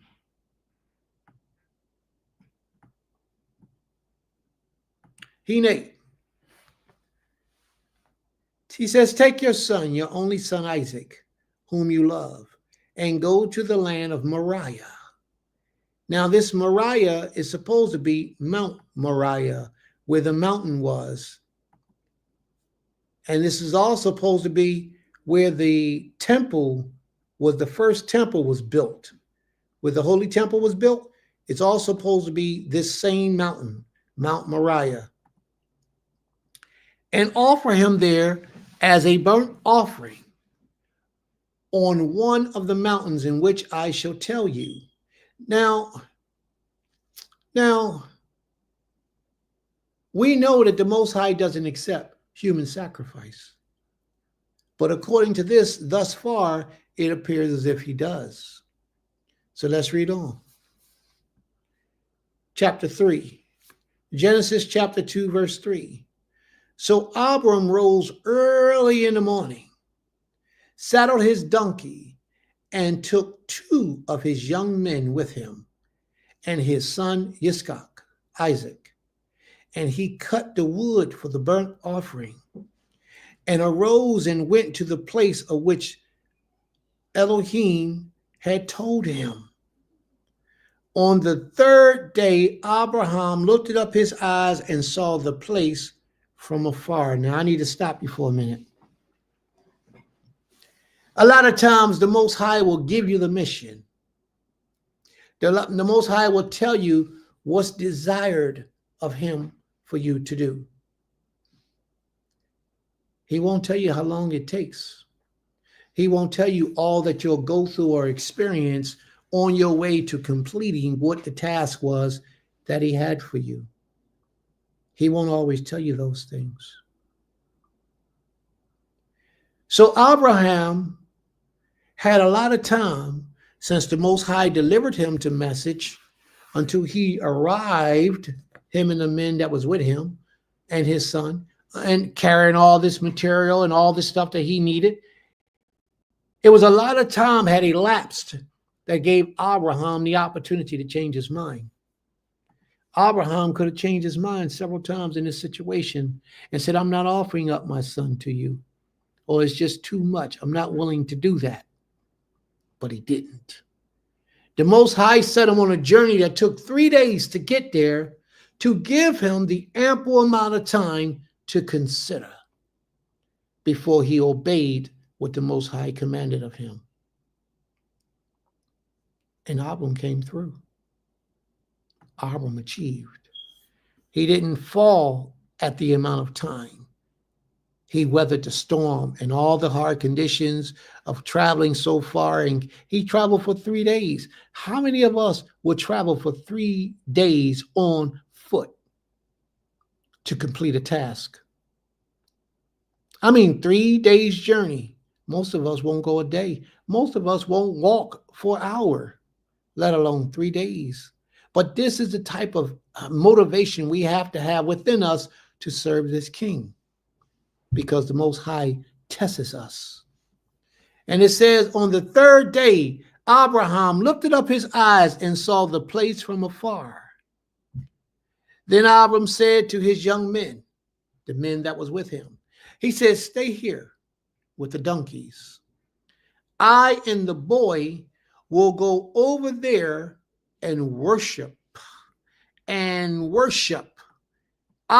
and the boy will go over there and worship and come again to you. Now, Abraham knew that he had to sacrifice his son. So I don't know why he told them that him and the boy was coming back to them. Maybe he didn't want to let them know what was going on. Maybe he didn't want to include them in the plans that the Most High had given to him. But as far as Abraham knew, just Abraham would be coming back and not his son. And Abraham took the wood of the burnt offering and laid it on Isaac, his son. And he took his hand, the fire, and the knife, so they went both of them together. So his son is actually carrying the wood. You know, I could think about that because it would help to make him tired. His son is actually carrying the wood. They got the torch to start the fire. They got the wood, and they're going up here to do this offering now. So they went forth, both of them together. And Isaac said to his father Abraham, because Isaac was familiar with how a sacrifice goes. And you have to have something to sacrifice in the sacrifice. So Isaac is looking around. He says, hey, Abba, we still going to do the sacrifice, right? Yeah, we doing it, bang. He says, well, I see the wood. I see the fire. But where's the sacrifice at? Can you imagine how Abraham felt when his son asked him that? It would be hard for him to say, you're the sacrifice. It was hard for him to do that, very difficult for him to do that. Abraham was that loyal to the Most High that he was willing to sacrifice the life of his only begotten son. Well, his son wasn't his only begotten, but his second son. Although somewhere in the scriptures it says that he was his only begotten. He said, "Here I am, my son." He said, "Behold the fire and the wood, but where is the lamb for a burnt offering?" And Abraham said, and I need you all to understand this, Abraham is walking in truth and understanding that the Most High will provide. Isaac has to hear the words of his father and just believe that the Most High will provide because his father said so. So they're going out believing in the words of the Most High. No matter what obstacles got in the way, they did not allow the word of the Most High to be interrupted. Abraham said, "Elohim will provide for himself the lamb for a burnt offering, my son." So they both went of them together. Can you imagine what was going through Abraham's mind? And not only his mind, his son's mind at the time. I'm sure his son wasn't expecting for his father to say that. You know, I'm sure his son wasn't expecting to be an offering. But yet he willingly walked with his father, not knowing what the outcome would be. How many of you are willing to walk with your spiritual leader, not knowing what the outcome is going to be, because you feel he's a man of the Most High, or you tested and tried him and he came through to be true to his word? How many of you women are going to walk with your husband because you know that he is a man of the Most High in your understanding, and you're willing to walk with him and to obey his voice upon his requests? Or are you going to still lean on your own understanding and do what you want to do, as opposed to what your husband requests of you, because you trust the spirit that guides him? See, because Isaac trusts the spirit of his father. Didn't cross his mind that he would be a sacrifice, because his father said that the Most High will provide his sacrifice. And because his son trusted in him, he followed his instructions. And when they came to the place of which the Most High, which Elohim had told him, Abraham built the altar there and laid the wood in order and bound his son, Isaac, and laid him on the altar on top of the wood.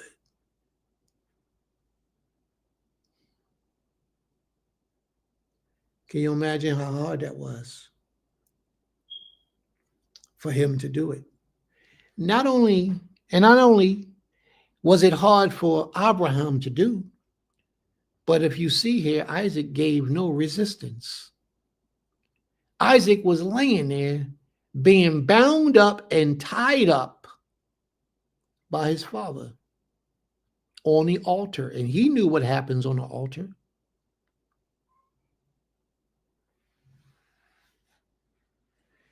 Then Abraham reached out his hand and took the knife to slaughter his son. Abraham reached out his hand to perform the act that the Most High had commanded of him. That's what we have to do, family. We can't talk Torah. We have to live Torah. We have to actually put in the work to show the Most High that no matter what obstacles coming our way, we ain't got no job. No matter what obstacle coming our way, we don't have a place to live. No matter what obstacles coming our way, we ain't got no husband or no wife.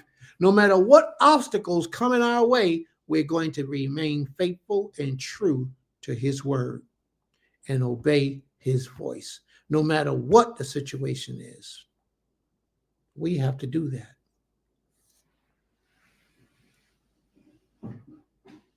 But as Abraham reached down to take his hand with the knife to cut his son's throat, and I know he was real careful and shaking and doing a whole lot of things because this was something that he didn't want to do, but he knew he had to.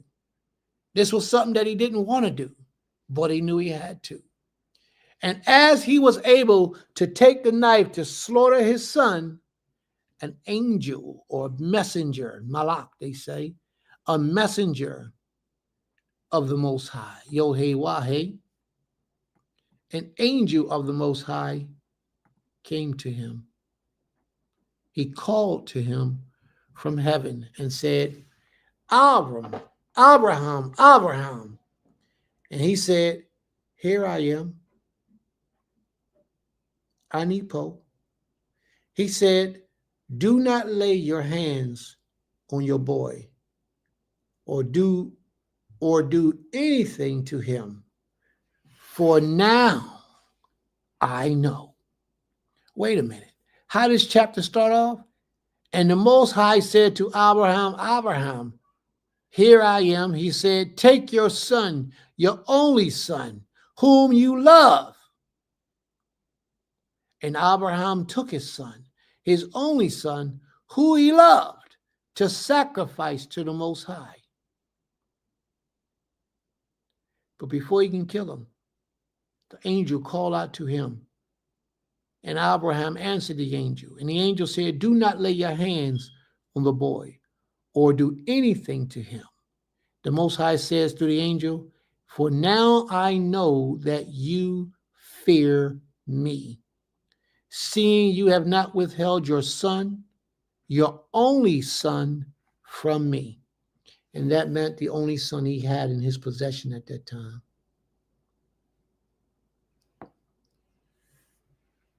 It was deep. And Abraham lifted up his eyes and looked, and behold, behind him was a ram, caught in the thickets by his horns. And Abraham went and took the ram and offered it up as a burnt offering instead of his son. Remember, his son said to him, Father, he said, Abba.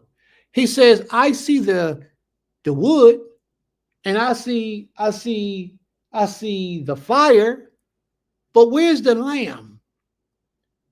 And Abraham responded to him, my son, be patient. Trust in the Most High. The Most High will provide his lamb. Abraham didn't know what he was saying. He was just trying not to tell his son that he was going to be the lamb. Isaac, who understood and trusted it, the leadership of his father, accepted the words of his father without question and was willing to lay on the altar to be cut up and burnt up as a sacrifice to the Almighty. How many of us are willing to do such a great and powerful thing as this?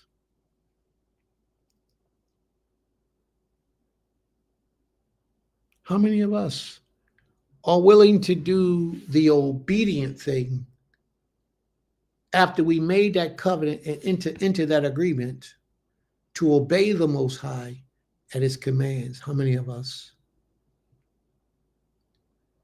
How many of us will be willing to sacrifice our children? Man, we so attached to these children today. We ain't willing to get these children up. But like Mr. Otter said, men was built different back then. Those type of men still exist today, just sparingly. Excuse me, just sparingly. And Abraham lifted up his eyes and looked, and behold, behind him was a ram, Ayel, caught in the thickets by his horn. And Abraham went and looked and took the ram and offered it up as a burnt offering instead of his son. His heart was so relieved. He felt so good that he didn't have to take the life of his son. So Abraham called the name of that place, the Most High will provide, Yotzer Yareh. As it is said to this day, on the mount of the Most High will provide. Yotzer Yareh, Rhea, Yareh, he will provide. And the angel of the Most High called unto Abram a second time from heaven and said, He's entering into this covenant now. He says, by myself I have sworn, declares the Most High. There's nobody next to me. I did this by myself. There's nobody above me. None. There's none beside me. I, by myself, have sworn, declares the Most High, because you have done this and not withheld your son, your only son, I will surely bless you, and I will surely multiply your offspring as the stars of the heaven, as the sands of the seashore. Family, the Most High has so many blessings in store for you. And every time he reaches out to try to bless you, something you do prevents the Most High from really yielding his strength unto you in your life. I myself fallen victim to the same thing. Don't know what it is, but whatever it is, I pray that I'm able to conquer it and achieve it. Whatever it is that you are allowing to prevent you from drawing closer to the Creator, let it go. In this instance, the Most High had to check Abraham to make certain that because he loved his son, he didn't put his son before the Most High. Every one of you brothers here today, I'm saying the same thing to you. There are things in your life that you really love more than you love the Creator. These things you will be willing to sacrifice and give up more to keep those things in your company and your protection and your, sometimes it's a woman. Sometimes it's a bad wife. Sometimes it's a girlfriend you just can't get over. Sometimes it's your children. Sometimes it's your homie that you know is bringing bad spirits into your life. You refuse to let these things go. Abraham said, ain't nothing going to prevent me from doing what you have for me to do, Father. Therefore, Abraham's life was extremely blessed. Not just himself in his life, but this blessing was so powerful that it extended down to you today of being his descendant. You are receiving that blessing today. That's why you can hear my voice. That's why you can see my face for most of you. Because it's a blessing to behold the goodness of the Most High. And you are definitely beholding his goodness. Every day of your life, every aspect of your life that you receive is a blessing from the Creator. And you have to understand that. How did he reward Abraham? Now your blessing comes the same way, but also remember, so does your curses. If the Most High can bring blessings upon a man's life in his lifetime and all of his descendants to come, then why couldn't the Most High put a curse on that man and all of his descendants to come?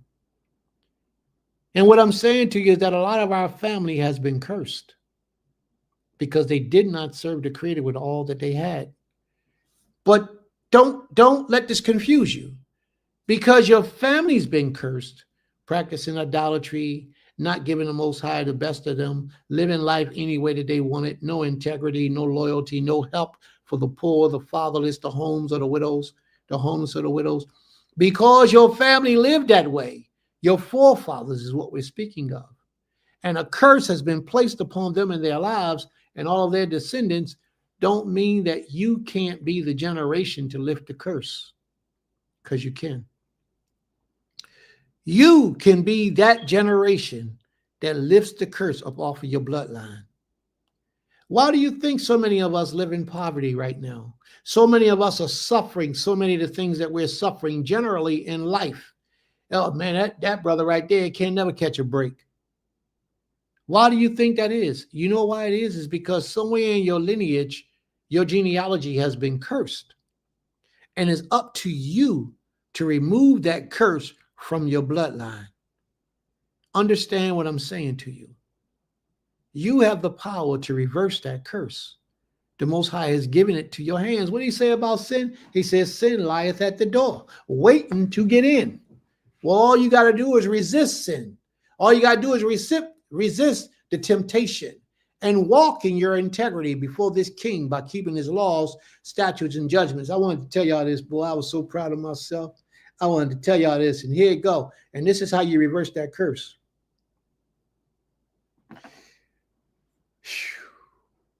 You know, I go to the gym sometimes, right? I go to the gym. And I had hooked up with one of my cousins. And we were going to be going to the gym together. And what happened is he didn't show up. So he was supposed to meet me there like 6 o'clock in the morning, 5:30, 6 o'clock in the morning, but he didn't show up. So nobody wasn't at the door when I went to the gym to stop you from going in. So I went on in the gym. I did that like 2 or 3 times. He didn't come the next day. I went on in the gym, worked out, had a good workout. Went in the next day. Nobody wasn't there at the door because I learned that they don't be there early in the morning at the gym. They open the doors and let people come in, but they don't check your cards early in the morning at the gym. So I learned that. I did it like 3 times. On my 3rd time, on my way there, driving in my car, driving down the street, the Creator said to me, "That's stealing." I said, "Whoa." And I'm in my mind, in my spirit, wrestling with myself like, stealing? That ain't no stealing. I ain't take nothing that didn't belong to me. He said there's a membership that you're supposed to pay to be able to have that freedom to do that. If you don't pay that membership, you're stealing. I said, all right, if what I'm doing is stealing, it's me and my conversation with the Most High. I said, if what I'm doing is stealing and this is not right, then what I need you to do is have somebody on that door today when I get there. Now, if ain't nobody on that door, then I ain't stealing. Because you know you can be confident and you got to know what you're doing, but you got to test it to make sure because it's not spelled out in black and white. So you got to put those challenges before that spirit, before the Almighty, that energy, and you got to challenge it to see whether you're right or wrong. So I said, well, if somebody on that door, then I know that it's stealing. So I get almost there. I said, you know what? Somebody might be at the door. So this is what I want you to do. Let somebody be at the door, but let them not be watching me when I come in. And then I'll know that this is your word and that it will be stealing. And then I'll have to sign up in order to join to go. I pulls up at that gym, park my car, stash my loot, my money, my wallet, stash my wallet. I get out the car. I'm feeling all good. Yeah. So I'm remembering what I said, the covenant that I entered into with the Creator. I get upstairs, somebody at the desk, and he ain't looking at me. He's looking at the wall. His back is to me. Just like I asked the Most High, if this is stealing, let this happen. And as I walked past him, he never even seen me. That was the 3rd time on my way to the gym. So I had to stop and have a conversation with this man because the Creator just exposed me to my sin. So in my integrity, I can no longer do that because now the Most High has shown me that I've sinned. So I can't do it again. I would be stealing. So I couldn't do it again. So I ended up buying a membership with them people. And now if I go, I just pay my way. So I'm saying that because how you walk in your integrity is very important. And a lot of us are guilty of things that we don't realize that we're guilty of. But when the Most High exposes it to you, whatever your issue is with the Almighty, test him, challenge him, because everything is not written out clearly that is a violation against the law of the Almighty. Test him and ask him to show you a sign if this is something that is evil and wicked or a sin that he desires not to be a part of your life. I could have went to that gym for a whole year. As long as I got there before 8 o'clock, I could have got in free. But the Most High convicted me, and the Most High showed me after my 2nd time that that was a sin, that I was stealing, and I didn't realize it. I just thought the Most High was looking out. See, that's growth and development on my behalf, because had that been last year, I would have kept going unless the Most High said something to me like he did this time and woke me up. This is deep how the Most High works. He tests you to see if you are worthy of his blessings by challenging you with the things that you desire most. Now, in order for a man to get up out of his bed 5:30, 6 o'clock in the morning to go to a gym, he desires to be at that gym. You see what I'm saying? He desires to be at that gym. And that's what the Most High had to test me with. And he did. He challenged me. He said, hey, do you desire to obey me, or do you desire to search and seek after your own passions and desires? Now, of course, with my mouth, I would say, I desire to serve you, Creator. But my actions could have been something else, but they're not. Because he let me know that I was wrong. So all I can do is confess my sins and change from my wicked ways. And that's what I did immediately. And so shall you.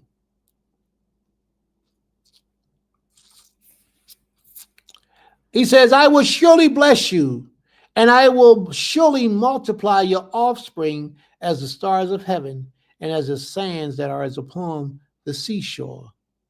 And your offspring shall possess the gates of his enemies. And in your offspring shall all the nations of the earth be blessed, because you have obeyed my voice.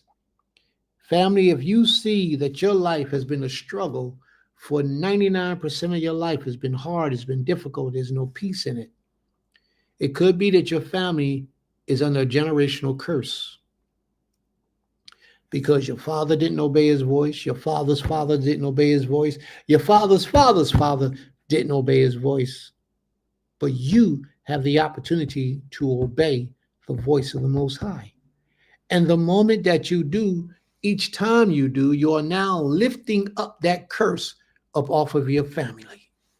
Just like the Most High put blessings upon the family, the Most High can also and does put curses upon your family. So Abraham returned to his young men, and they arose and went together to Beersheba, and Abraham lived at Beersheba. Now, after these things, it was told Abraham, behold, Milcah has borne children to your brother Nahor. Uz, the firstborn, Buz, his brother, Kamul, the father of Amram, Kesed, Hazor, Pildash, Jidlap, and Bethuel. Bethuel was the father of Rebekah. These 8 Milcah born to Nahor, Abram's brother. Moreover, his concubine, whose name was Rumah, born Teba, Gaham, Tahash, and Maacah. He, Nahor, had 2 wives, at least 2 wives, and multiple children. Multiple children. And that's the end for the scripture today, family. That's the end for the scriptures today. Next week we come back, we'll read 23. What'd you say? Read 23. No, we'll do 23 next. All right. Y'all, since y'all gonna push me, I'll do 23. Y'all just so bossy. But it's all right. We're gonna do it. Are y'all ready? All right. And Sarah lived 127 years. Sarah lived 127 years. These were the years of the life of Sarah. And Sarah died at Kiriath Arba, that is Hebron, in the land of Canaan. And Abram went in to mount to mourn for Sarah and to weep for her. And Abraham rose up from before his dead and said to the Hittites. Now watch how he do this. Watch how he does this. Honorable. This man is a prime example for a man, for an Israelite man or male to role model after, to learn from. Watch the integrity that he has. He don't want nobody to give him nothing. Some people today, man, you can't have a relationship with them unless you're giving them stuff, unless you're doing things for them that they don't deserve. And the moment you stop doing things that they don't deserve, they're angry, they're mad, they walk away, They're upset. They talk bad about you. They do all types of evil things about you, with you, and to you, and for you. As opposed to when you was giving them everything, they was real good to you. Watch how the Most High works.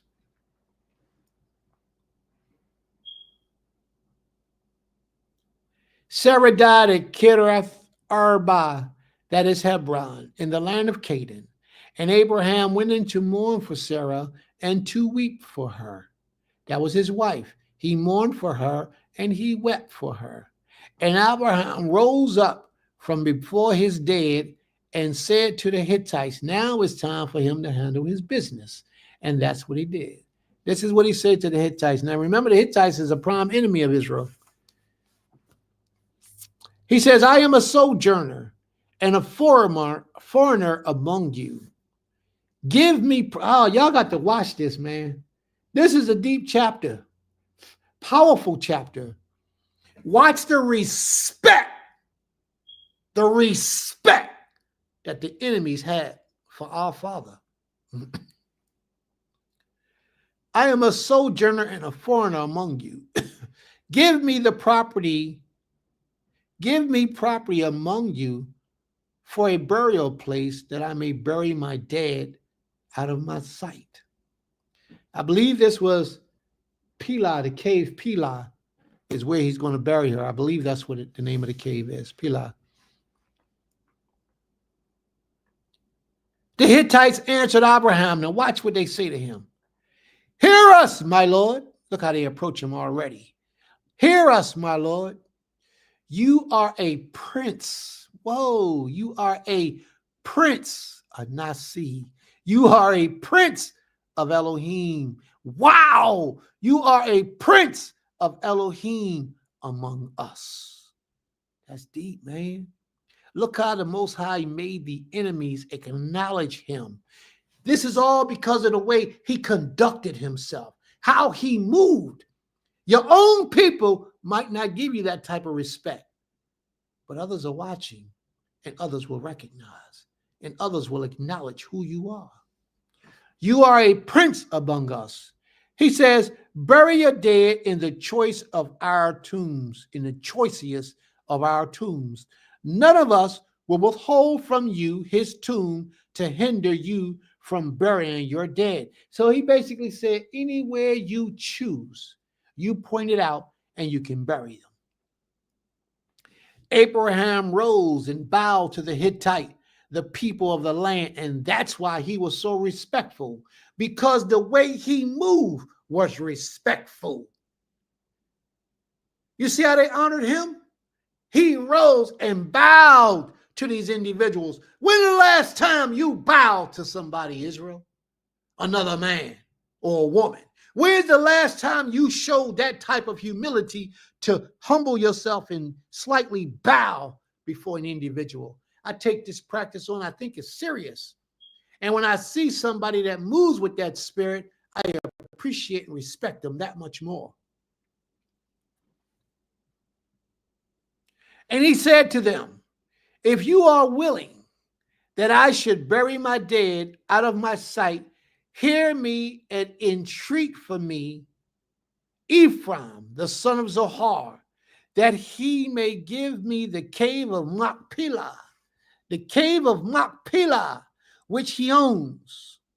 Now, when he says, and I want y'all to know this, because a lot of people in this world want stuff for free, stuff that they don't earn. A lot of us want stuff for free, stuff that we don't earn. And when we don't get what we want, we get upset. We get to pouting. We don't want to help, don't want to participate, don't want to be around, and we leave. That's what we happen. We separate ourselves from the position, the situation, and all that we did, because that person isn't friends to us no more because they don't give us what we want.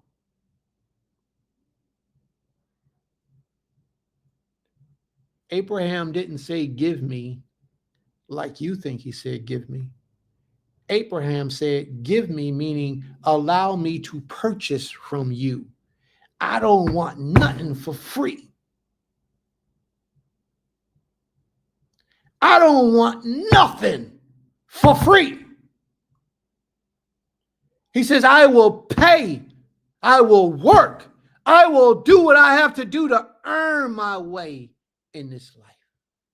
And not a lot of people are like that. You know, a lot of people are not like that.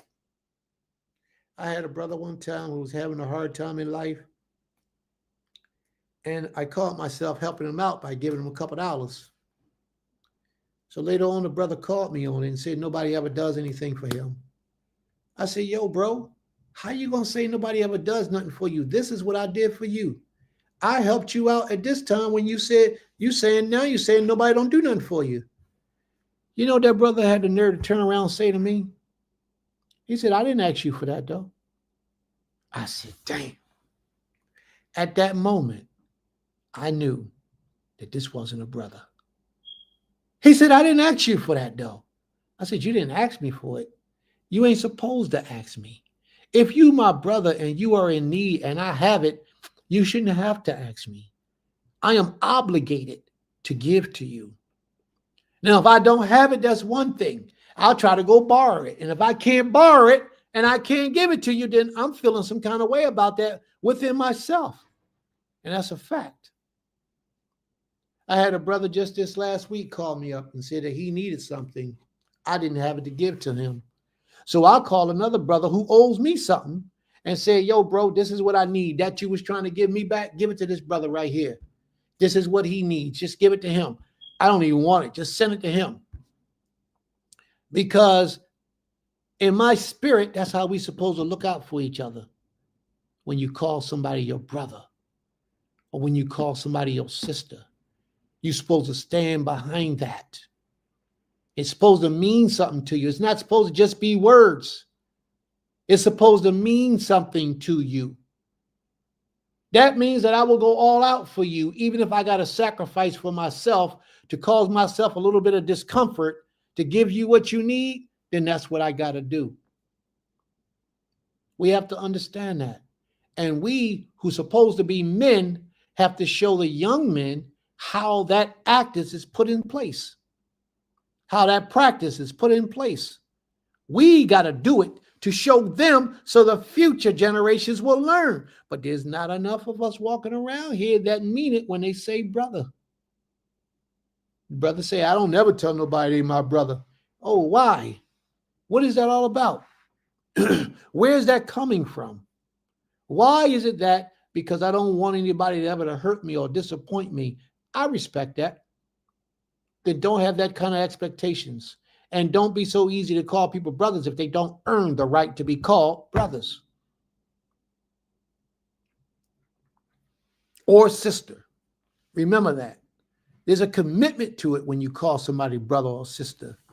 It's something that the two of you owe to each other. And that bond isn't supposed to be broken. It is at the end of his fields. For the full price, let him give it to me in your presence as property for a burial place. He said, I'm willing to pay full price. Now that's where me and Abraham got a conflict because I don't want to pay full price for nothing. I want everything on a discount. I want my gas and electric on a discount. I sign up for the special plan. Hey, give me my gas and electric at a discounted price. Hey, I'm 39 and 3/4 years old. Give me my discount.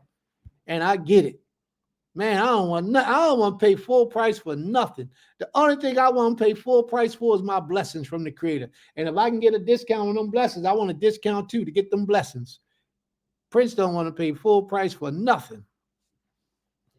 But Abraham, our father, who walks in his integrity, said, I will pay full price. Just give me what it is that I'm asking you for. And the leaders of that city went out and got Ephraim and said, hey, yo, give it to him. Now, Ephraim was sitting among the Hittites. And Ephraim the Hittites answered Abraham in the hearing of the Hittites of all who went in the gate of his city. He said, no, my Lord, hear me. I give you the field. He had that much respect for our father. He had that much respect for our father that he said, I give you this field.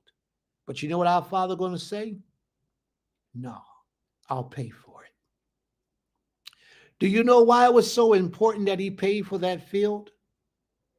Because although he would have brought it physically or was given to him as a gift, because he didn't exchange any money, the spirit that was already on it transferred to him.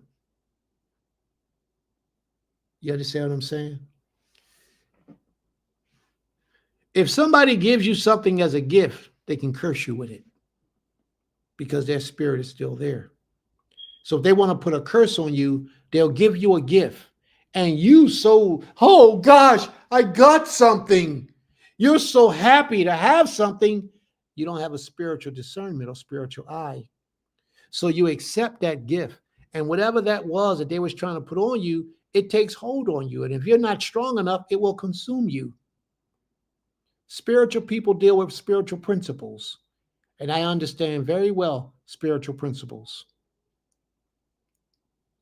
So therefore, when somebody gives you a gift, give them something in exchange, even if it's just $1. If it's a penny, just give them something in exchange, because in the spirit realm, that means something. Last time I received a gift from somebody without giving them something in exchange, and I'm talking about a physical gift, I had chaos and turmoil in my house. My whole energy was off, and I'm dreaming dreams about big monsters, big black monsters with white eyes touching me and hurting me and harming me, and I'm fighting with them in my sleep. When I got up, I took that gift that the person gave me, slung it across the street, and that spirit left, and I had to deal with that energy no more. I had to get it away from me.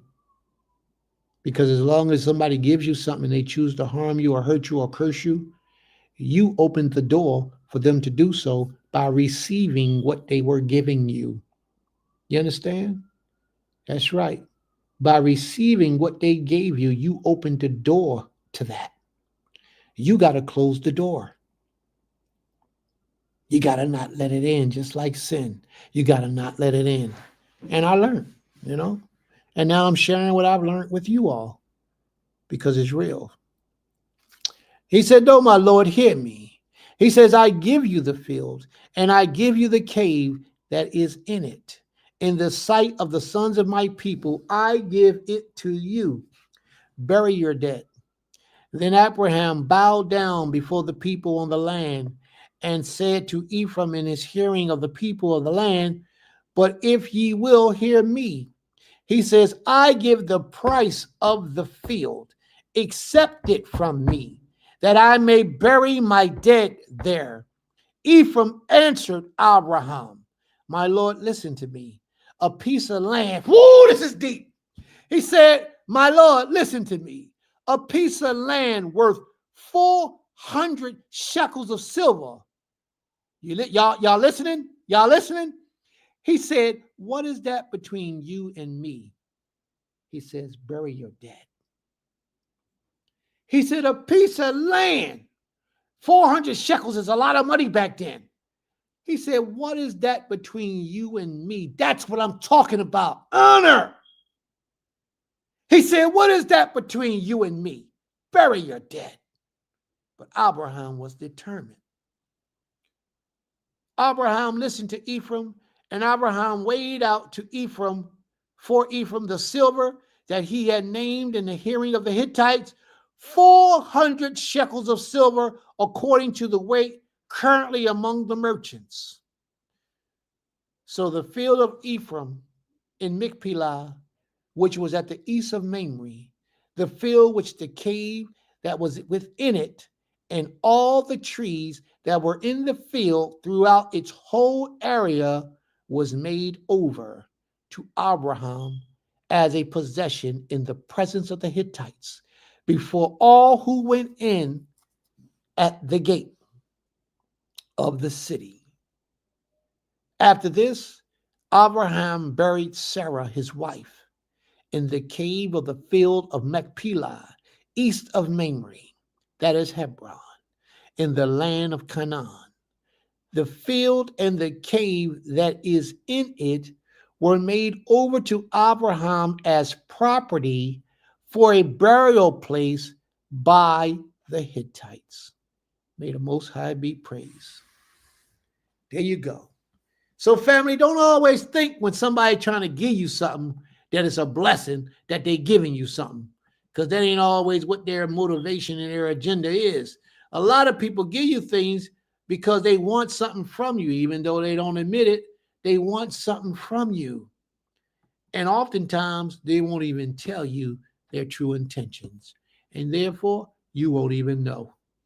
You would think this person is so nice of a person. This person is so kind of a person. And all they're really trying to do is put a spirit on you. Whether that spirit be good or bad, positive or evil, negative energy, positive energy, who knows? Don't take your chance unless you know that individual, that you truly trusted that individual walks with the spirit of the Almighty.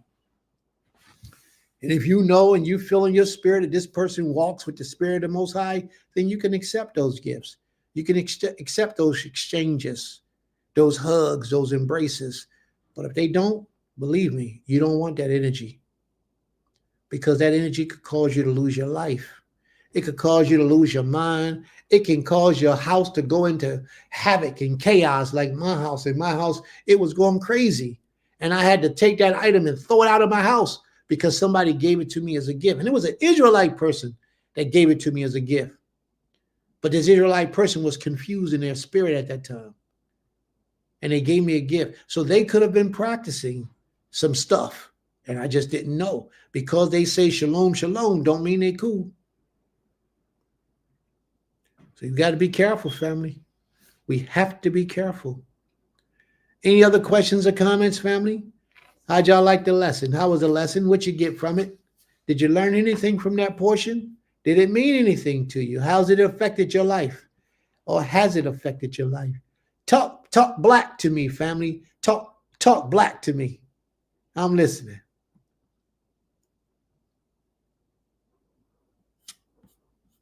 Not talk black to me. Shalom. Talk black to me. Go ahead, Ima. We listen to Ima. It was a beautiful lesson. I always like the part where you bring out how Abraham paid for the place of his wife's final resting place, because ownership is so important. Because somebody can give you something and take it back, but and especially if you don't have an exchange of something, then you really don't own it. It's not, especially something like that to that degree.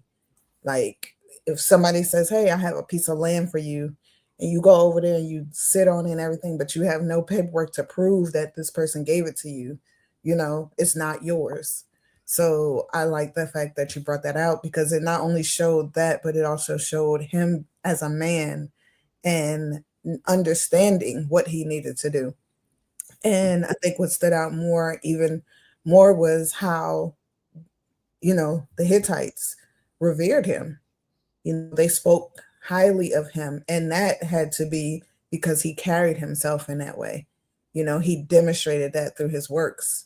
So, I think what I see the lesson as is, walking in your integrity wherever you are, standing firm on the creator that we believe in. It doesn't, whether you in the midst of your enemies or your family, your friends, because they will respect you on all those levels, so I really, I always appreciate how you bring out those different levels of understanding and points of, just points that we can reference. So, to make us understand, like, this, it's not easy, but it's not hard to do what we have to do in the name of the creator. We just have to truly believe in who he is and who we are and stand on it, and others around you will respect it. So they might not like you, but they will respect you. They might not like you, but they will respect you. Believe me. But stand on the principles of truth. All right, y'all. What you getting out of the lesson, family? Nobody talking to me. Zaquina Sakar said, most excellent. Got watch what? Oh, gotta watch what been gifted, basically what she's been gifted. May the Most High be praised. Absolutely. Akreya says Cain, he wanted a paid deed to that land. Yes, he did. Absolutely. So nobody could ever come back and take it back. Mm-hmm. Talk. Chief just Talk. said black to me. Black to me. There you go. Mhm.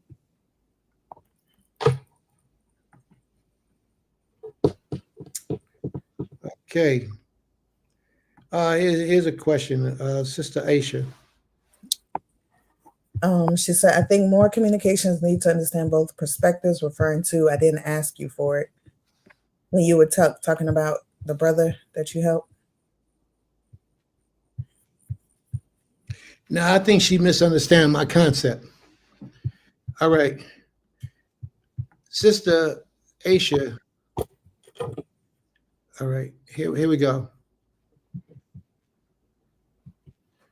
When you belong to a brotherhood and you're in a part of a brotherhood, and you see your brother in need of something, that you are able to give your brother or help your brother out of that hardship or that suffering or that pain, you don't wait till your brother come to you and say, yo, I need this from you, because that's belittling your brother. That's making him have to beg you, and it puffs you up and it makes you feel like you better than him. And that's not the way that brotherhood is supposed to work, or sisterhood.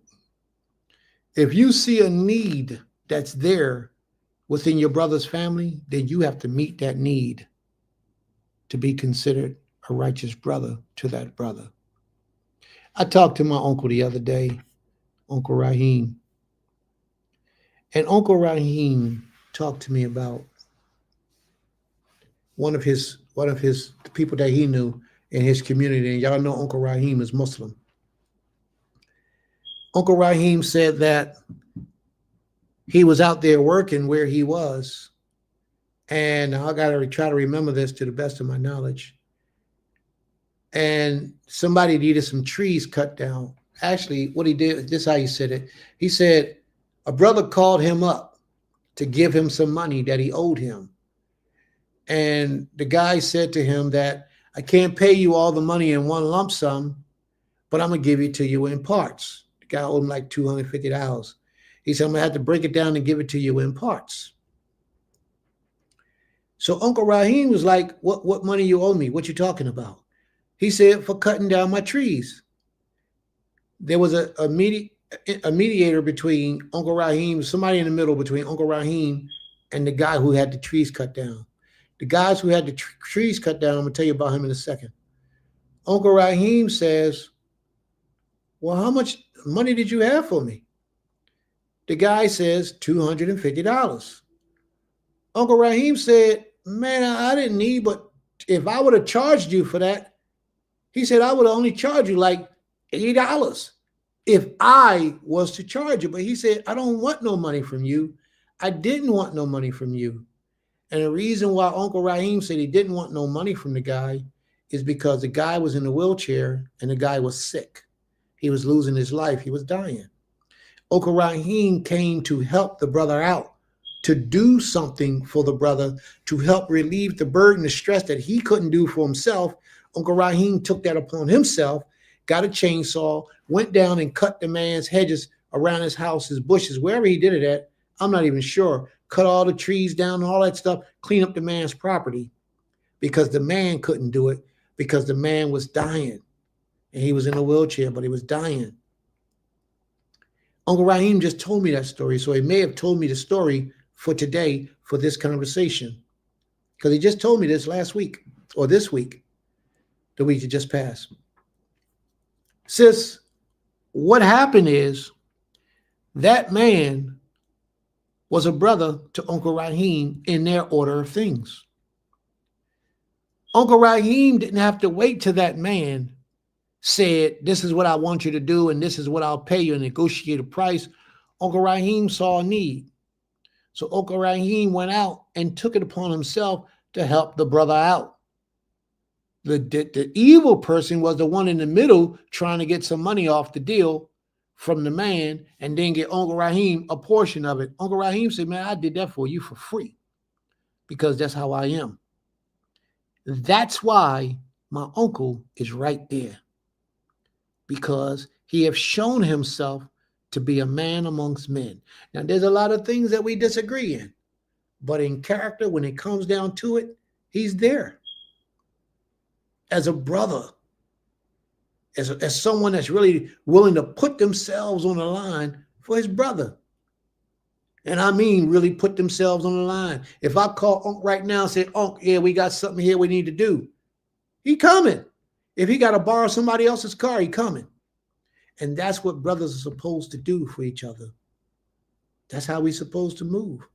So, sis, when I saw my brother, somebody I called brother, when I saw he had a need in life, it would be wrong for me to wait till he come to me and say, hey, help me with that. That's wrong for me to do. The righteous thing and the right thing for me to do is meet my brother where his needs are, if I'm able to do it. If I can't do it, that's one thing. If I can't borrow it, that's one thing. Then my brother, we both got to suffer. Me, I'm suffering because I wasn't able to give my brother what he needed. He's suffering because he doesn't have what he needs. But there is no way I could be sitting on the things and I'm waiting for him to come to ask me for what. That's what you do to friends. That's how you treat friends. You don't treat brothers like that. You treat friends and acquaintances like that. But a brother, that means something. That means you take on the burdens of that brother, and that brother takes on the burdens of you. Y'all outdoing each other in brotherhood. That's what that means. There's not a lot of brothers in Israel today. There's not. And some of the ones that I thought were brothers was the same ones who try to have me dethroned and kicked out of the community and banned for life. The same ones that I thought was brothers. So now today, you got to test everyone who says they are what they're not.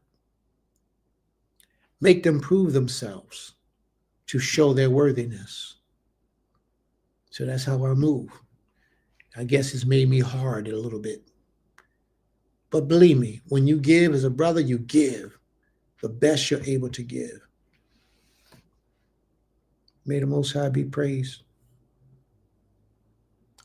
I think you understand, sis. If you don't, just post it in the room. Let me know, and I'll try to do my best to explain it better. And Brother Brahm says, that's right. If Abraham didn't pay for it, Yitzchak wouldn't have been able to ask for it from them later. May the Most High be praised.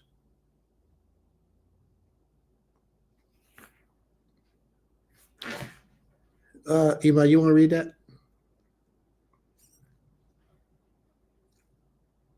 King Sis Aisha says, humility is needed from people in need sometimes, else their response may be, I didn't ask for it. We should be of one mind. However, since we aren't always of one mind, we have to allow people to ask for help.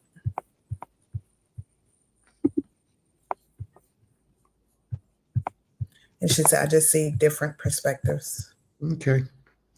Well, like I stated, sis, if that's somebody you call your brother or your sister, they should never have to ask for help. You should be offering it. If you have it, you should offer. It degrades a man to have to go to another man to ask for something. Like I knew one brother who had a whole bunch of money, and he come telling me one day about somebody he knows that's poor that be out there fronting like he got it all. You know, talking about the nigga, as he said, the nigga broke. And I was looking, I was like, why is he telling me about this other dude, how broke the other, and that's supposed to be his buddy. He's supposed to be his homie, his brother even. So if that's the case, and you already feel in your spirit that he's broke and he's done, you should be out there helping him without him having to come after you for help. That's how our forefathers moved in the ancient days. But a lot of that ancient spirit is not present in today's world.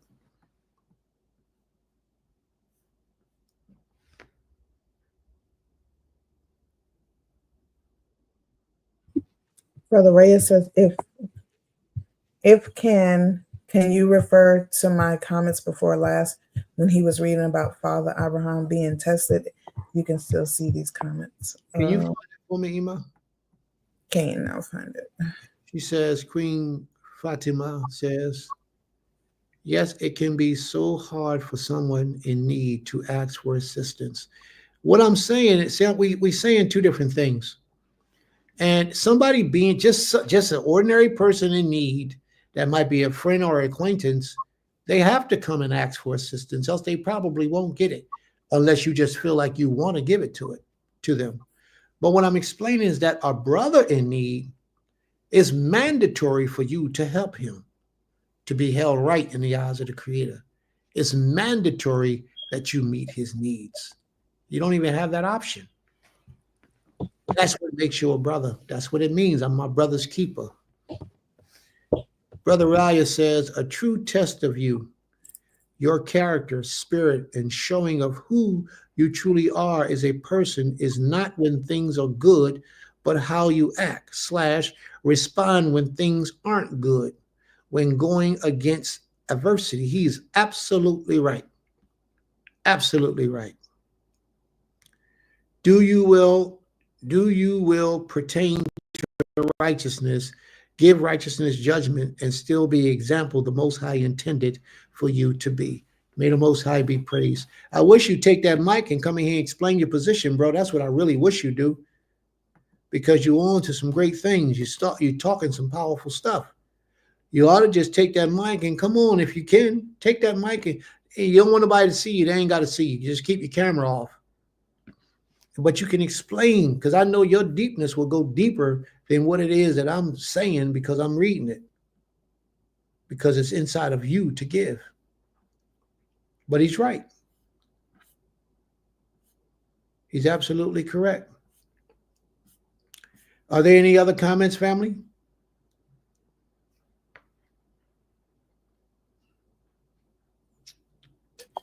I don't see any. Are there any other comments? See, because we don't understand today what true brotherhood and true sisterhood, what it's all about. But I do know that some people are just mentally, how can I say, hurt. Some people are mentally hurt. They're scarred because of some things that they may have experienced in their life with others. And they bring that into relationships, expecting people to cure them of their scars. And it doesn't always work that way. What it says, Creator is righteous in all things that has come upon us. For creation just acted truthfully, but we have wrought unrighteousness. We have done unrighteously. May the Most High be praised. Okay, I guess Brother Raya is either setting up to come up on the thing to speak, or he's not coming up. I don't know. Just wanted to give him some time, because he sounds like he's on to something real powerful. And I know it would be best if he put it in words to his mouth and don't have to take all that time out to type. I know how that goes sometimes.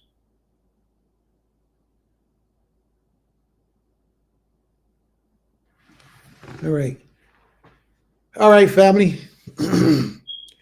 Are there any prayer requests before we close out? Are there any prayer requests? Did we have any prayer requests before we close it out for today? No. Okay.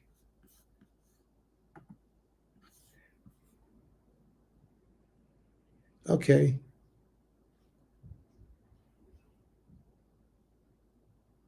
Absolutely. May the Most High be praised. Toda Rabbah. May the Most High be praised. All right. There's no prayer requests. We're going to close it out. Mr. Brahm, you still here, Mr. Brahm? You going to give us that prayer you owe us, Mr. Brahm? Creator is righteous in all things, has come upon us, for Creator has acted truthfully, but we have wrought unrighteousness. Absolutely. May the Most High be praised. Mr. Brahm, are you still here with us? You want to give us that closing prayer that you said you would give to us next time? And Mr. Otter, if your brother don't come up, would you mind taking his place? And if neither one of you chooses to come up, it's fine. I can take it. I can do it if you guys are not, because sometimes you might be unclean. You might not be able to make prayer. So if that's the case, just let me know, and I'll close it out.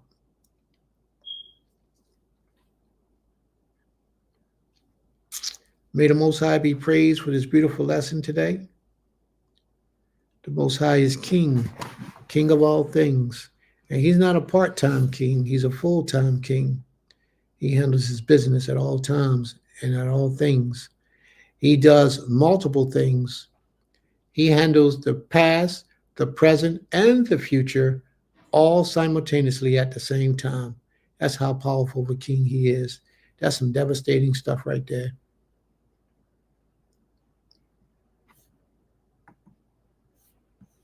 Standing in the need of prayer. Life has been tense.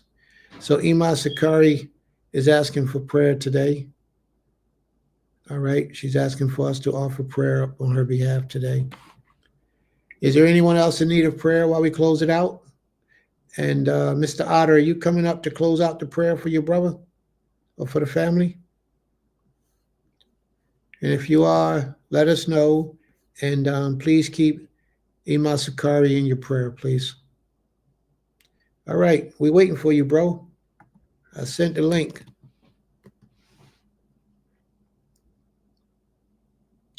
And please keep Ima Sakari in your prayer, bro.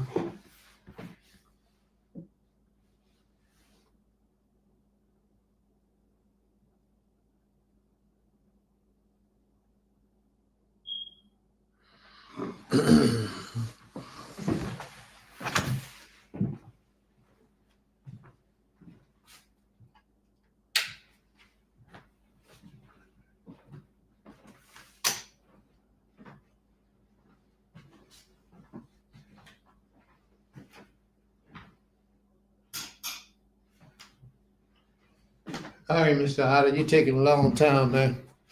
We're going to close this thing out, Mr. Otter. Maybe we get you next week.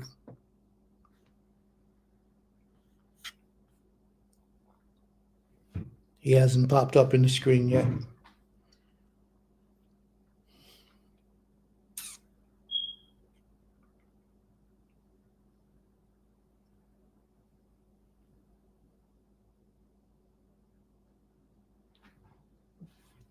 All right, Mr. Otter, we'll get you next week.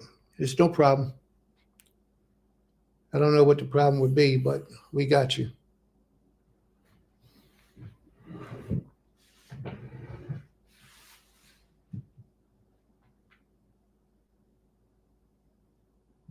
Can we all face the east, please? We all face the east. Clear your minds and submit yourself to the will of the Creator. Most High, great King, Master of all creation, we come unto you at this time, Father, asking for permission to approach unto your throne.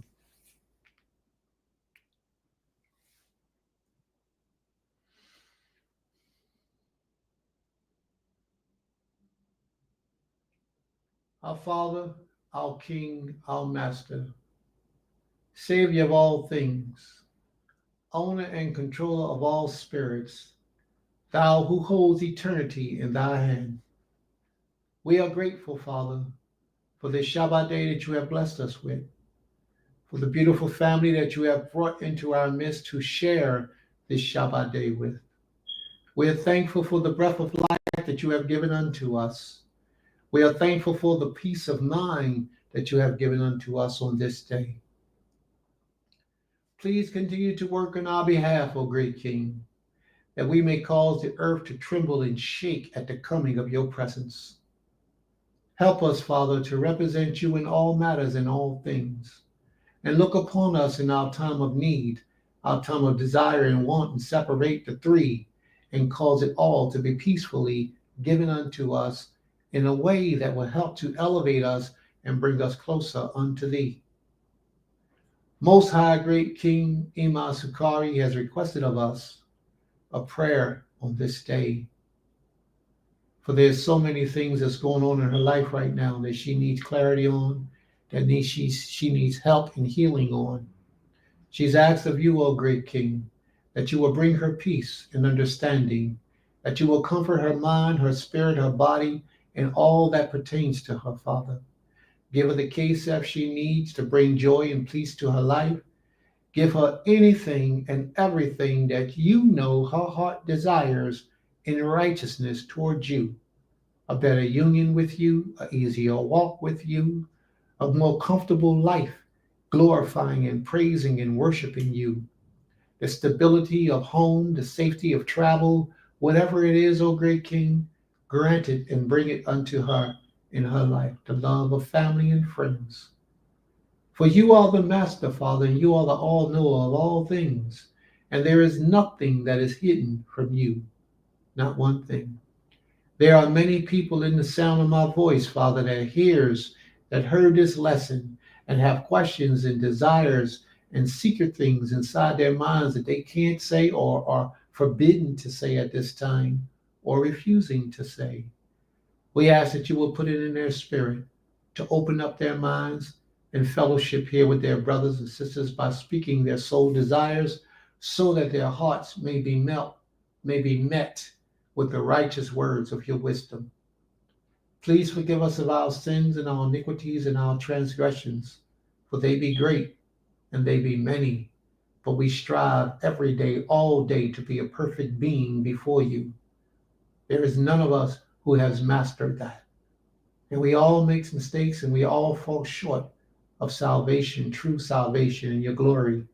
But with your mercy, we know that we will be protected. Therefore, we ask of thee, O great King, to look upon us in your time of givings and give unto us peace, give unto us mercy, and allow us, Father, to extend that same peace and mercy to those that we are able to extend it to through our actions, through our thoughts and our deeds and our words. May you forever reign in the heavens above. May you forever be king over all things. May you forever choose your people, Yisrael, to wake up to be the kings in this earth. Truly, you are the master, and there is none beside thee. Look after our family, fathers, all of us who have lost a loved one dearly and recently. Look after them and bring them comfort and peace, and let them know that their loved ones are in a better place right now. No more suffering, no more pain, no more confusion, but they get to walk in the tranquility and the peace of life that you have blessed us with. Thank you, Almighty One, for all that you do for the people that call upon your name. To you be the kingdom, the power, and the glory from everlasting to everlasting. You are great. We humble ourselves before you, Abi, and we all say, Toda, Abi, Abi, Toda Rabbah. Thank you, Father, for hearing our prayers. Thank you. All right, family. Thank you all for coming out today and spending your portion of the Shabbat day with us. May the Most High be praised. And may the Most High give you blessings upon blessings upon blessings. For you are truly worthy of his blessings. You are his children. And may he shed mercy upon you and allow the earth to know that you are his children. Toda Rabbah Ishi, Toda Rabbah. And Chief, maybe I did something wrong by not getting a new link. Maybe I should have got, let me try something just so I'll know for the future. Try to tap this link that I put in here now, Chief, Mr. Otter. Man, just tap it and come on and let me see if it works. Shabbat Shalom, Bati. May the Most High be with you. And thanks for hanging in there the entire time. We are grateful. Even if you fell asleep and woke back up, we ain't mad at you. We appreciate you because you're still here. And may the Most High be praised. Thank you. All right. And if that's you or your husband, I don't know which one it is, but if it's you or your husband, may the Most High be with you. And everyone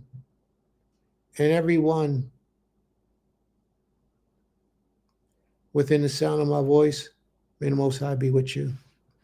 And Toda Rabah Ishi. Toda Rabah. May the Most High be praised. Mr. Otter, can you hit that link, please, and see if that link brings you in so that I'll know if the old links are stale, that I can't use them if I leave them on too long. But only you can help me with that right now. Can anybody? Well, wouldn't matter with anybody. All right. Well, I'll just try to keep remembering. Maybe something is wrong with your computer because you still ain't coming up. And I don't know what to say. So thank you all. And family, please, before you close out, can you go like and share the video of today's class so that algorithm can get the flowing? Share the video so that others will also come in and hear and learn and grow and absorb whatever knowledge we have to share with them. May the Most High be praised. Oh, Ima, are there any announcements? Yes, Kane. Shalom, family. Just a reminder that Pesach, Chag Matzot, Passover, Week of Unleavened Bread, is fastly approaching us. It will be for us all day the 14th, coming in on the eve of the 13th. We are welcoming all those who desire to spend that holy day or holy week with us here on the land of Beulah land. Just reach out to, if you're a sister, please reach out to myself. And if you're a brother, you can reach out to Maish for information regarding, what you just coming forward and what you may need to bring.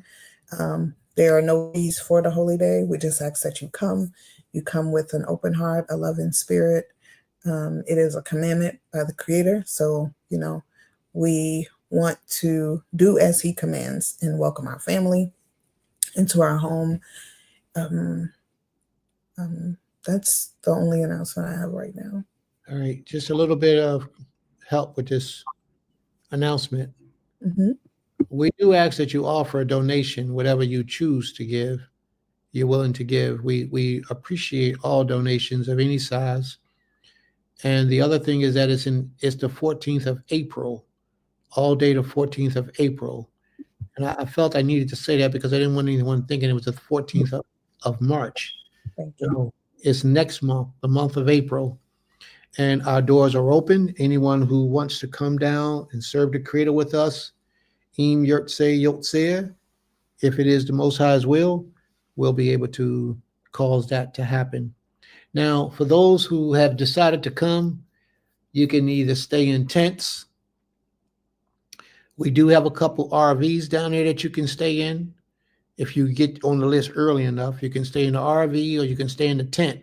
But you got to let us know that you're coming ahead of time so we can reserve those things and have them in place for you. We do prefer that you allow us to provide housing for you and that you don't go to a hotel unless you have to go to a hotel. Now, if you're determined to go to a hotel and stay, we can tell you where to go, and that will be totally up to you.